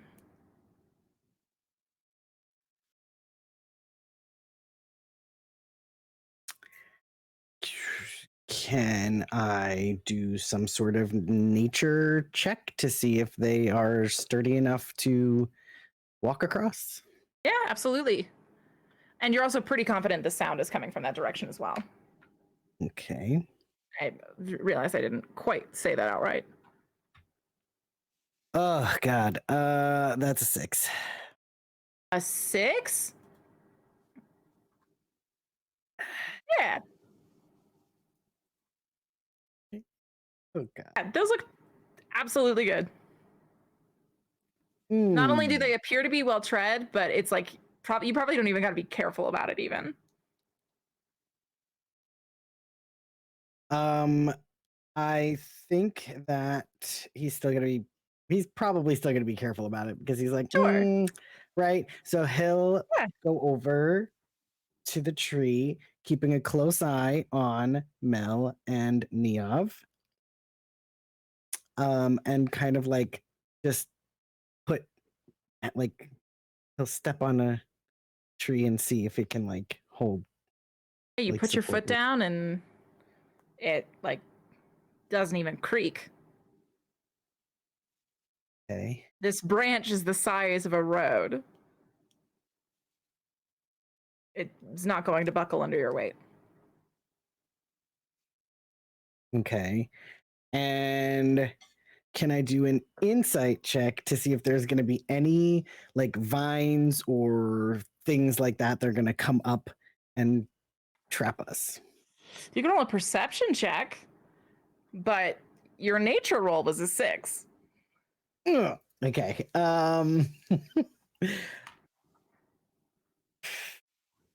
Okay. Let's see a nice little perception check, shall we? Okay. All right. Let's see. We've committed to it now. Oh, it's a 10. 10? Yeah. You're looking for vines. You're like, I'm pretty sure a vine's gonna just jump right up, grab my ankle, pull me off, and it's gonna be over. So you're looking kind of there, around there for that. And you realize that this branch kind of snakes off to the side, and it kind of crosses with another one that's heading right below it. And you see this branch sitting right on top of it is, from the distance, you can tell that looks like an instrument.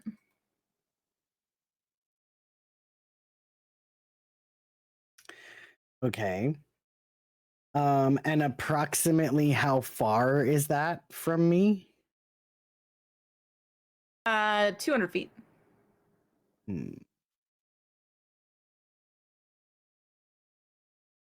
Okay.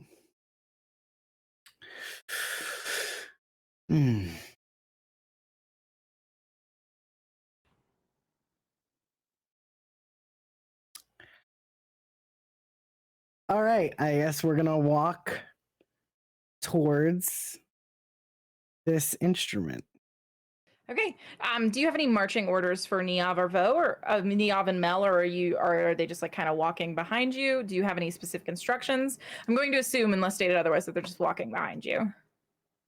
Yeah, I think if it's possible that we are actually going to form a little almost square. Yep. So that Triangle even. Or triangle works too, I guess. But like I was thinking more angled like this. Oh, like gotcha. I'm like back on this. board. Let's go. Yeah, like, You're each the midpoint of one of the lines of the square. yeah. So But also, maybe like connected to each other like this would be kind of a. I'm just fucking with you. No, that sounds good. I'm just okay. Perfect. So yeah. you're in this, but they're pretty close to each other because it is still like a tree branch. And you look over, Mantha, just trauma forget the words I'm about to say. You look over, and there's like several hundred feet of branches you can hit on your way down. So they're straight. They're not quite at the edge. So they're pressed in a little tight, but they're still in the formation of your choosing. Okay, great. We walk carefully, slowly towards this instrument. Yes, you begin your walk closer and closer, and you can feel what now you are from the distance very sure is a harp being played by someone who is just leaned over it and is just plucking away at it at a fervor, just completely lost in the intensity of it, hasn't even looked up at you. But I need to know if you're being stealthy on the approach or not. And if so, I'm going to need you to roll a stealth check. Okay. And after you make that check, you can go ahead and join me on my map. Oh Lord. Okay. An 11. Oh God, oh, the face tells me I should roll with okay. I'm gonna do that.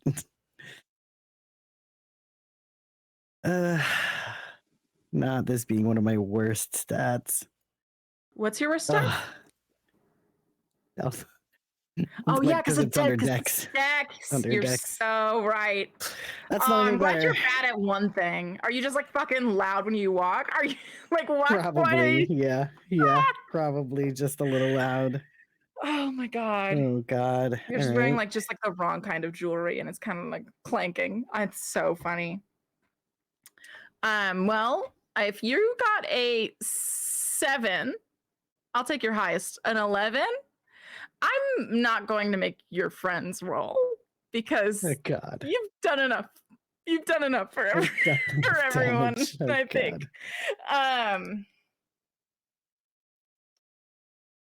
All right. So you are trying to advance stealthily. It's not going well. It's not going well. You know, you're kind of the vines they're on even ground, right? Which means that you're just like not, it's hard, right? You're being as quiet as you can, and somehow nothing feels like enough in the wilds. And this is no exception. This creature is playing away at this harp.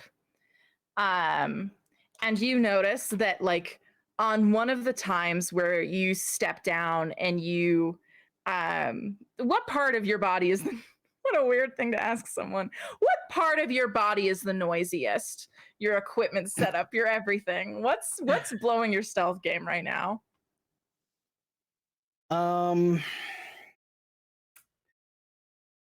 I would say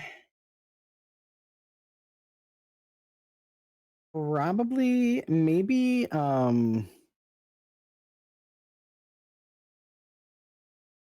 don't know. I want to say just his like walking is very like heavy footed.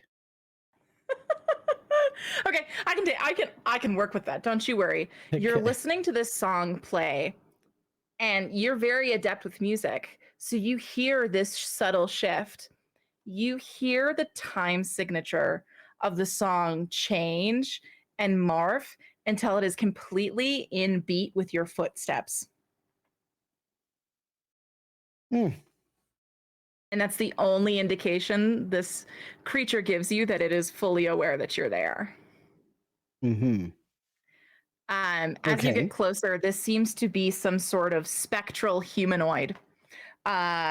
This almost translucent creature with this like wildly long hair. And he's wearing like this like it's like half V-neck, but inside the V-neck is stuffed one of those fluffy oh my god, cravat? oh my god. A what? Aren't they called cravats? Mascot? No, what? The Corvette, hold on. Cravat. Yeah, right? Molly said it. Yeah, okay, sorry. I wasn't loud enough in my headphones, and so it was ADHD people have listening hardship. It's fine. These fuckers. So it's a huge V-neck, and then also this is stuffed into the V-neck. And so it's just like it's like a whole thing. And so it's that, and then just these like goofy little like shoes with like the twirled point at the end, and just like this huge extravagant like conductor's coats. And all of those feel and look so very real. And his body is the least real feeling part to him. And as you get closer, you can actually see that every time he's plucking at one of the strings, they're snapping. And so you notice he's actually only playing with one hand and going back and healing them in time with his other. Interesting. And what are Niav and Mel doing? They're just kind of like standing, just entranced.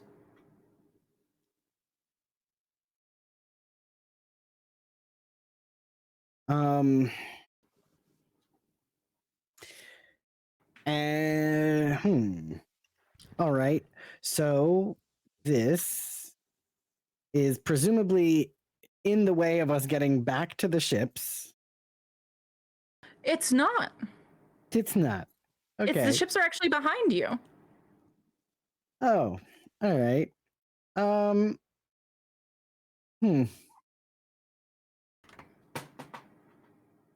And yet he knows that I'm here already, so it's not going to be helpful to me if I just turn around.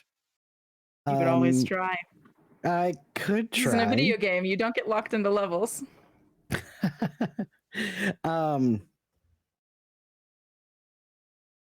So I think I will turn to Mel and I'll say, okay, so now we figured out what this is. I've written it down in my notes. Creepy Victorian ghosty guy with a harp that he heals with one hand while he plays with the other.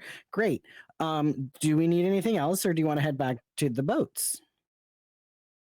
Mel says, I just feel like I need the name of the song.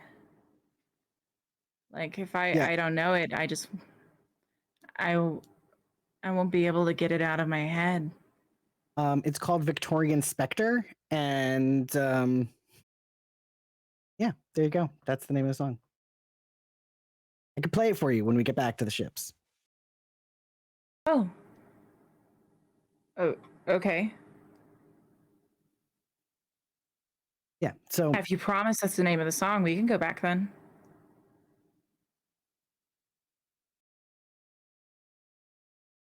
yeah, I mean,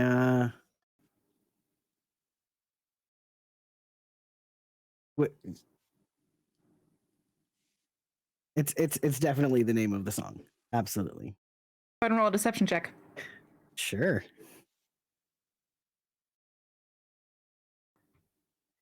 And I will ask that you subtract a 5 from it. Okay.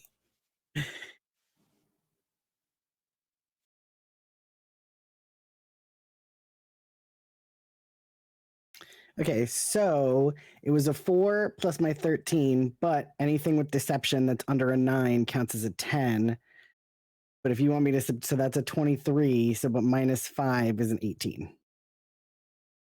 Okay. With an 18, Mel goes,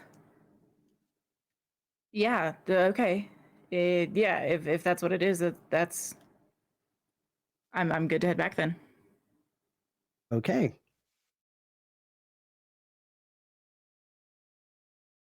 And so we'll try to turn around and leave the area. Yeah, so you kind of like turn around and go to leave, and you just hear like a quiet whisper.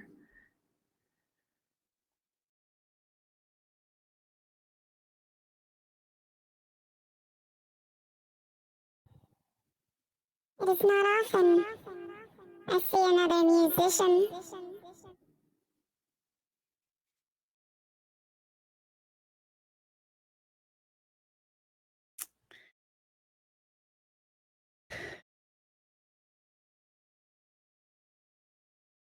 I suppose there are not many musicians out here in the wilds.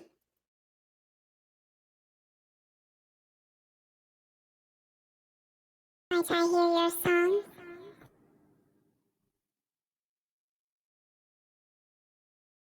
You'd like to hear my song. You've heard mine.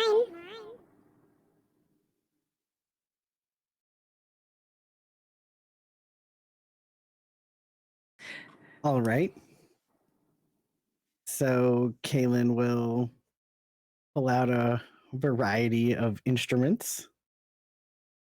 And he'll kind of magic them together and play a song. Okay, go ahead and roll a performance check. Okay.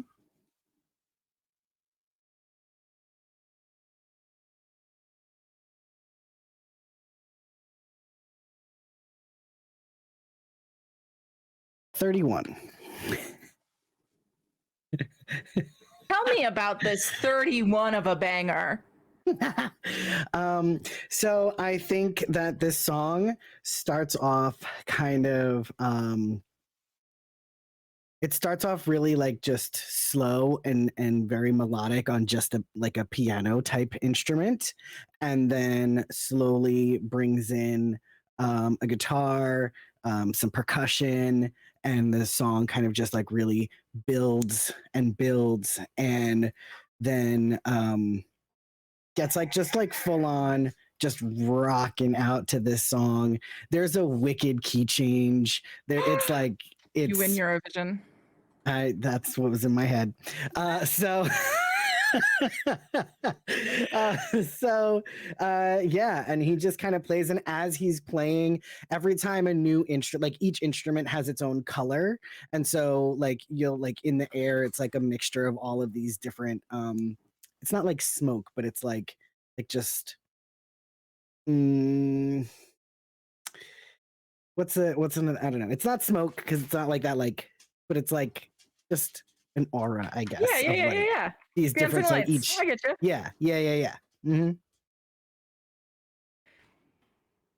Okay, so you pick up into this like this you hear it, you hear the trees almost like singing it back to you, this magic that you're feeding the wilds, this tribute that you're giving of this performance.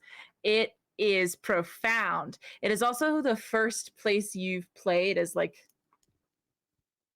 a free man,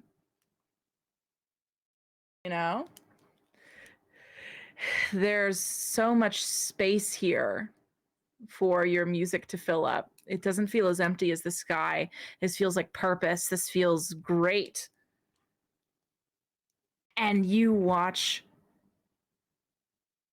this specter become entranced as he pulls himself away from his harp and just slowly moves closer to you as you play, just thrilled, just excitement in his eyes as he watches you. And you finish. And what's your like finishing like pose energy? How do you finish this off? What do you say when you finish? Do you stay in silence and let your work speak for itself? Yeah, I don't think he says anything. He just kind of like maybe does like a little flourish with his drumsticks, and then like kind of throws them in the air, catches them perfectly, sets them right into his pocket, and then that's how it ends. And he like sucks in air through his teeth and like like kind of like shakes his head in an impressed way when you do that finishing move. Wow.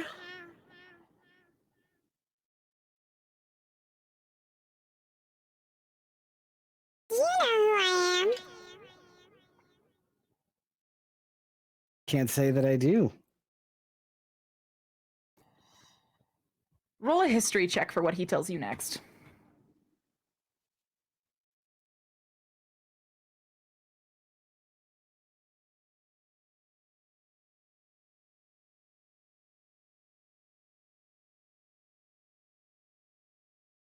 $14. 14.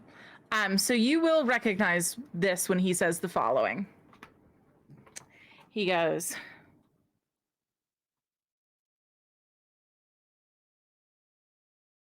I'm the High Bard of the Catalzi Kingdom. The finest bard in all of Acrimon. And I have finally met someone good enough to call my rival.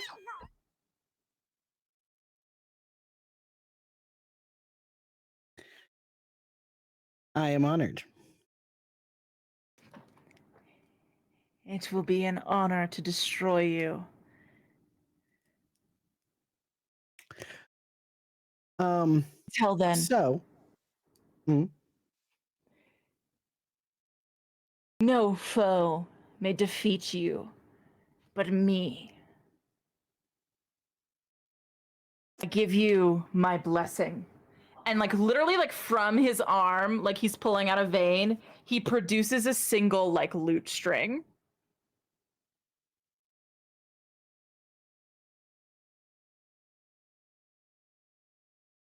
And then like pulls it and snaps it on your body, and it goes around like a necklace.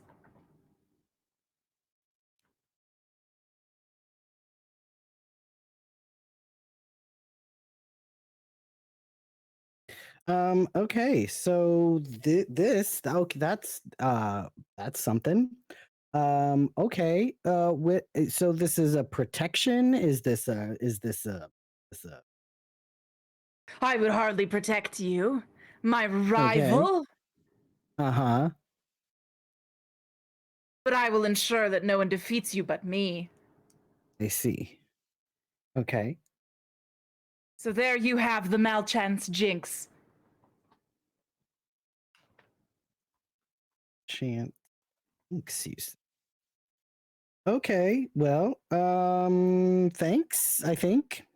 Maybe. So are we fighting? Are we flirting? Like what's going on right now? I am not ready to fight you. Oh, okay. So we're not ready to fight. Okay. And when exactly is that going to happen? I will take all the time that I can to prepare to beat you in one final song. Mm-hmm. But before that, you must find me. Okay. Great. Listen, when your friends really need to know the name of my song, you'll find me. And he turns and he literally starts sprinting. Just literally sprinting away from you.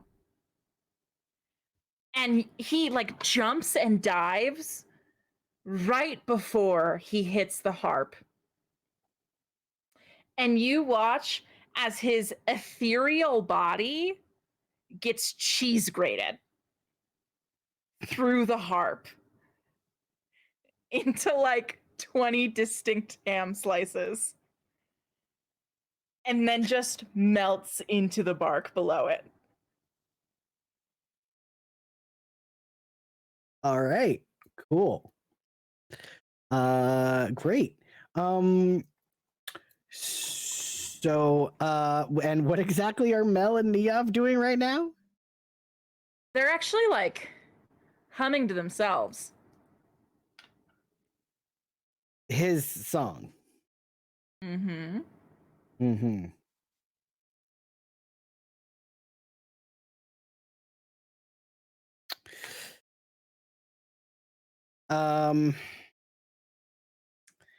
Okay, that's not terrifying at all.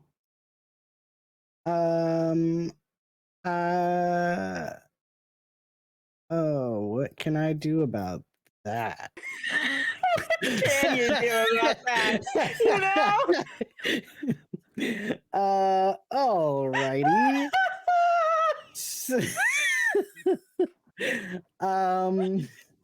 You were getting ready to fight. I You spent the whole break freaked the fuck out. And then I really did that to you. I'm so sorry.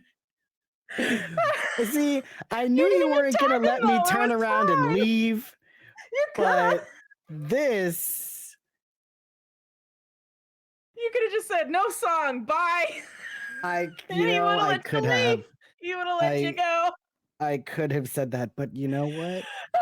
Who wants to watch that? Not me. Okay. So now, Kaylin is going to. Oh, I have to tell you about your item you have now. Oh yes, my creepy necklace. Mm-hmm. So twice per short rest.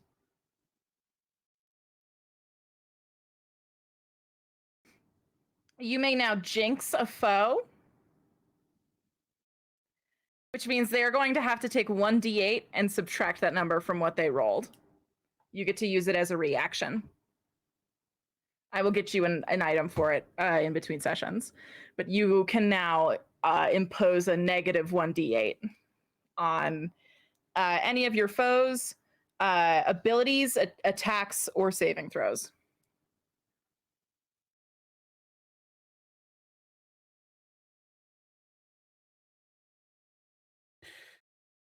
Okay. So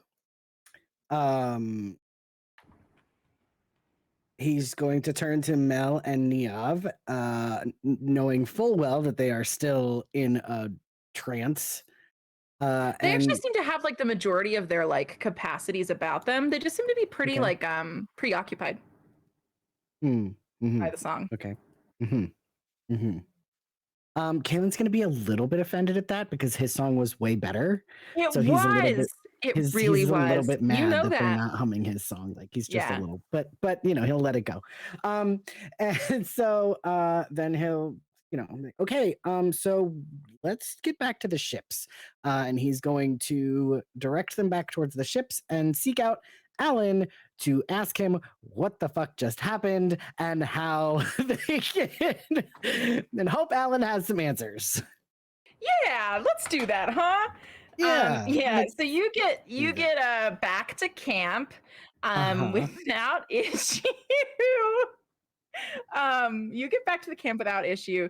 Niamh and Mel, they just seem to be back to normal as you walk. The only thing that is unnerving about it is that occasionally one of them will return to humming that song.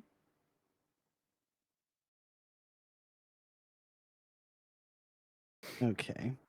And that's unsettling. Yeah, a little, just a smidge. Yeah.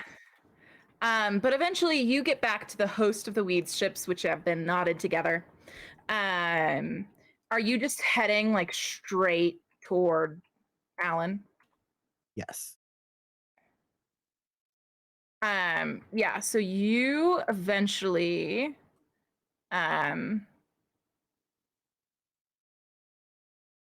so there is a segment, there's one of these ships that is kind of just been like called the mess hall, for better or worse. And you eventually track down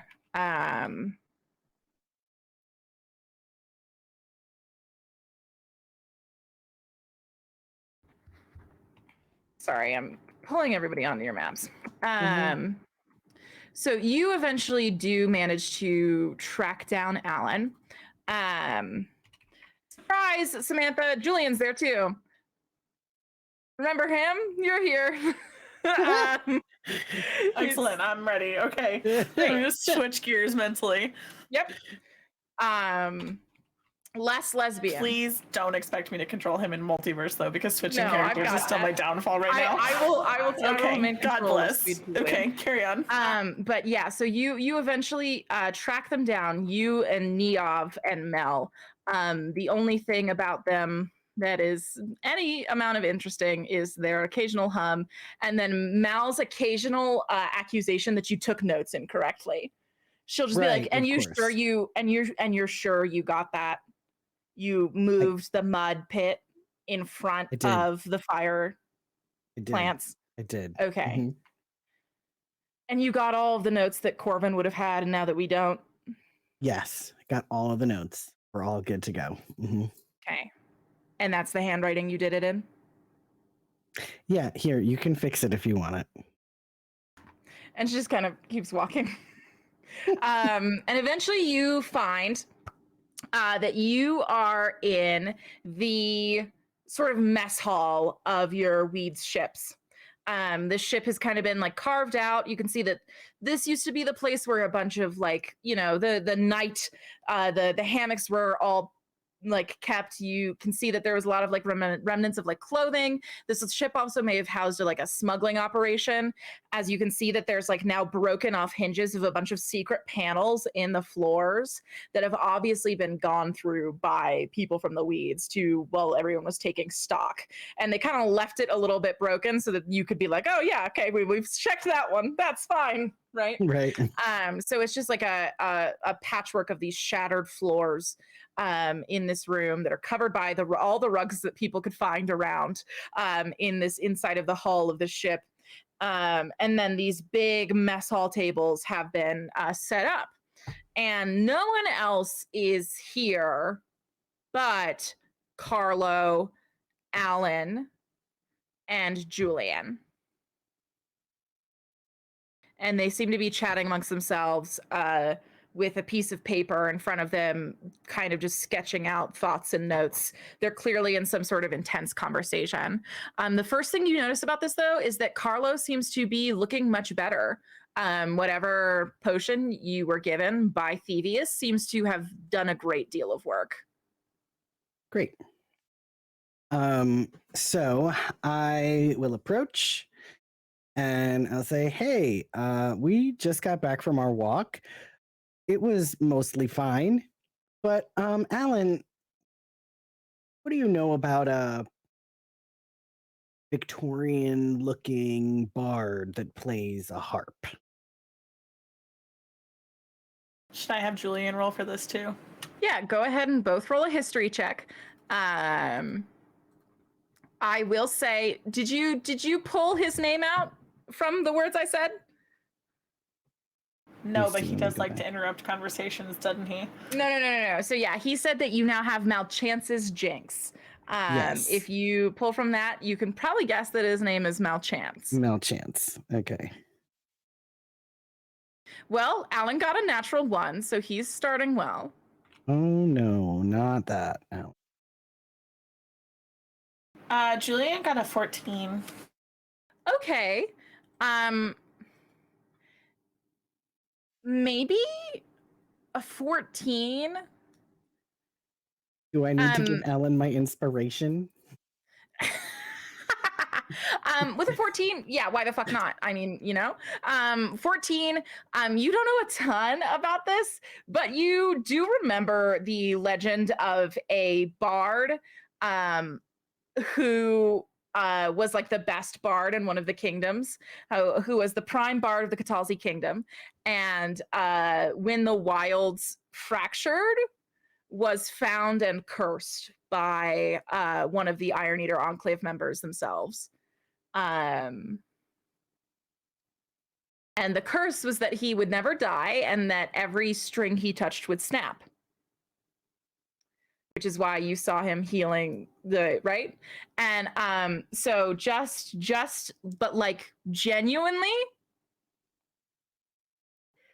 evil, the stories you've heard. Not like a fun little pesky little guy, like a bit of a egomaniac with pipes loosed on the wilds. So how exactly did you phrase your question, Kaylin? Do you know anything about this Malchance, the Victorian bard plays the harp?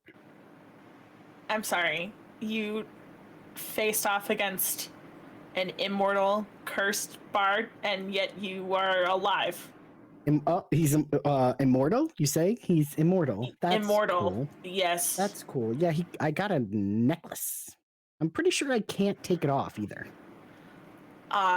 You don't know. We should know. You shouldn't be getting any kind of anything from anyone in the wilds. Mm-hmm. Yeah, he threw a lute string at me, and it just kind of turned into a necklace. And he said that I now have Malchance's Jinx. A little concerned about that. A little bit more concerned. Our friends Mel and Neov, yeah, they were kind of entranced by his song, and they seem okay. They seem okay mostly. Fine, except Kaylin, that like they you keep just humming can't the be song. okay with the fact that an immortal ham bard wrote a better song than you. Ham bard? Why are we calling him a ham bard? That's what I heard. he yeeted himself through the harp and looked like slices of ham. It was weird. Anyway, Gross, they don't Kaylin. listen to Mel, please. Oh, you actually would know that he regenerates after 24 hours after he dies. Julian, great. you would know that. Okay, well, that I had never heard how he does that, but he'll be back in a day's time. Great. Okay. Did he by chance call you a rival? You know, he did. Julian, you would know that there is a legacy of his chosen rivals, and they were all important, powerful bards that all did meet their untimely death at his hands. Kaylin, Mm-hmm.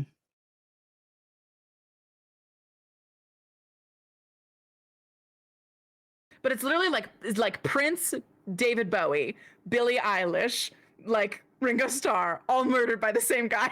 Like it's literally not like, Billie Eilish being ranked amongst literally all Prince and murdered Billy by- Idol. but like that kind of energy, right? Just all the name-worthy bards that you know of have been slaughtered by this guy.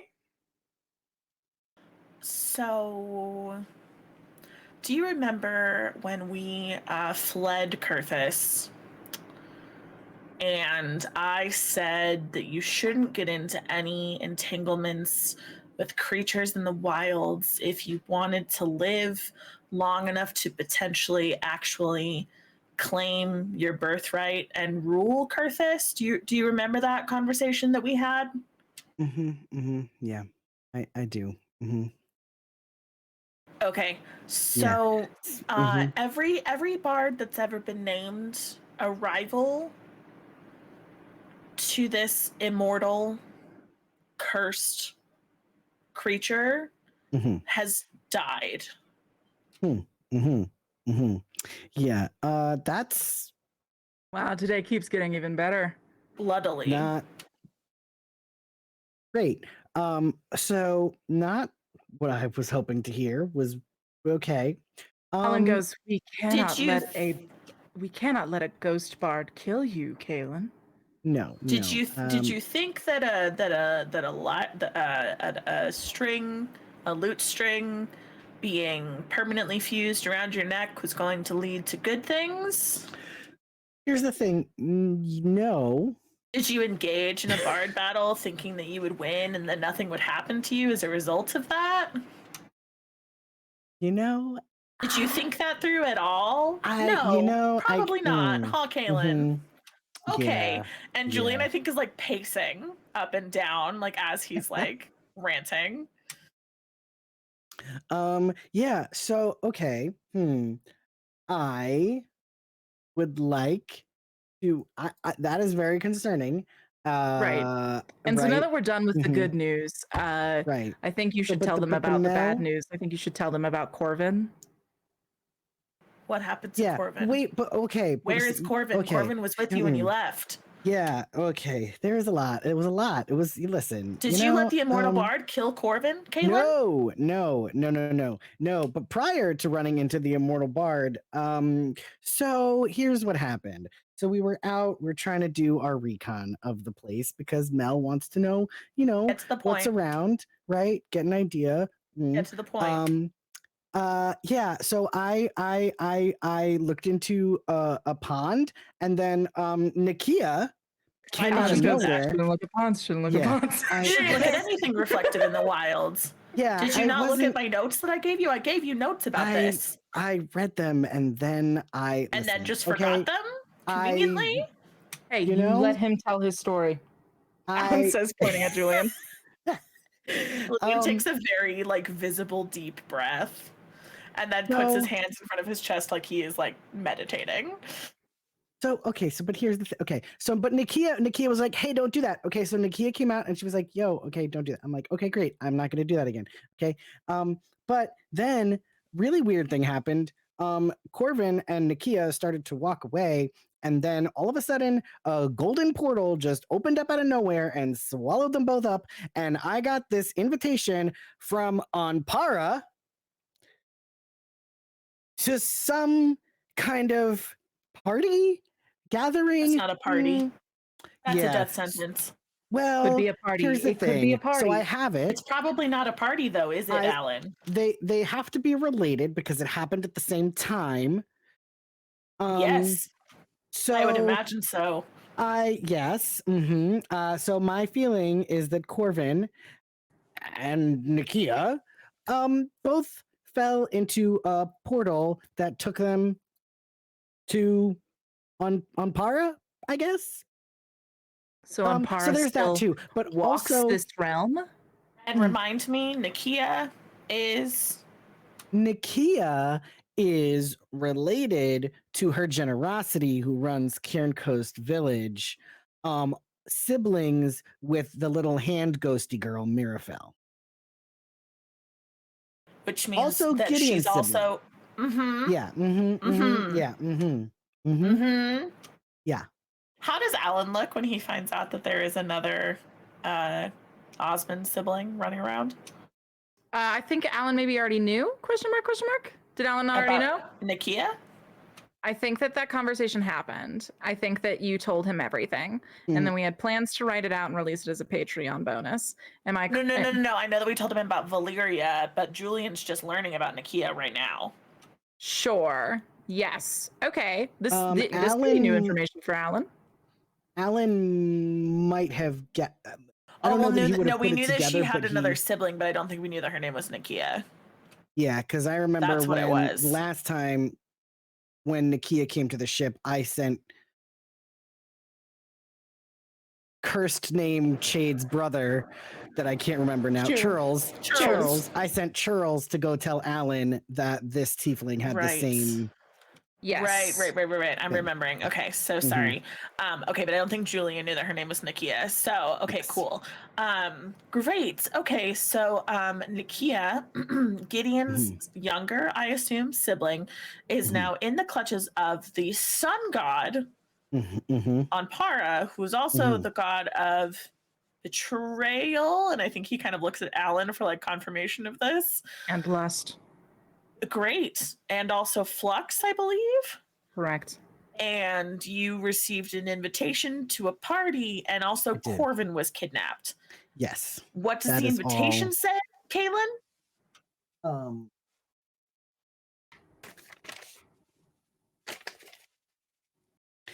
It says that he's going to introduce himself.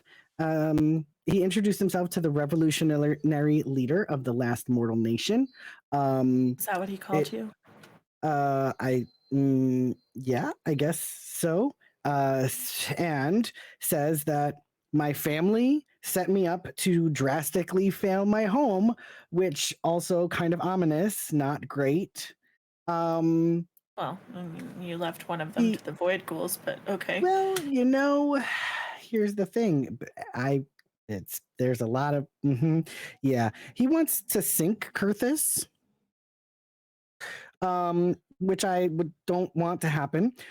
He says that that I have to join him to discuss the future of Kurthus and rescue someone very dear to me, who I presume to be Corvin. But then he says 2 for the price of 1. I don't really know.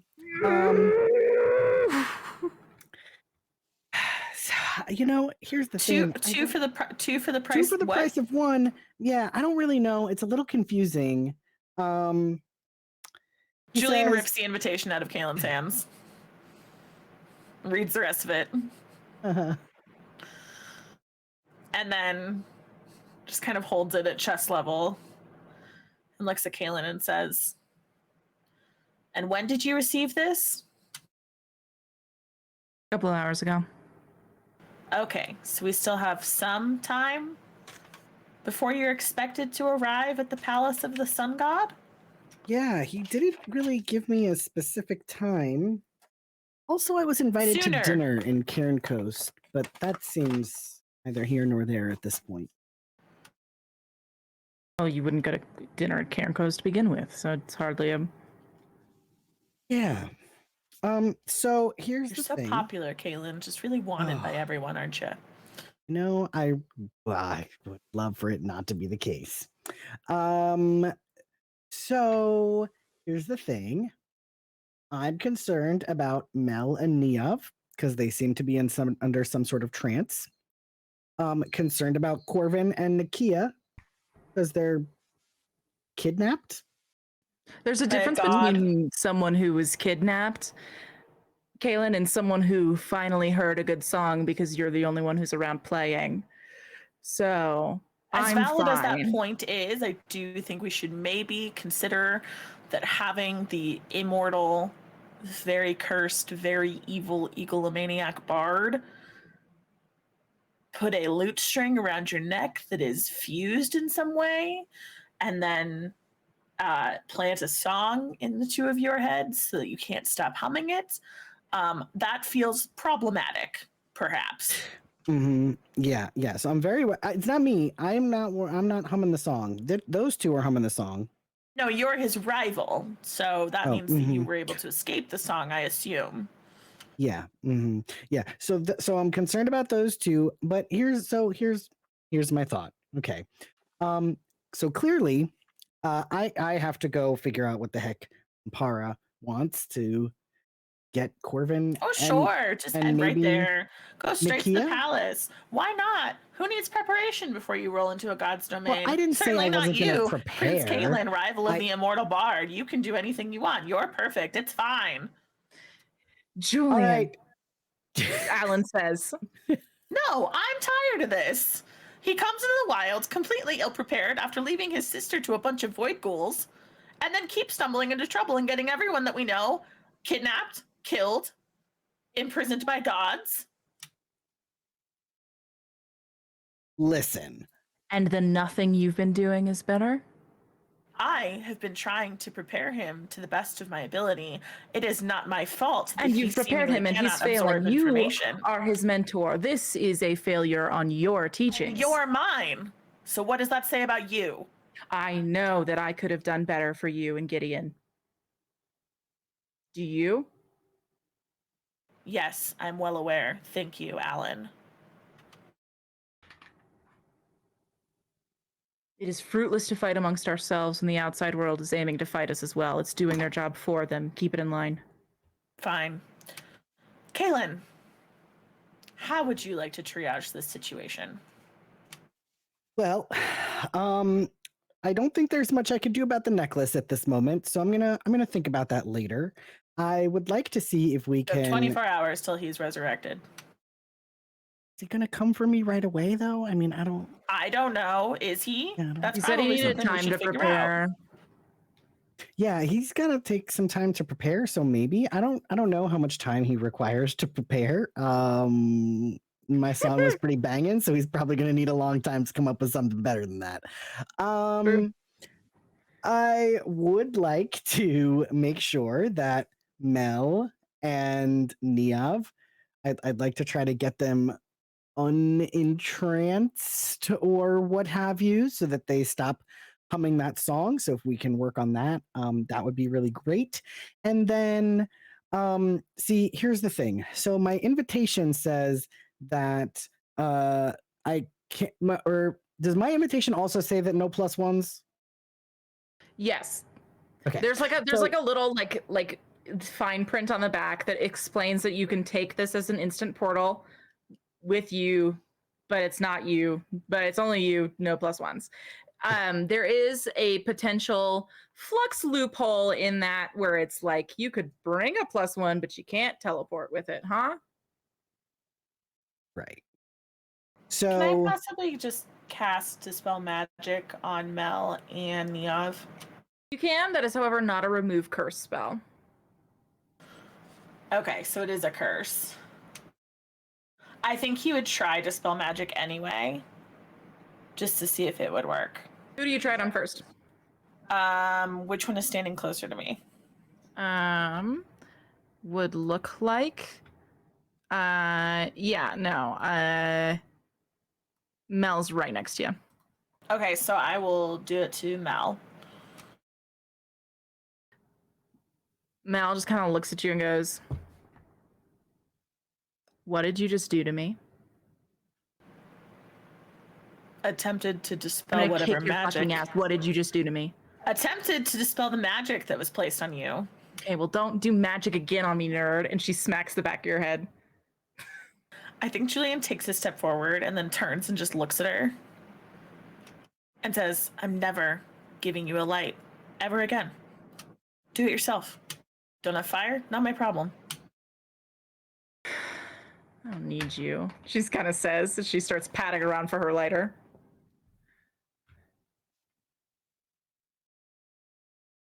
I'll turn back to Kaylin and say, well, that didn't work, which means it's probably a curse. Great. What do we know about breaking curses? Not a lot. Okay.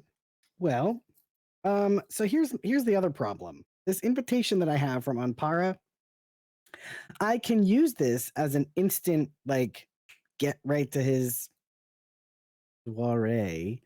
But it's only going to be me. I'd really like to not have it be just me.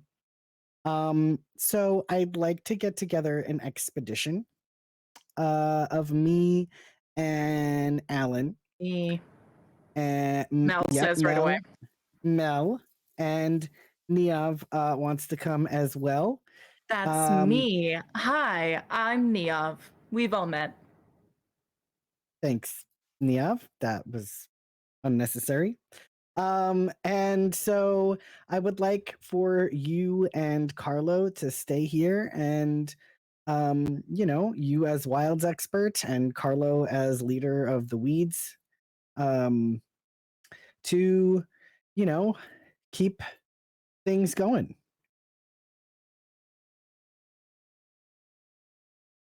Julian, how are you receiving the news that you're not invited?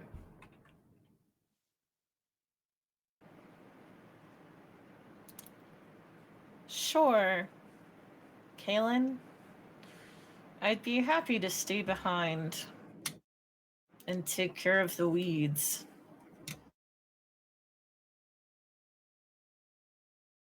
I appreciate it.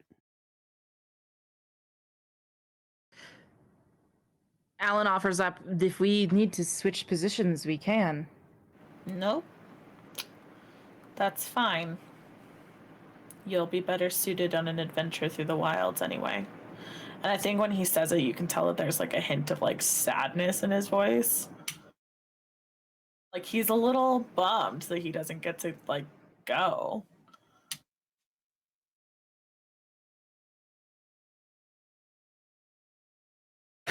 You know I'd love to have you with me, Julian. But you yourself said that the flux will feed on emotion. And it's going to be safer for you and for me if you stay here.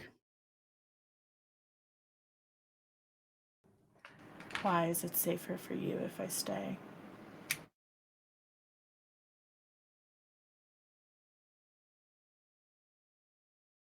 Because I'm too scared of what's going to happen if we go out there together.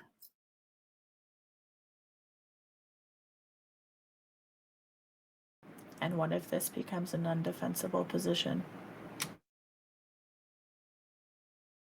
Carlo goes, it won't.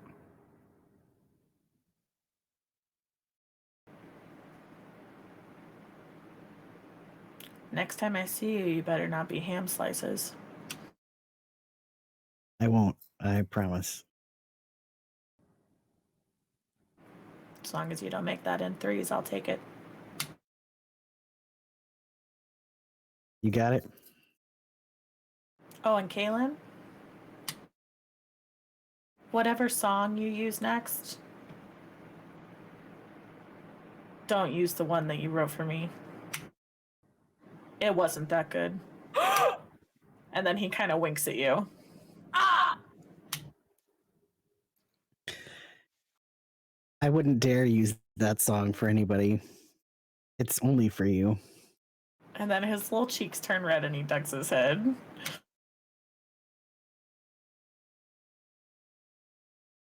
Belle looks so fucking annoyed.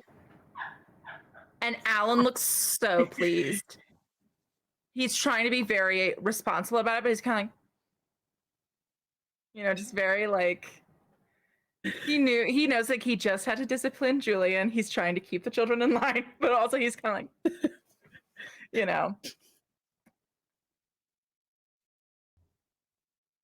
How do you think Carlo looks right now, Kaylin? Oh,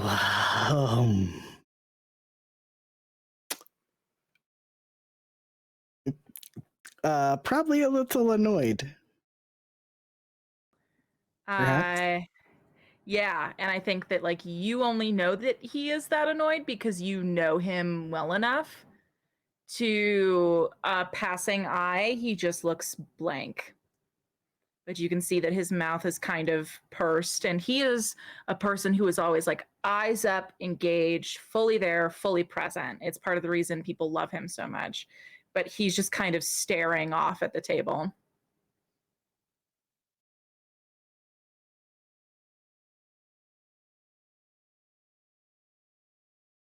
Carlo, I know that you're the perfect person to keep this place safe and build it into everything it could possibly be, and I appreciate you and everything that you've done.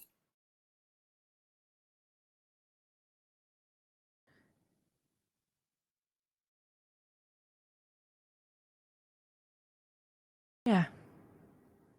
Kaylin, we make good allies.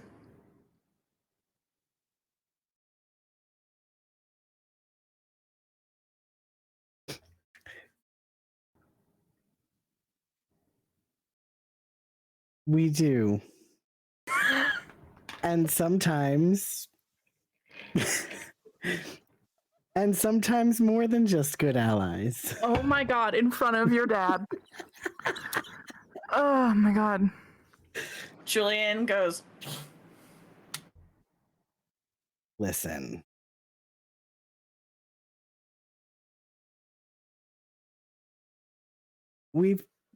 I just You see like a vibrating specter of anger behind him as like Mel just kind of like leans into your eye view, just like fire. Actually, let me look at her stat log. One moment.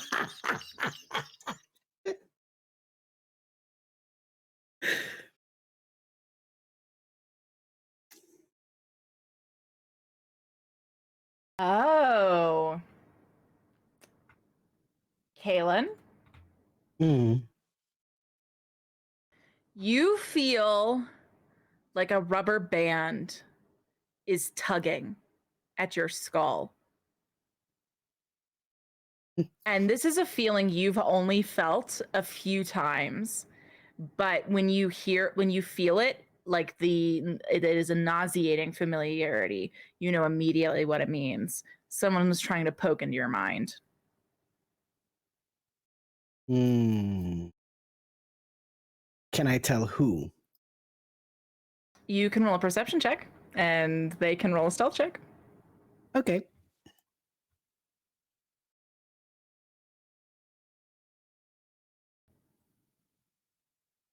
You said, what am I rolling? Perception. Perception. Yep. Mm-hmm. Because you would be seeking to see the actual spell being cast. That's a 24. God, that's a definite no. That was a nat 20. My 8? She's good. No, you don't know who. Okay.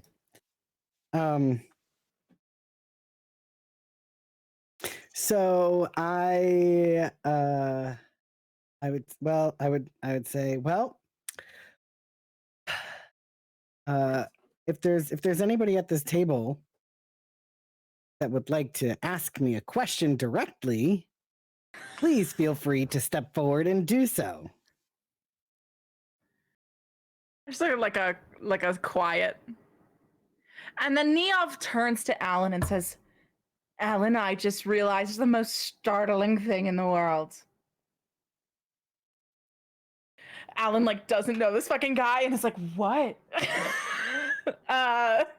What? He's like, we have to sort our books half and half. The half that goes and the half that stays. And the choice of those books, that's life or death, Alan.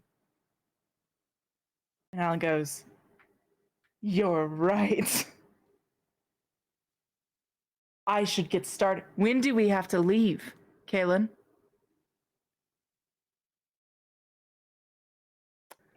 Mm, 24 hours? I love to spend at least 3 of those on these books, so I will be back. And Alan kind of just like pushes himself up from the table and kind of like gives you each a nod before leaving the room. Great.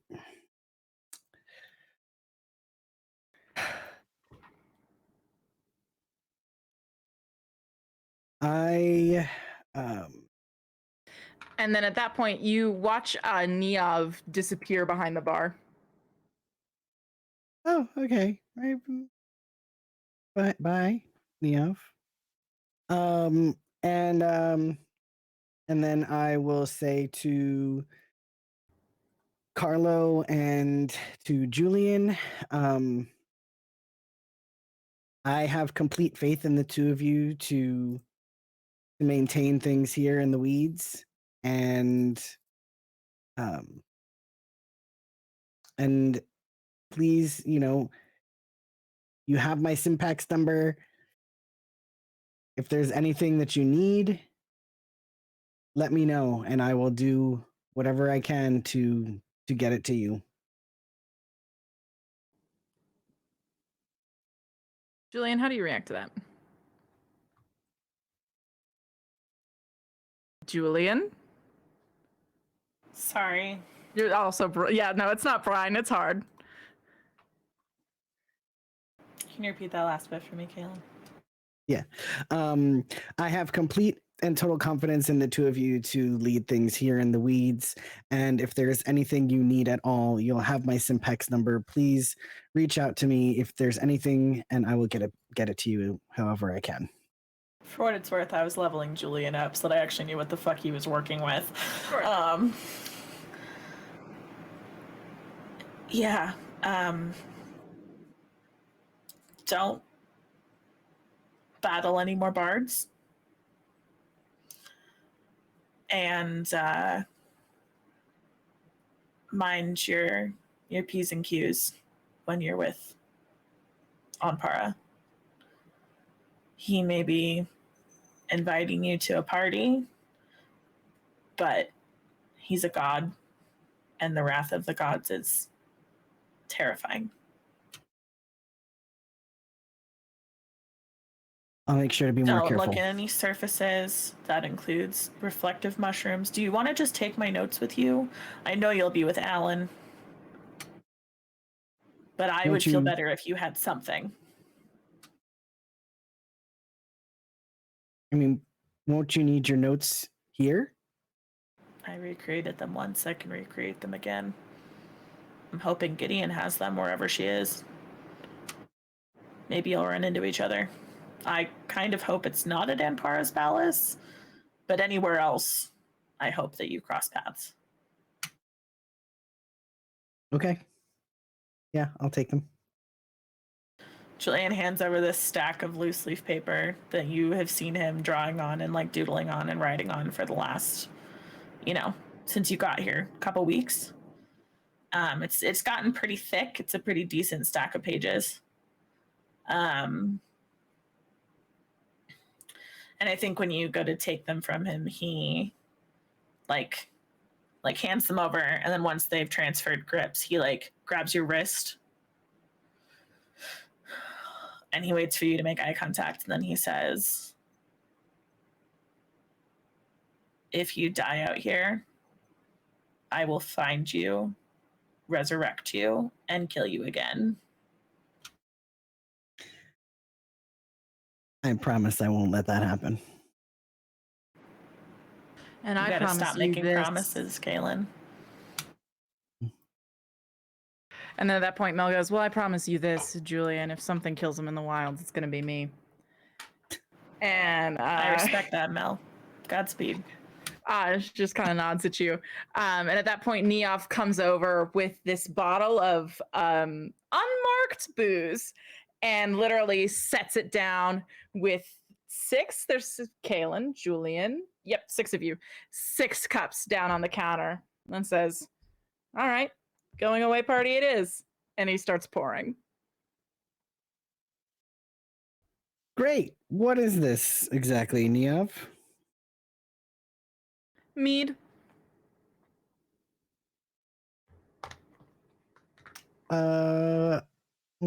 Okay.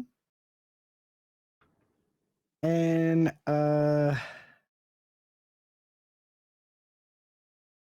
debating if I should detect magic.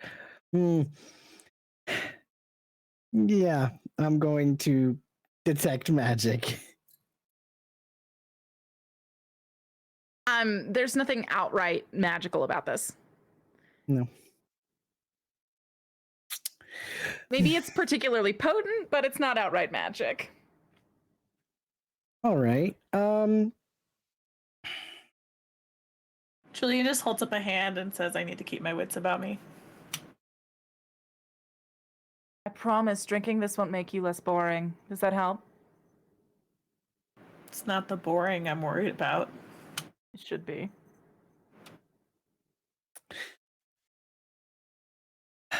All right. Well, cheers then. All right. Everyone but Julian lifts up their glass and clinks it. Can I get a Constitution saving throw from you, Julian? I had a feeling that was coming. From me? What do you want? No, sorry, Kaylin. Sorry. Jojen is like thinking about murdering something off in the distance. That's also a Grimoire monster. Surprise. 21. 21. Okay, you get to decide how turn you get, I guess. Okay. It's like absinthe. It's like Oh. strong shit. And this is your last night to probably drink that in ever. Who knows when you'll be not busy again. Neav looks into it. Mel seems to be drinking as well. How much do you drink tonight?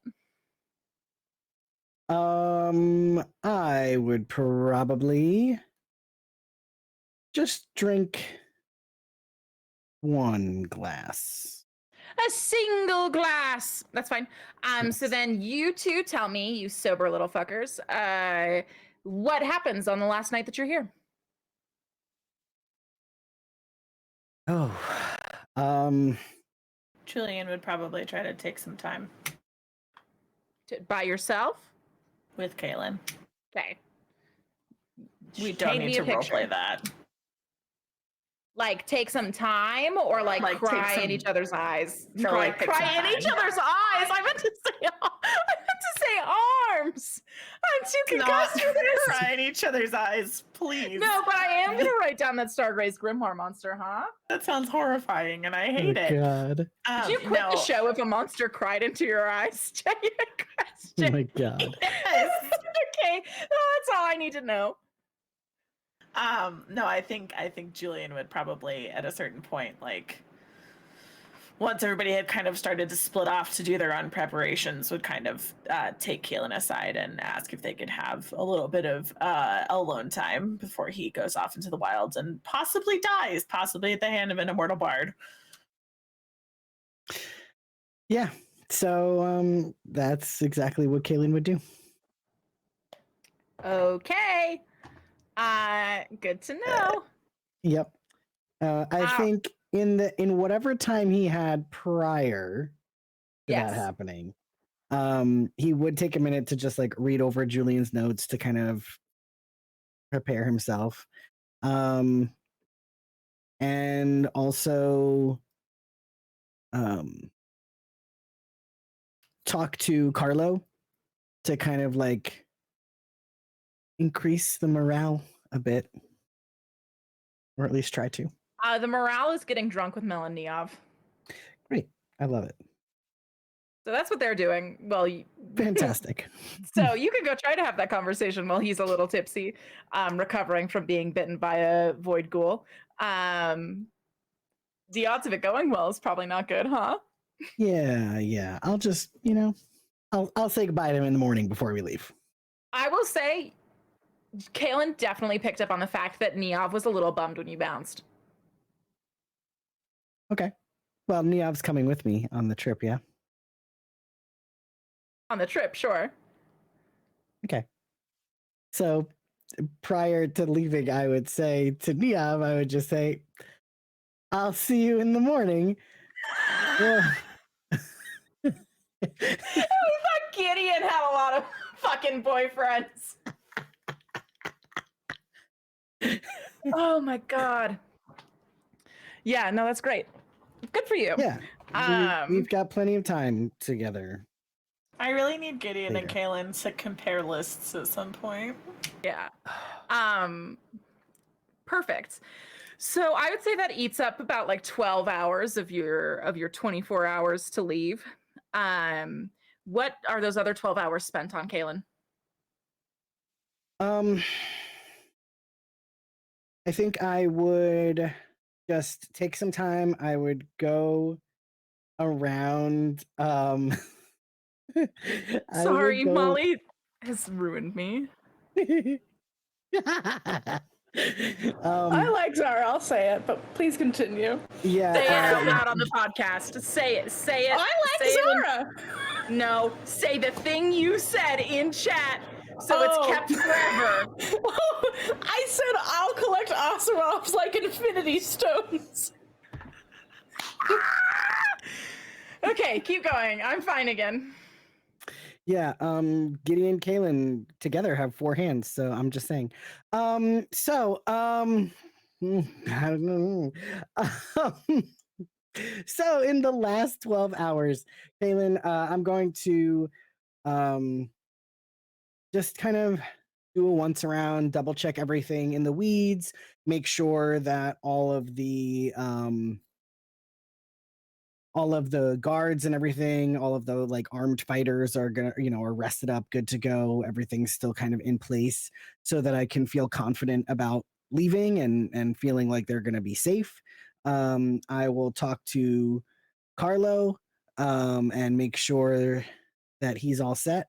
And I think Julian and I probably would have already had a tearful yet who knows what kind of a conversation we've already had about Julian being in the wilds. Yes, so, we'll yeah. publish it as Patreon fic. No one worry. So I would just say for you that Carlo is all business with you in a pretty deliberate way. And the only thing he says to you that's not business is,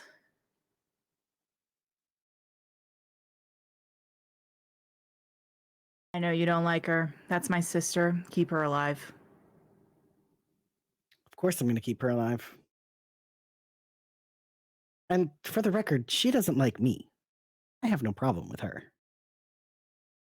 She is your sister.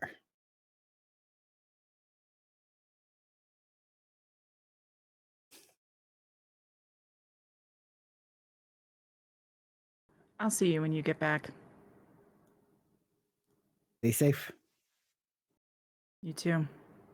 Kaylin, not great at keeping sisters alive. I swear to fucking God. I'm hanging up my mantle. I'm broken.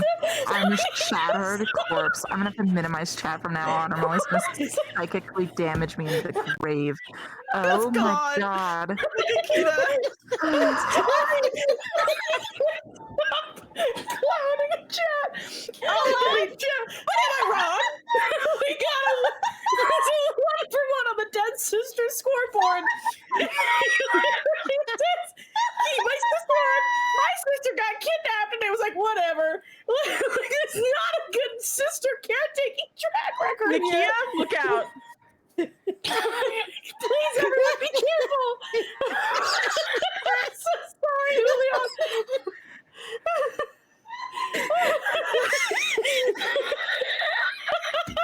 So sorry. I'll close chat. I'll mute myself. Yeah, you didn't know I was the real kin killer blade after all. Hey. Oh, God. I can hear Sisters, I swear to fucking God. I'm losing it. Okay, so yeah, you and Carl have a very sad interaction that I'm gonna go have to make a whole playlist about because I'm just a sad boy all the time. So you do that.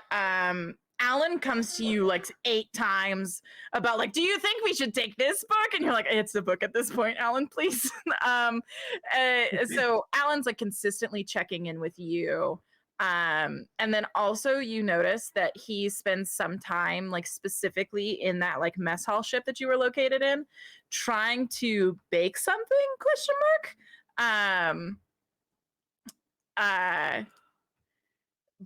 So yeah, so then you have the Carlo, you get ready for the guard, you can contribute as much as you can in that arena. Anything else that you're doing before you get ready to take flight? I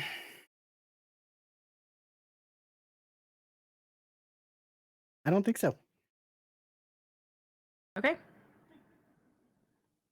So I assume that you're taking the original ship that you left with? Yeah. Well, have we been able to like fix it up so that it's not so loud? Yeah.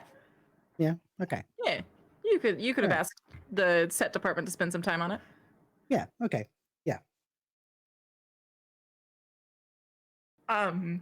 So you, oh my God, I'm broken. I'm in shambles. Okay. So touching goodbye, how will we do this? You go to leave the next day and it's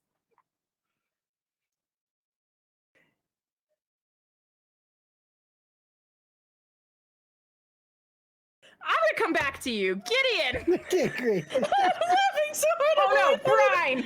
Brian, it's you! And I took my glasses off and then I dropped them. Oh my God! And Kita's gone! What am I gonna do with you? Kaylin got Keita. Oh, that's it. That's where we're ending. There's no coming back. No. There's no. Oh, getting Julian to cackle is all. It's just good for me. I have to keep trying.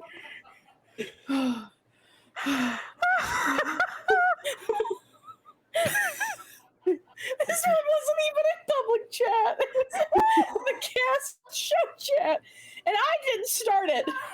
This one.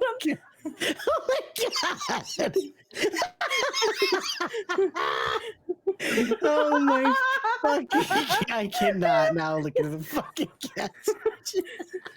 All right. Okay. Stream's over. Bye. Oh my God. I'm here. I found my glasses. I'm here. Kita's not here, but I'm here. Keaton, please. Okay. We're going to Brian. Well, we find Kita. Someone send a search team. Okay. Hello. We gotta Welcome wrap back, this. Kita. I gotta check in with each one of you. Thank God. Brian. I don't know how I'm gonna do this scene right now. Brian, Yes. do you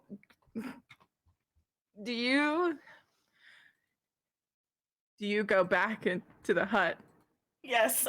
I go into the hut with my apology bouquet. Yes, the apology bouquet, to remind everyone, has roses, primroses, amaranth, vervain, chamomile, and Carnations. carnations. Huzzah! Well, one of my nice cards are on the ground now. Dead just like me. All right. You head back inside this little hut. And you can see Ystira doing one of her most common tasks throughout her early 20s, which you were there for. Crying in front of a fireplace. She does it very sad, very solipsistic, very like movie, like very like music video droopiness. But she's just kind of like crumpled in she's just crumpled in front of the flames. Just kind of like she looks very small. Her arms are wrapped around her knees, like pulling them in tight. I can't believe Molly was literally excised because she was too much. Goodbye, Molly. Her computer will begin working again eventually. I okay. Brian, this is what you enter the space with your apology bouquet.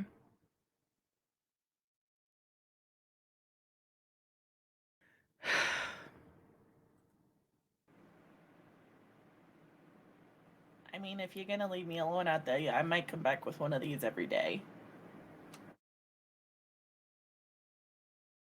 And she holds up the bouquet, and I think just like kind of slowly approaches Ystira.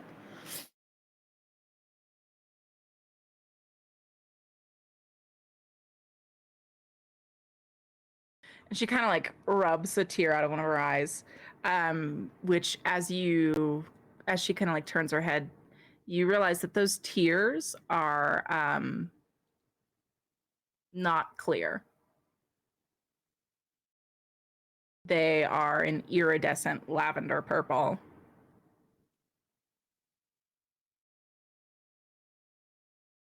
And she says,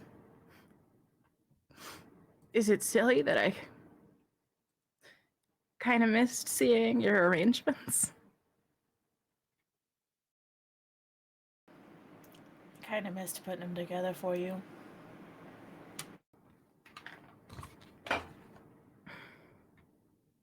I'm so mad at you.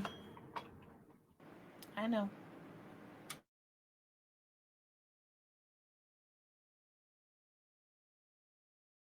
And Brian walks over and sits. Is she sitting on the floor? Mm-hmm.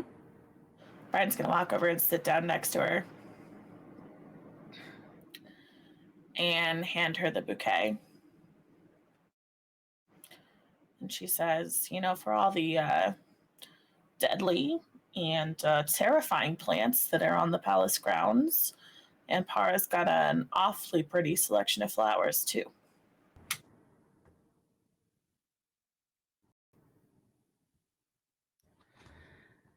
I think Anpara's whole reputation is a lover of beautiful things.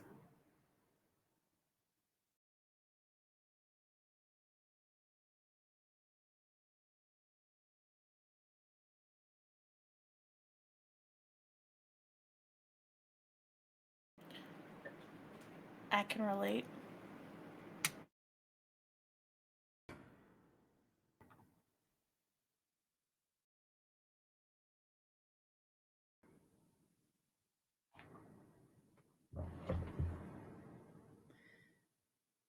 Well, Ystira.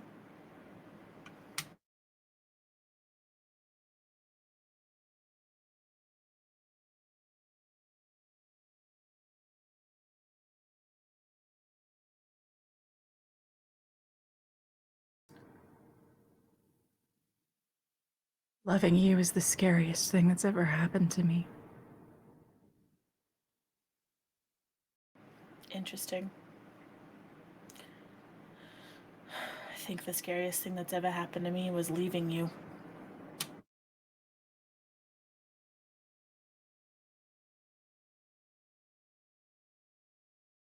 So what does that make us?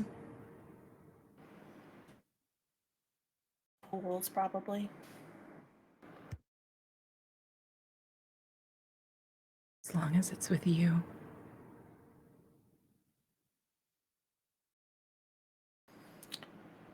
Brian's gonna lean forward.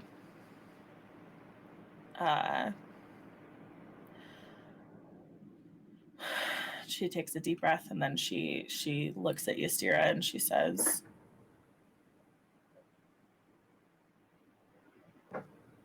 "I'm gonna give you 3 seconds to stop me. And if you don't, I'm gonna kiss you. She kisses you.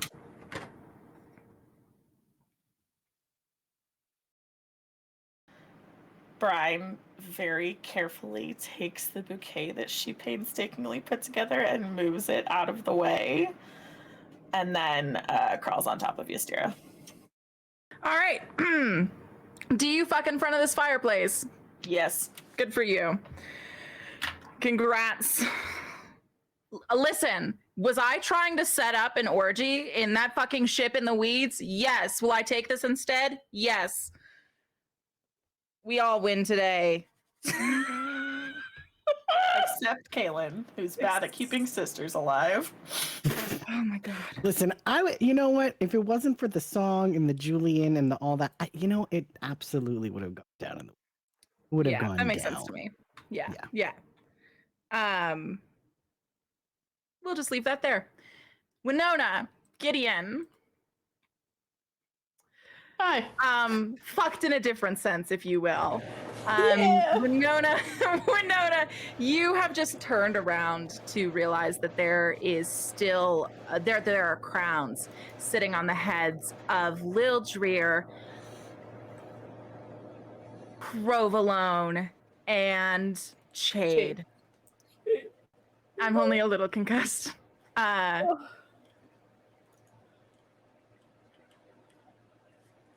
They are all adorned with crowns. Gideon, part of the reason you don't take this in is right after you kind of like, oh no, this money's too large. Oh, shit. Sorry, that's so scary. You must have been so scared. I'm so sorry. There is the bunny hops out of your arms and begins kind of like hopping in a direction that he seems that would like for you to follow. Okay, yeah, I follow Cinnamon. Wait, hold on. Wait. Huh?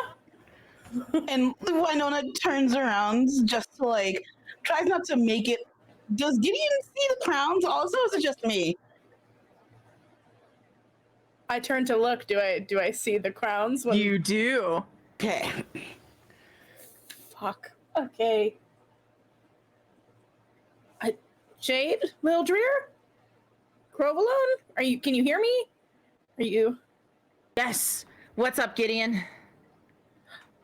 Can I go to try and remove it from one of their heads? Yeah, you go to try to remove it from Chade's head, and it just passes through your fingers. And she goes, "What are you doing? My hair looks great. Does it not look great? Fix it." Your hair looks wonderful, Jade. Yeah. Oh God, I don't have any.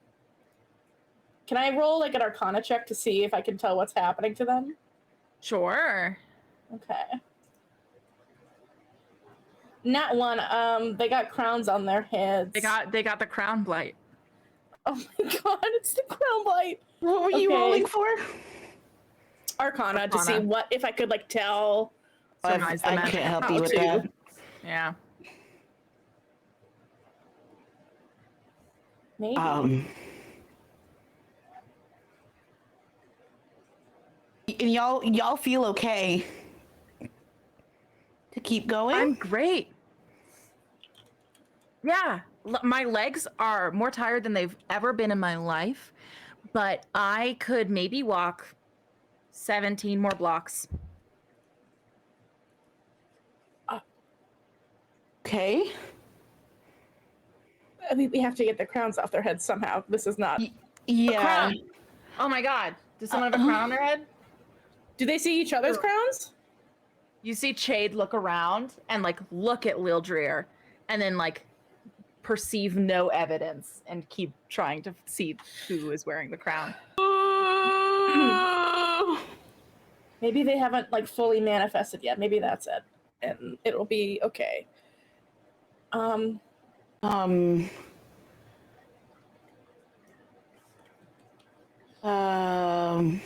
Should we follow Cinnamon for now and see if they know? Yeah, that's probably a good idea. I think. All right, so we're all following Cinnamon? Yeah. Okay, perfect. Well, let me take you on a cinnamon tour. I am going to press the travel all button, which means that everyone who is online right now is going to get traveled. You are going to see their little characters. They're not there to help you. I'm just too. I can't be bothered to bring I can't be bothered to travel you all one by one at this late in this chilly's evening. So the cinnamon leads you past the courtyard and into like up closer toward the castle. And with that, you're not here, Current. Goodbye. With that, you're also not here, Brian. Bye. With that, you begin to walk closer to these blood ravines. Is this the fucking fountain of blood? And even closer to the towering statue that seems to be made of blood of this Asimar looming over this court. Blood seems to spill from it and into the fountain. And you can kind of like perceive as Cinnamon takes you on this little tour that, well, these stairs that lead up to the castle, these castle doors, that just leads to the ruins of the castle. It's completely sundered. But underneath this statue, behind it, there's something underground. That is not where Cinnamon leads you. No. Just as the sun begins to set, Cinnamon leads you to something that seems too good to be true. You start traveling along this path. You take a left at the blood fountain instead of staying there. As the sun truly begins to set, you come up on this house that is off to the right. It was obviously close to the castle, so it held some sort of import. And as you get even closer, you can begin to realize that, guessing from the fire that is currently no, it's not fire that you're seeing. You're seeing the smoke, but you can clearly see that this is a blacksmith house and that a forge is still lit. And the wildest thing about all of this is that everything inside of that forge visually seems completely untouched by the wilds.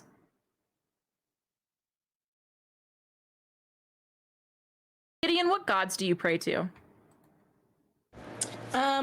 Before the temple, Gideon prayed to Doxon, like back before, and Abyssa were Gideon's two like main gods that they prayed to. I think Abyssa because they like mourned their parents, and the fact that Abyssa is about like, cleansing souls, that was like comforting to Gideon. And then also while studying at the Arcanon, it was Meter. So they've met one of the gods they prayed to the most. They went to the temple of the other, but those are the top three.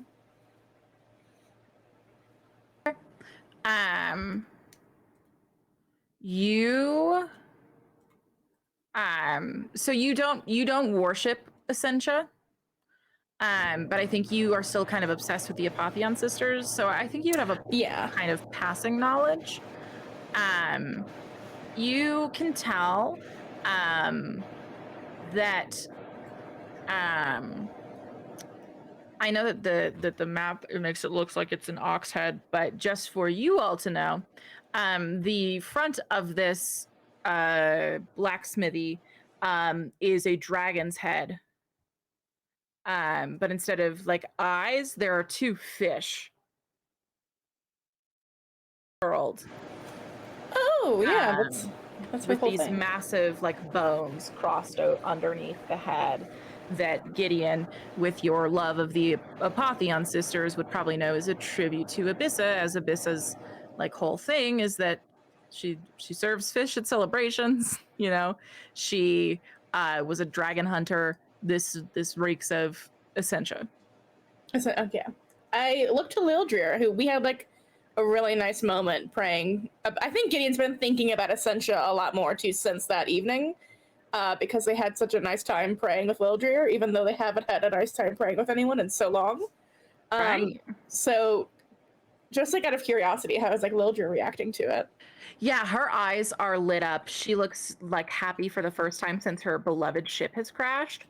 And she turns to you with these like bright eyes, even though she is still crowned.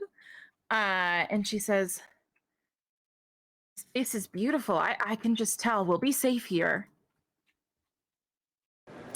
Can I roll a perception check to see if this feels as good as it appears to be? Sure. I'm gonna join that too. Okay. Or like, maybe investigation.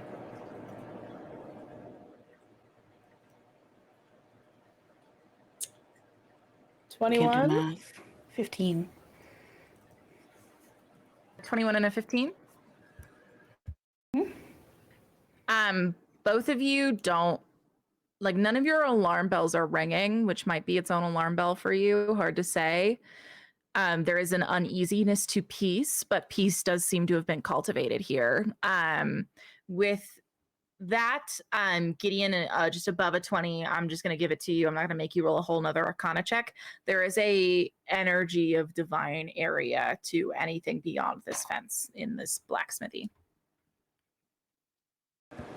I think we'll be safe here. At least for a bit. If we want to head inside. Yeah, let's check it out. All right. Yeah. So you all head inside, and I guess I'll pull you individually now that we're done with our little tour. So many maps to look at. I hope you enjoyed your tour of this area. I love it. I'm having a great time. You all get inside, and it's definitely less pleasant inside. I will say that for sure. Can't There wait. is clear evidence of like fighting. Oh, y'all are so tiny on this map, and for why? Y'all are like this big. Everything's fine. Don't worry about how tiny you are. This is how big you are on this map. Do you guys go inside by yourselves, or do you tell your friends to wait outside? They should maybe come in with us so they're not just like Outside waiting to hanging get out by murdered. themselves. Yeah. Your bodies are gonna be so tiny. Don't look. But yeah, so you guys get in and you begin to perceive it like clearly, like the strands of time are a bit more evident here. There's a lot of evidence of like skirmishes, bloodshed, any like disrepair, anything that you would come to expect for maybe this house having lived here for thousands of years, right? No one's taken the time to clean her up after a long day. But even with that, this is a standing building in the wilds. What the fuck? Right? Like, you know, it's not nice, but it's like not nothing. Dilapidated. Yeah. Yeah. You'll notice the most startling thing about this is that the forge is still lit.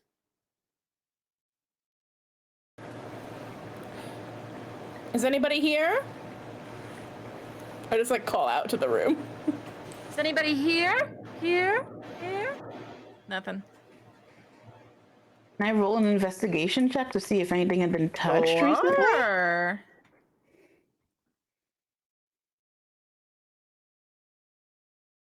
I'll join you. I'll roll with you. Ooh. 15. Oh, no, and now your dice rolls are so large because I've made you large. Everything's Oh, so yeah, large. that's fun. 15. Gideon, what do you get? 15. Math. Wow. Well, you both are kind of patrolling together. And then at the same time, you two come to stand in front of this trapdoor that you missed on the way in. Oh! This is the only thing that's of note upon your time here. Is Cinnamon indicating to go any certain way, or are they just sort of vibing? Cinnamon, once like gotten into this house, has like curled up in a corner and gone to sleep. Like, I got you to the safe place. Let me know when like you're back to adventuring again. Like this rabbit seems to be just like, job done. Good night. This monster is my best friend. Okay. I hope so. Okay. Winona, I can go in first if you want down the trapdoor. Yeah. Okay. All right. This place is weird. We haven't talked about it yet, but it's weird. But I'm very curious because it's like Essentia themed, and this was, I don't know, it's exciting to me. I follow your excitement. I trust you. Do you like the Apotheon sisters too? Gideon like perks up a little bit. Like, it's kind of like those stories that my parents told me when I was younger. I know their names. I don't really know anything deeper or remember anything deeper. did you Not your a- parents? I mean, there was that picture of Alan with. Was it your mom? Yeah. I think both my parents. How closely did they work in the Arcanon? I wonder if I knew them. I don't know. mean, Sorry. No, I just never really get asked about them anymore. So, yeah, like they're pretty high up there. I feel like maybe you knew of them. Their names were, feels weird saying their names out loud. Chance was my dad, and Aurora was my mom. And I know that what the stuff that they did was pretty important. I was pretty young, so I didn't really understand too much. But ever Gideon, since, if you would like to roll a history check, you may. Thank you. I didn't want to interrupt, but I was going to ask. sorry. Sorry, sorry. Oh, no. I thought, whoops.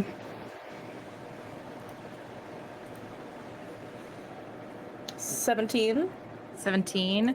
All you know about Chance and Aurora is that they died, and that for about 2 weeks after you died, Alan was like on your ass. Like, no sneaking out, no going to parties, get your shit in line, like, don't go out at night, like, just in a really like weird way that you never maybe attributed. Winona, if you don't want to talk about this, you don't have to, but can I ask, how did your parents pass away? If I had an answer for you, I would give you one, but everybody else seems to be just as confused as I am. Unfortunate circumstances is what it boils down to. Some have rumored different things, but I have never gotten a straight answer. And after a while, I just gave up. I'm trying to figure it out. I don't know how that feels. I didn't know what got my dad. I still don't. And I didn't know my mom was alive until a week ago, but it's hard not knowing. But that's fucked up. If I can help you find out what happened, I will. I mean, you're closer to the church than I ever will be, ever plan to be. So maybe you already know something that I don't. Or maybe you know somebody that might, but I've been iced out from any of my family that was close to my parents. And I don't know. It just feels weird. So, if you would like to keep going, yeah. Yeah, that's fucking shady, and it sounds like something happened. So Gideon holds out a pinky to you and goes, I promise I will help you find out to your parents with whatever I know and whoever I know, if I'm ever back on Kurthus or around a Cothinian ever again. Wynona's also gonna hold out a pinky. We're gonna do a little pinky With promise. the pinkies and getting just like pump with the fist to like seal it. Perfect. I'll take that. All right. With that, you pinky swear in 3. Is the one? All I right. guess just I think Gideon's not thinking of like flux promises, but it's the same power of it. Yeah. Friendship flux powers. And with that, you're both heading downstairs. Yeah.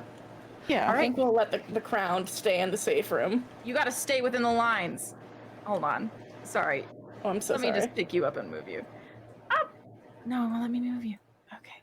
Come. Go to the right. Yes, that's to the the right. inside. You were in the abyss. Oh. This is the actual walls. You're welcome. Oh. Sorry. Once I turn on Fog of War, I can't move your pieces around, turns out. I'm finding out the hard way. Oh, wait. Yes, I can. Okay. Stay inside the walls. That's my... I'm not going to draw obstruction lines. I love myself too much. So you haul this trapdoor open. And it's like a full fucking cavern under here. This is not some man's basement. This is a cavern. Cavern alert. The airiness of it immediately startles you.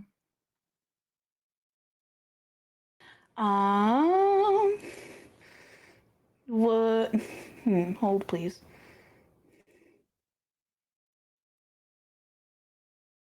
Can I use dark vision down here?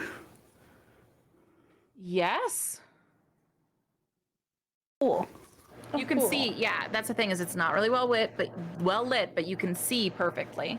Oh, okay. Yeah, I just I have restricted light on because y'all can't see through the walls. Right. Okay. Oh, a little Let me know campfire. Yeah, so you pass into this first little section. You see this still lit sort of resting place with these benches and a small like reflection pond. You see a few empty, knocked over bottles of like ale here as well. Okay, looks like people have been Here. Yeah, fire's still lit. Someone recently.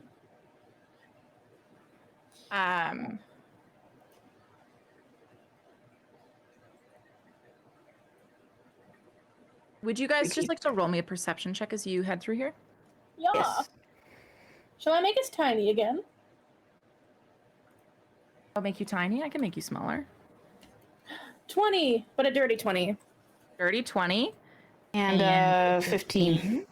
Awesome. Also, so you know, I have it restricted in move together mode, so you guys can't separate. This is your Yay! We new... wouldn't anyway. So with that, Gideon, as you're getting up to leave this space, you can see that fallen behind one of the benches is a page from a journal. I scoop it up and I read it with Winona.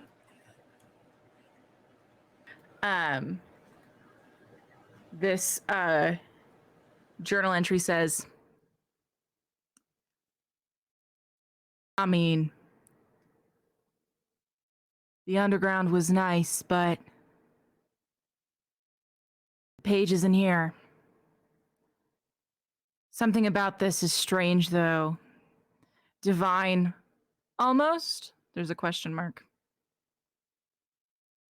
Don't know enough about gods to know which one.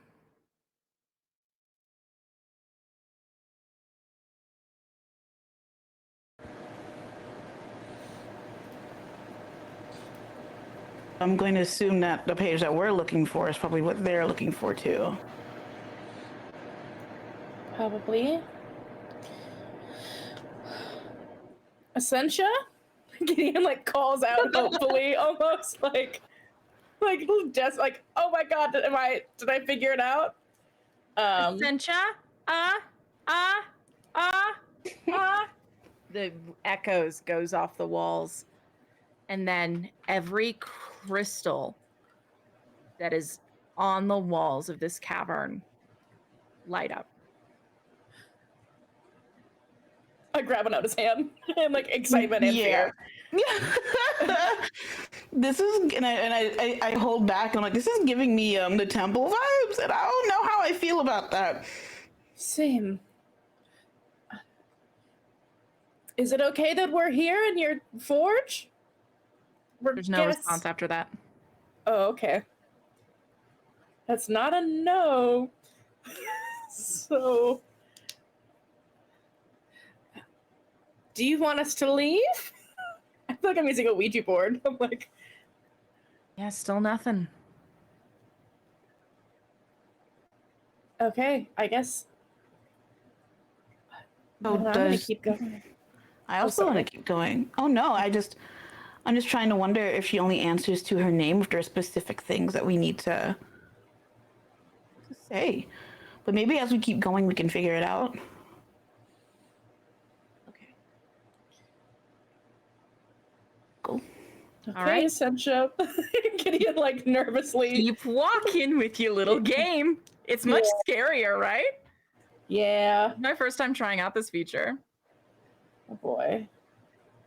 We've reached a fork in the road. You have reached a fork in the road. Beautiful. Can I try calling out her name again to see if one path lights up? You kind of like peer down both. Winona, I mean, you have dark vision. Up here seems to be like a singular room with some kind of giant rock sitting on just like a table. And then the way forward seems there's a lot more like growth and greenery in that direction, but it seems to be further like into the cavern. Okay. So I relay this to Gideon. My gut's telling me, for some reason, to check out what's behind the door. Okay. But I mean, we can possibly just. Well, how are you feeling? I trust your judgment, truly. So I'll follow you. I think you have good instincts. So is that up towards the crystal? Yeah, you guys head off into this small cavern niche, and this room is just completely filled with crystals, walls, ceiling, just all kind of vibrating a very like distinct light. And with that, you approach the table that's in the far corner of this room and begin to realize that this crystal, there's a bunch of equipment surrounding it. This room was obviously used for the delicate, fine task of like gem work. And there's nothing trying to eat you in this room, which is weird. You know, you're not used to it. It's unsettling. This is so cool. Yeah, this is beautiful. Like, eerily beautiful. Can you imagine what they made in here before? And how beautiful? I mean, even the weapons we saw upstairs were stunning, but down here, I don't know. It's otherworldly. Yeah. I don't know if this will be helpful.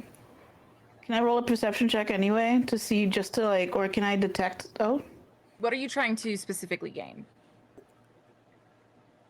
nothing will eat us or hurt us down here, right? In this You room. rolled a perception check, and I am taking that standard perception check for like your spotting of foes, villains, all of that stuff. She's standing. Anything that would rolled lower than a 15 for you to catch, I will tell you. Okay.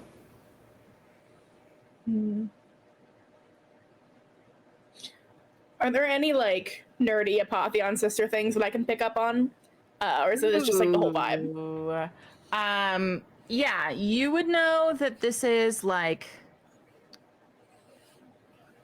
I think that you don't even know that. You're more just, it's more like Valak's knowledge that like this actually, there's probably a bit of this that feels like homey to you.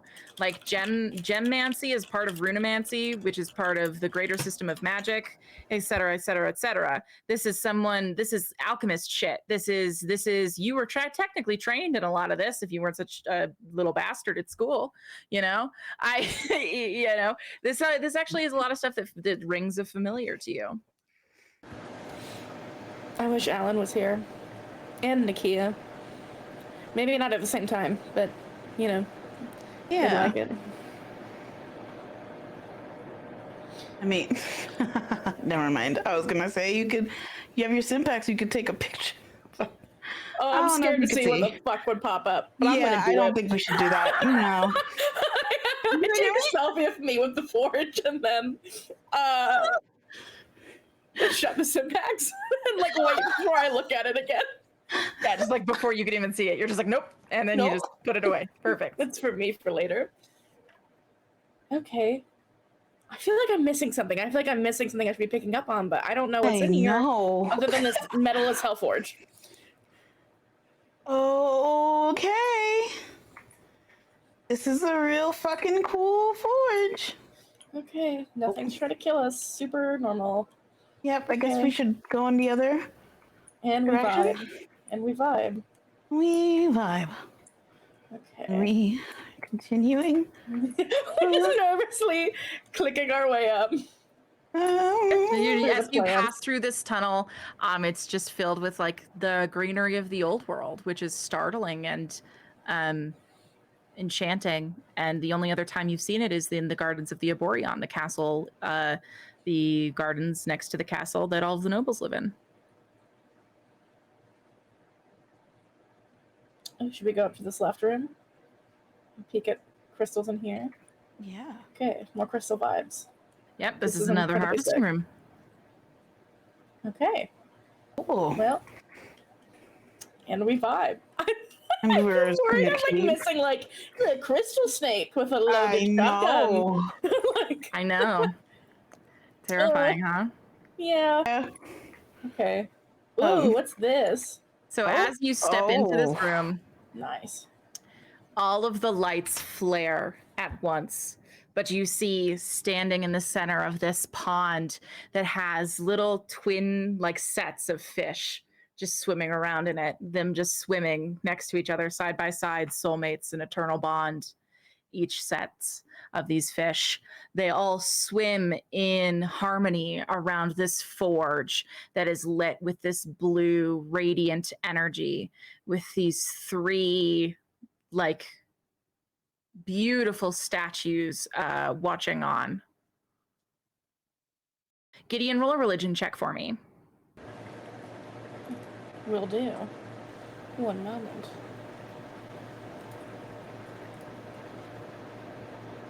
Oh, can I use one of my little guys to re-roll that? One of my. Please. I will. Okay. Am I like, what's it called? I don't remember what it's called, but I know I have one re-roll, and I'll remember that I used it. Okay.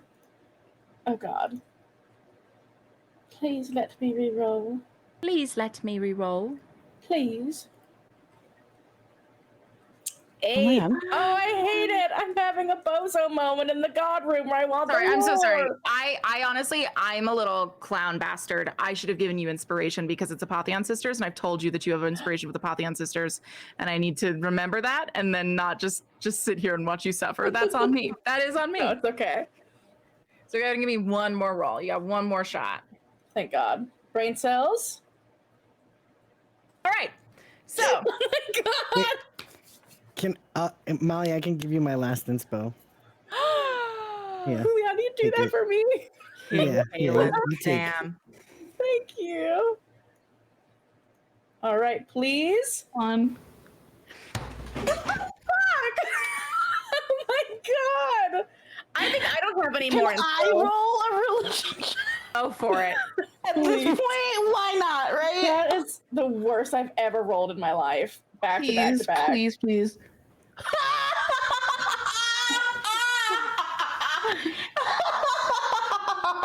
I'm like frantically looking through my feet to see if I have. Oh my god. Well, Oh, wait, can I use a luck point? Does that work here? oh my god, yeah, go for it. First let's luck see point it. of the night. I just, my fucking god, please. So funny. That's better than all of my rolls. Okay, you know what? I don't think we're That done. is so funny. We're done. All right, so we're tapping out at a high of 9.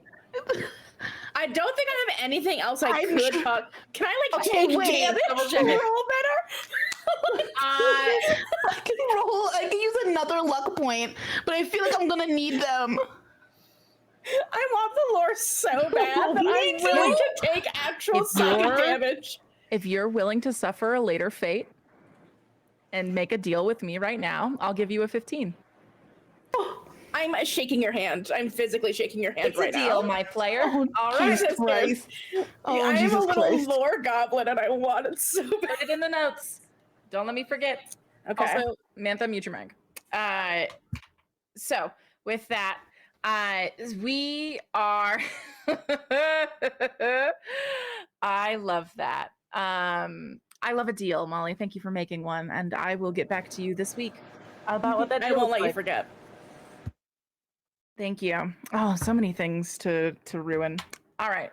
With that, Winona goes, "What are those?" She's pointing to the 3 statues, not knowing what they are. And it takes you a second as you're staring at them. You're kind of like, "What the fuck?" They kind of got like a flux energy to them, which is alarming for you. You're like, "Oh God, I thought that this was like Essentia's forge, and suddenly there are flux statues here. I'm in danger." Until a dawning realization hits you that these are the 3 disguises that the Apotheon sisters wore when they ventured into the wilds. They all took on 3 visages to hide their true identities, and these are the 3 of those visages: a tall badger, a humanoid moth, and a humanoid dragon. And it like strikes you like after a minute, you're like, I'm in danger. Oh, just kidding. Right. There's that like sharp moment. And that's the first thing you learn. The second thing you learn, I will tell you after you discuss the first thing, if you'd like to discuss it. I think I relayed to Winona like what the disguises are and like whose each was. That's pretty smart. Pretty cool. Yeah. I like the moth one. That was always my favorite as a kid. That one's cool.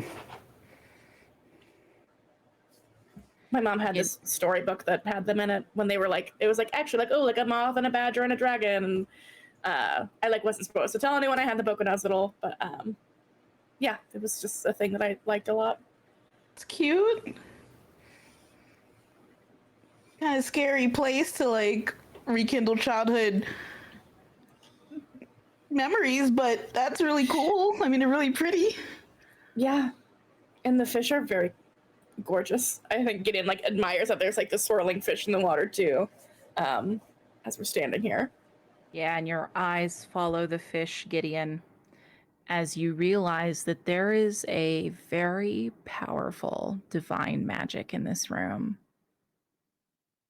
that has been creeping just up your being. The realization of that being what it is, the realization that it's so strong that you can feel it. There's, you know, it's the same feeling when you're like, I feel like murdering someone and I don't know why. And then a few seconds later, you're like, oh, the fan was on.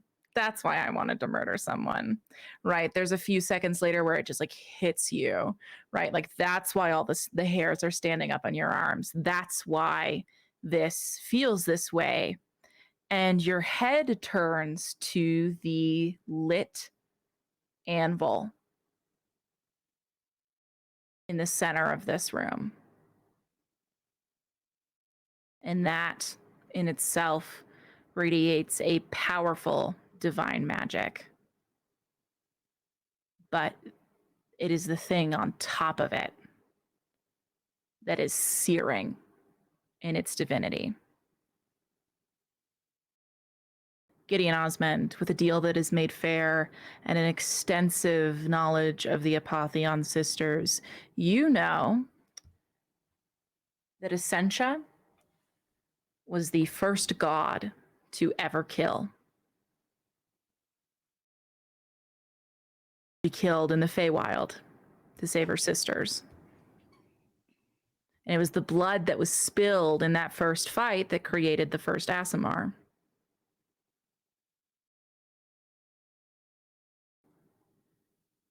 And since then, Essentia has always represented both the joy of living and the fierceness to protect that joy.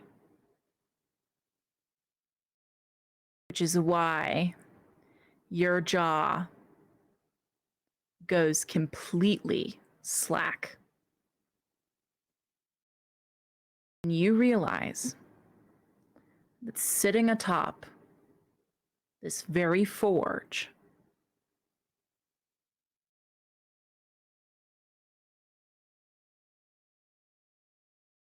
is the only weapon Essentia has ever been depicted with. Atop of that anvil is a heart-carved bow with a dragon heartstring pull.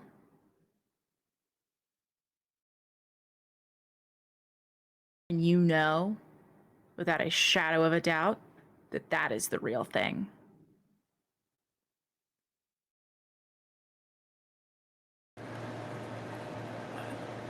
It's Essentia's bow.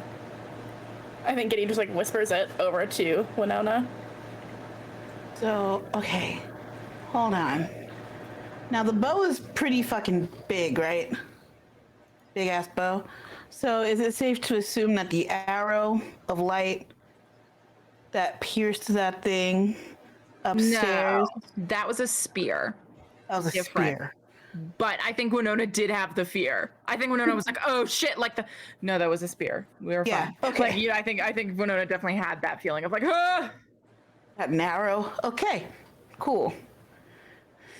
Whew. Fuck. This is like the bow, like her bow, like the act, like it's this.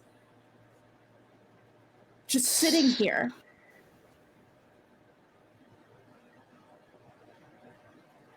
Is it powering what's underneath, or is the thing? What? It's I just don't sitting think here so. preserved? What happened? I don't want to. I like this. I'm not asking because I want to touch it, but like, what happens if someone does? Is there You don't like? want to touch it? I mean, it's so. I'm not saying that we shouldn't. Like, you, please go touch it. I just get scared of touching anything holy. I think like Gideon puts like a hand out over it and then stops and goes, "This isn't mine to take though." So, and they kind of like look around the cavern and go, "I'm not going to touch this if I shouldn't, but I have sisters I want to keep safe. So, if you'll That's allow true. me, or Winona, who is probably going to be better with this, frankly." Like he like looks over their shoulder. Not much of a Winona- bowman, but like I know, just gonna kind of shrug her shoulders, like, yeah, I could learn, but I don't know if I think you should touch it, have it, if we're taking it. I like wait to see if there's any response to me just kind of calling out to ask for permission to keep my sisters safe in the cavern. Nothing. Fuck it, I go to touch the holy bow because I can't not touch the magic item. If my head explodes, that's okay. I'm gonna like Right. follow Gideon just to keep safe near them, just to like, in case any shit goes left. You're right. Yeah. Gideon, you reach out.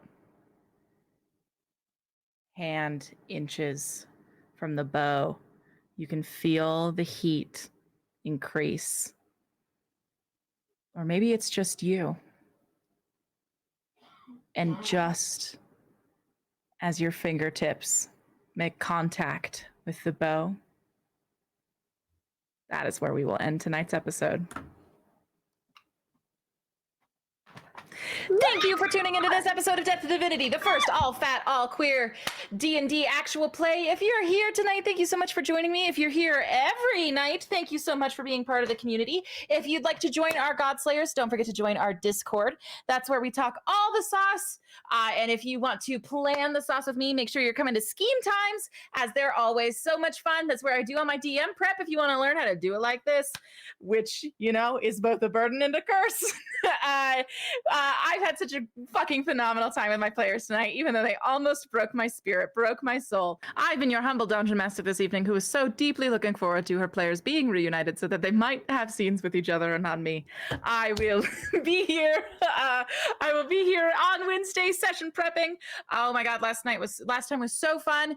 All of the plants you heard of this session are from the little session that we did. We also made like a series of rolling tables to make your own, and we will be posting those on the community page, so keep an eye out for that. If you want to stay in touch with us, you can go find us on all our social media. You can see that all in either the chat, which our mods are so humbly preparing for you. They're so very kind. Or if you're watching this in some sort of version of the future where technology is lived, in the description down below. So with that, thank you so much for joining us. I hope to see you next time, Godslayers. But until then, stay slaying. We'll see you. Bye.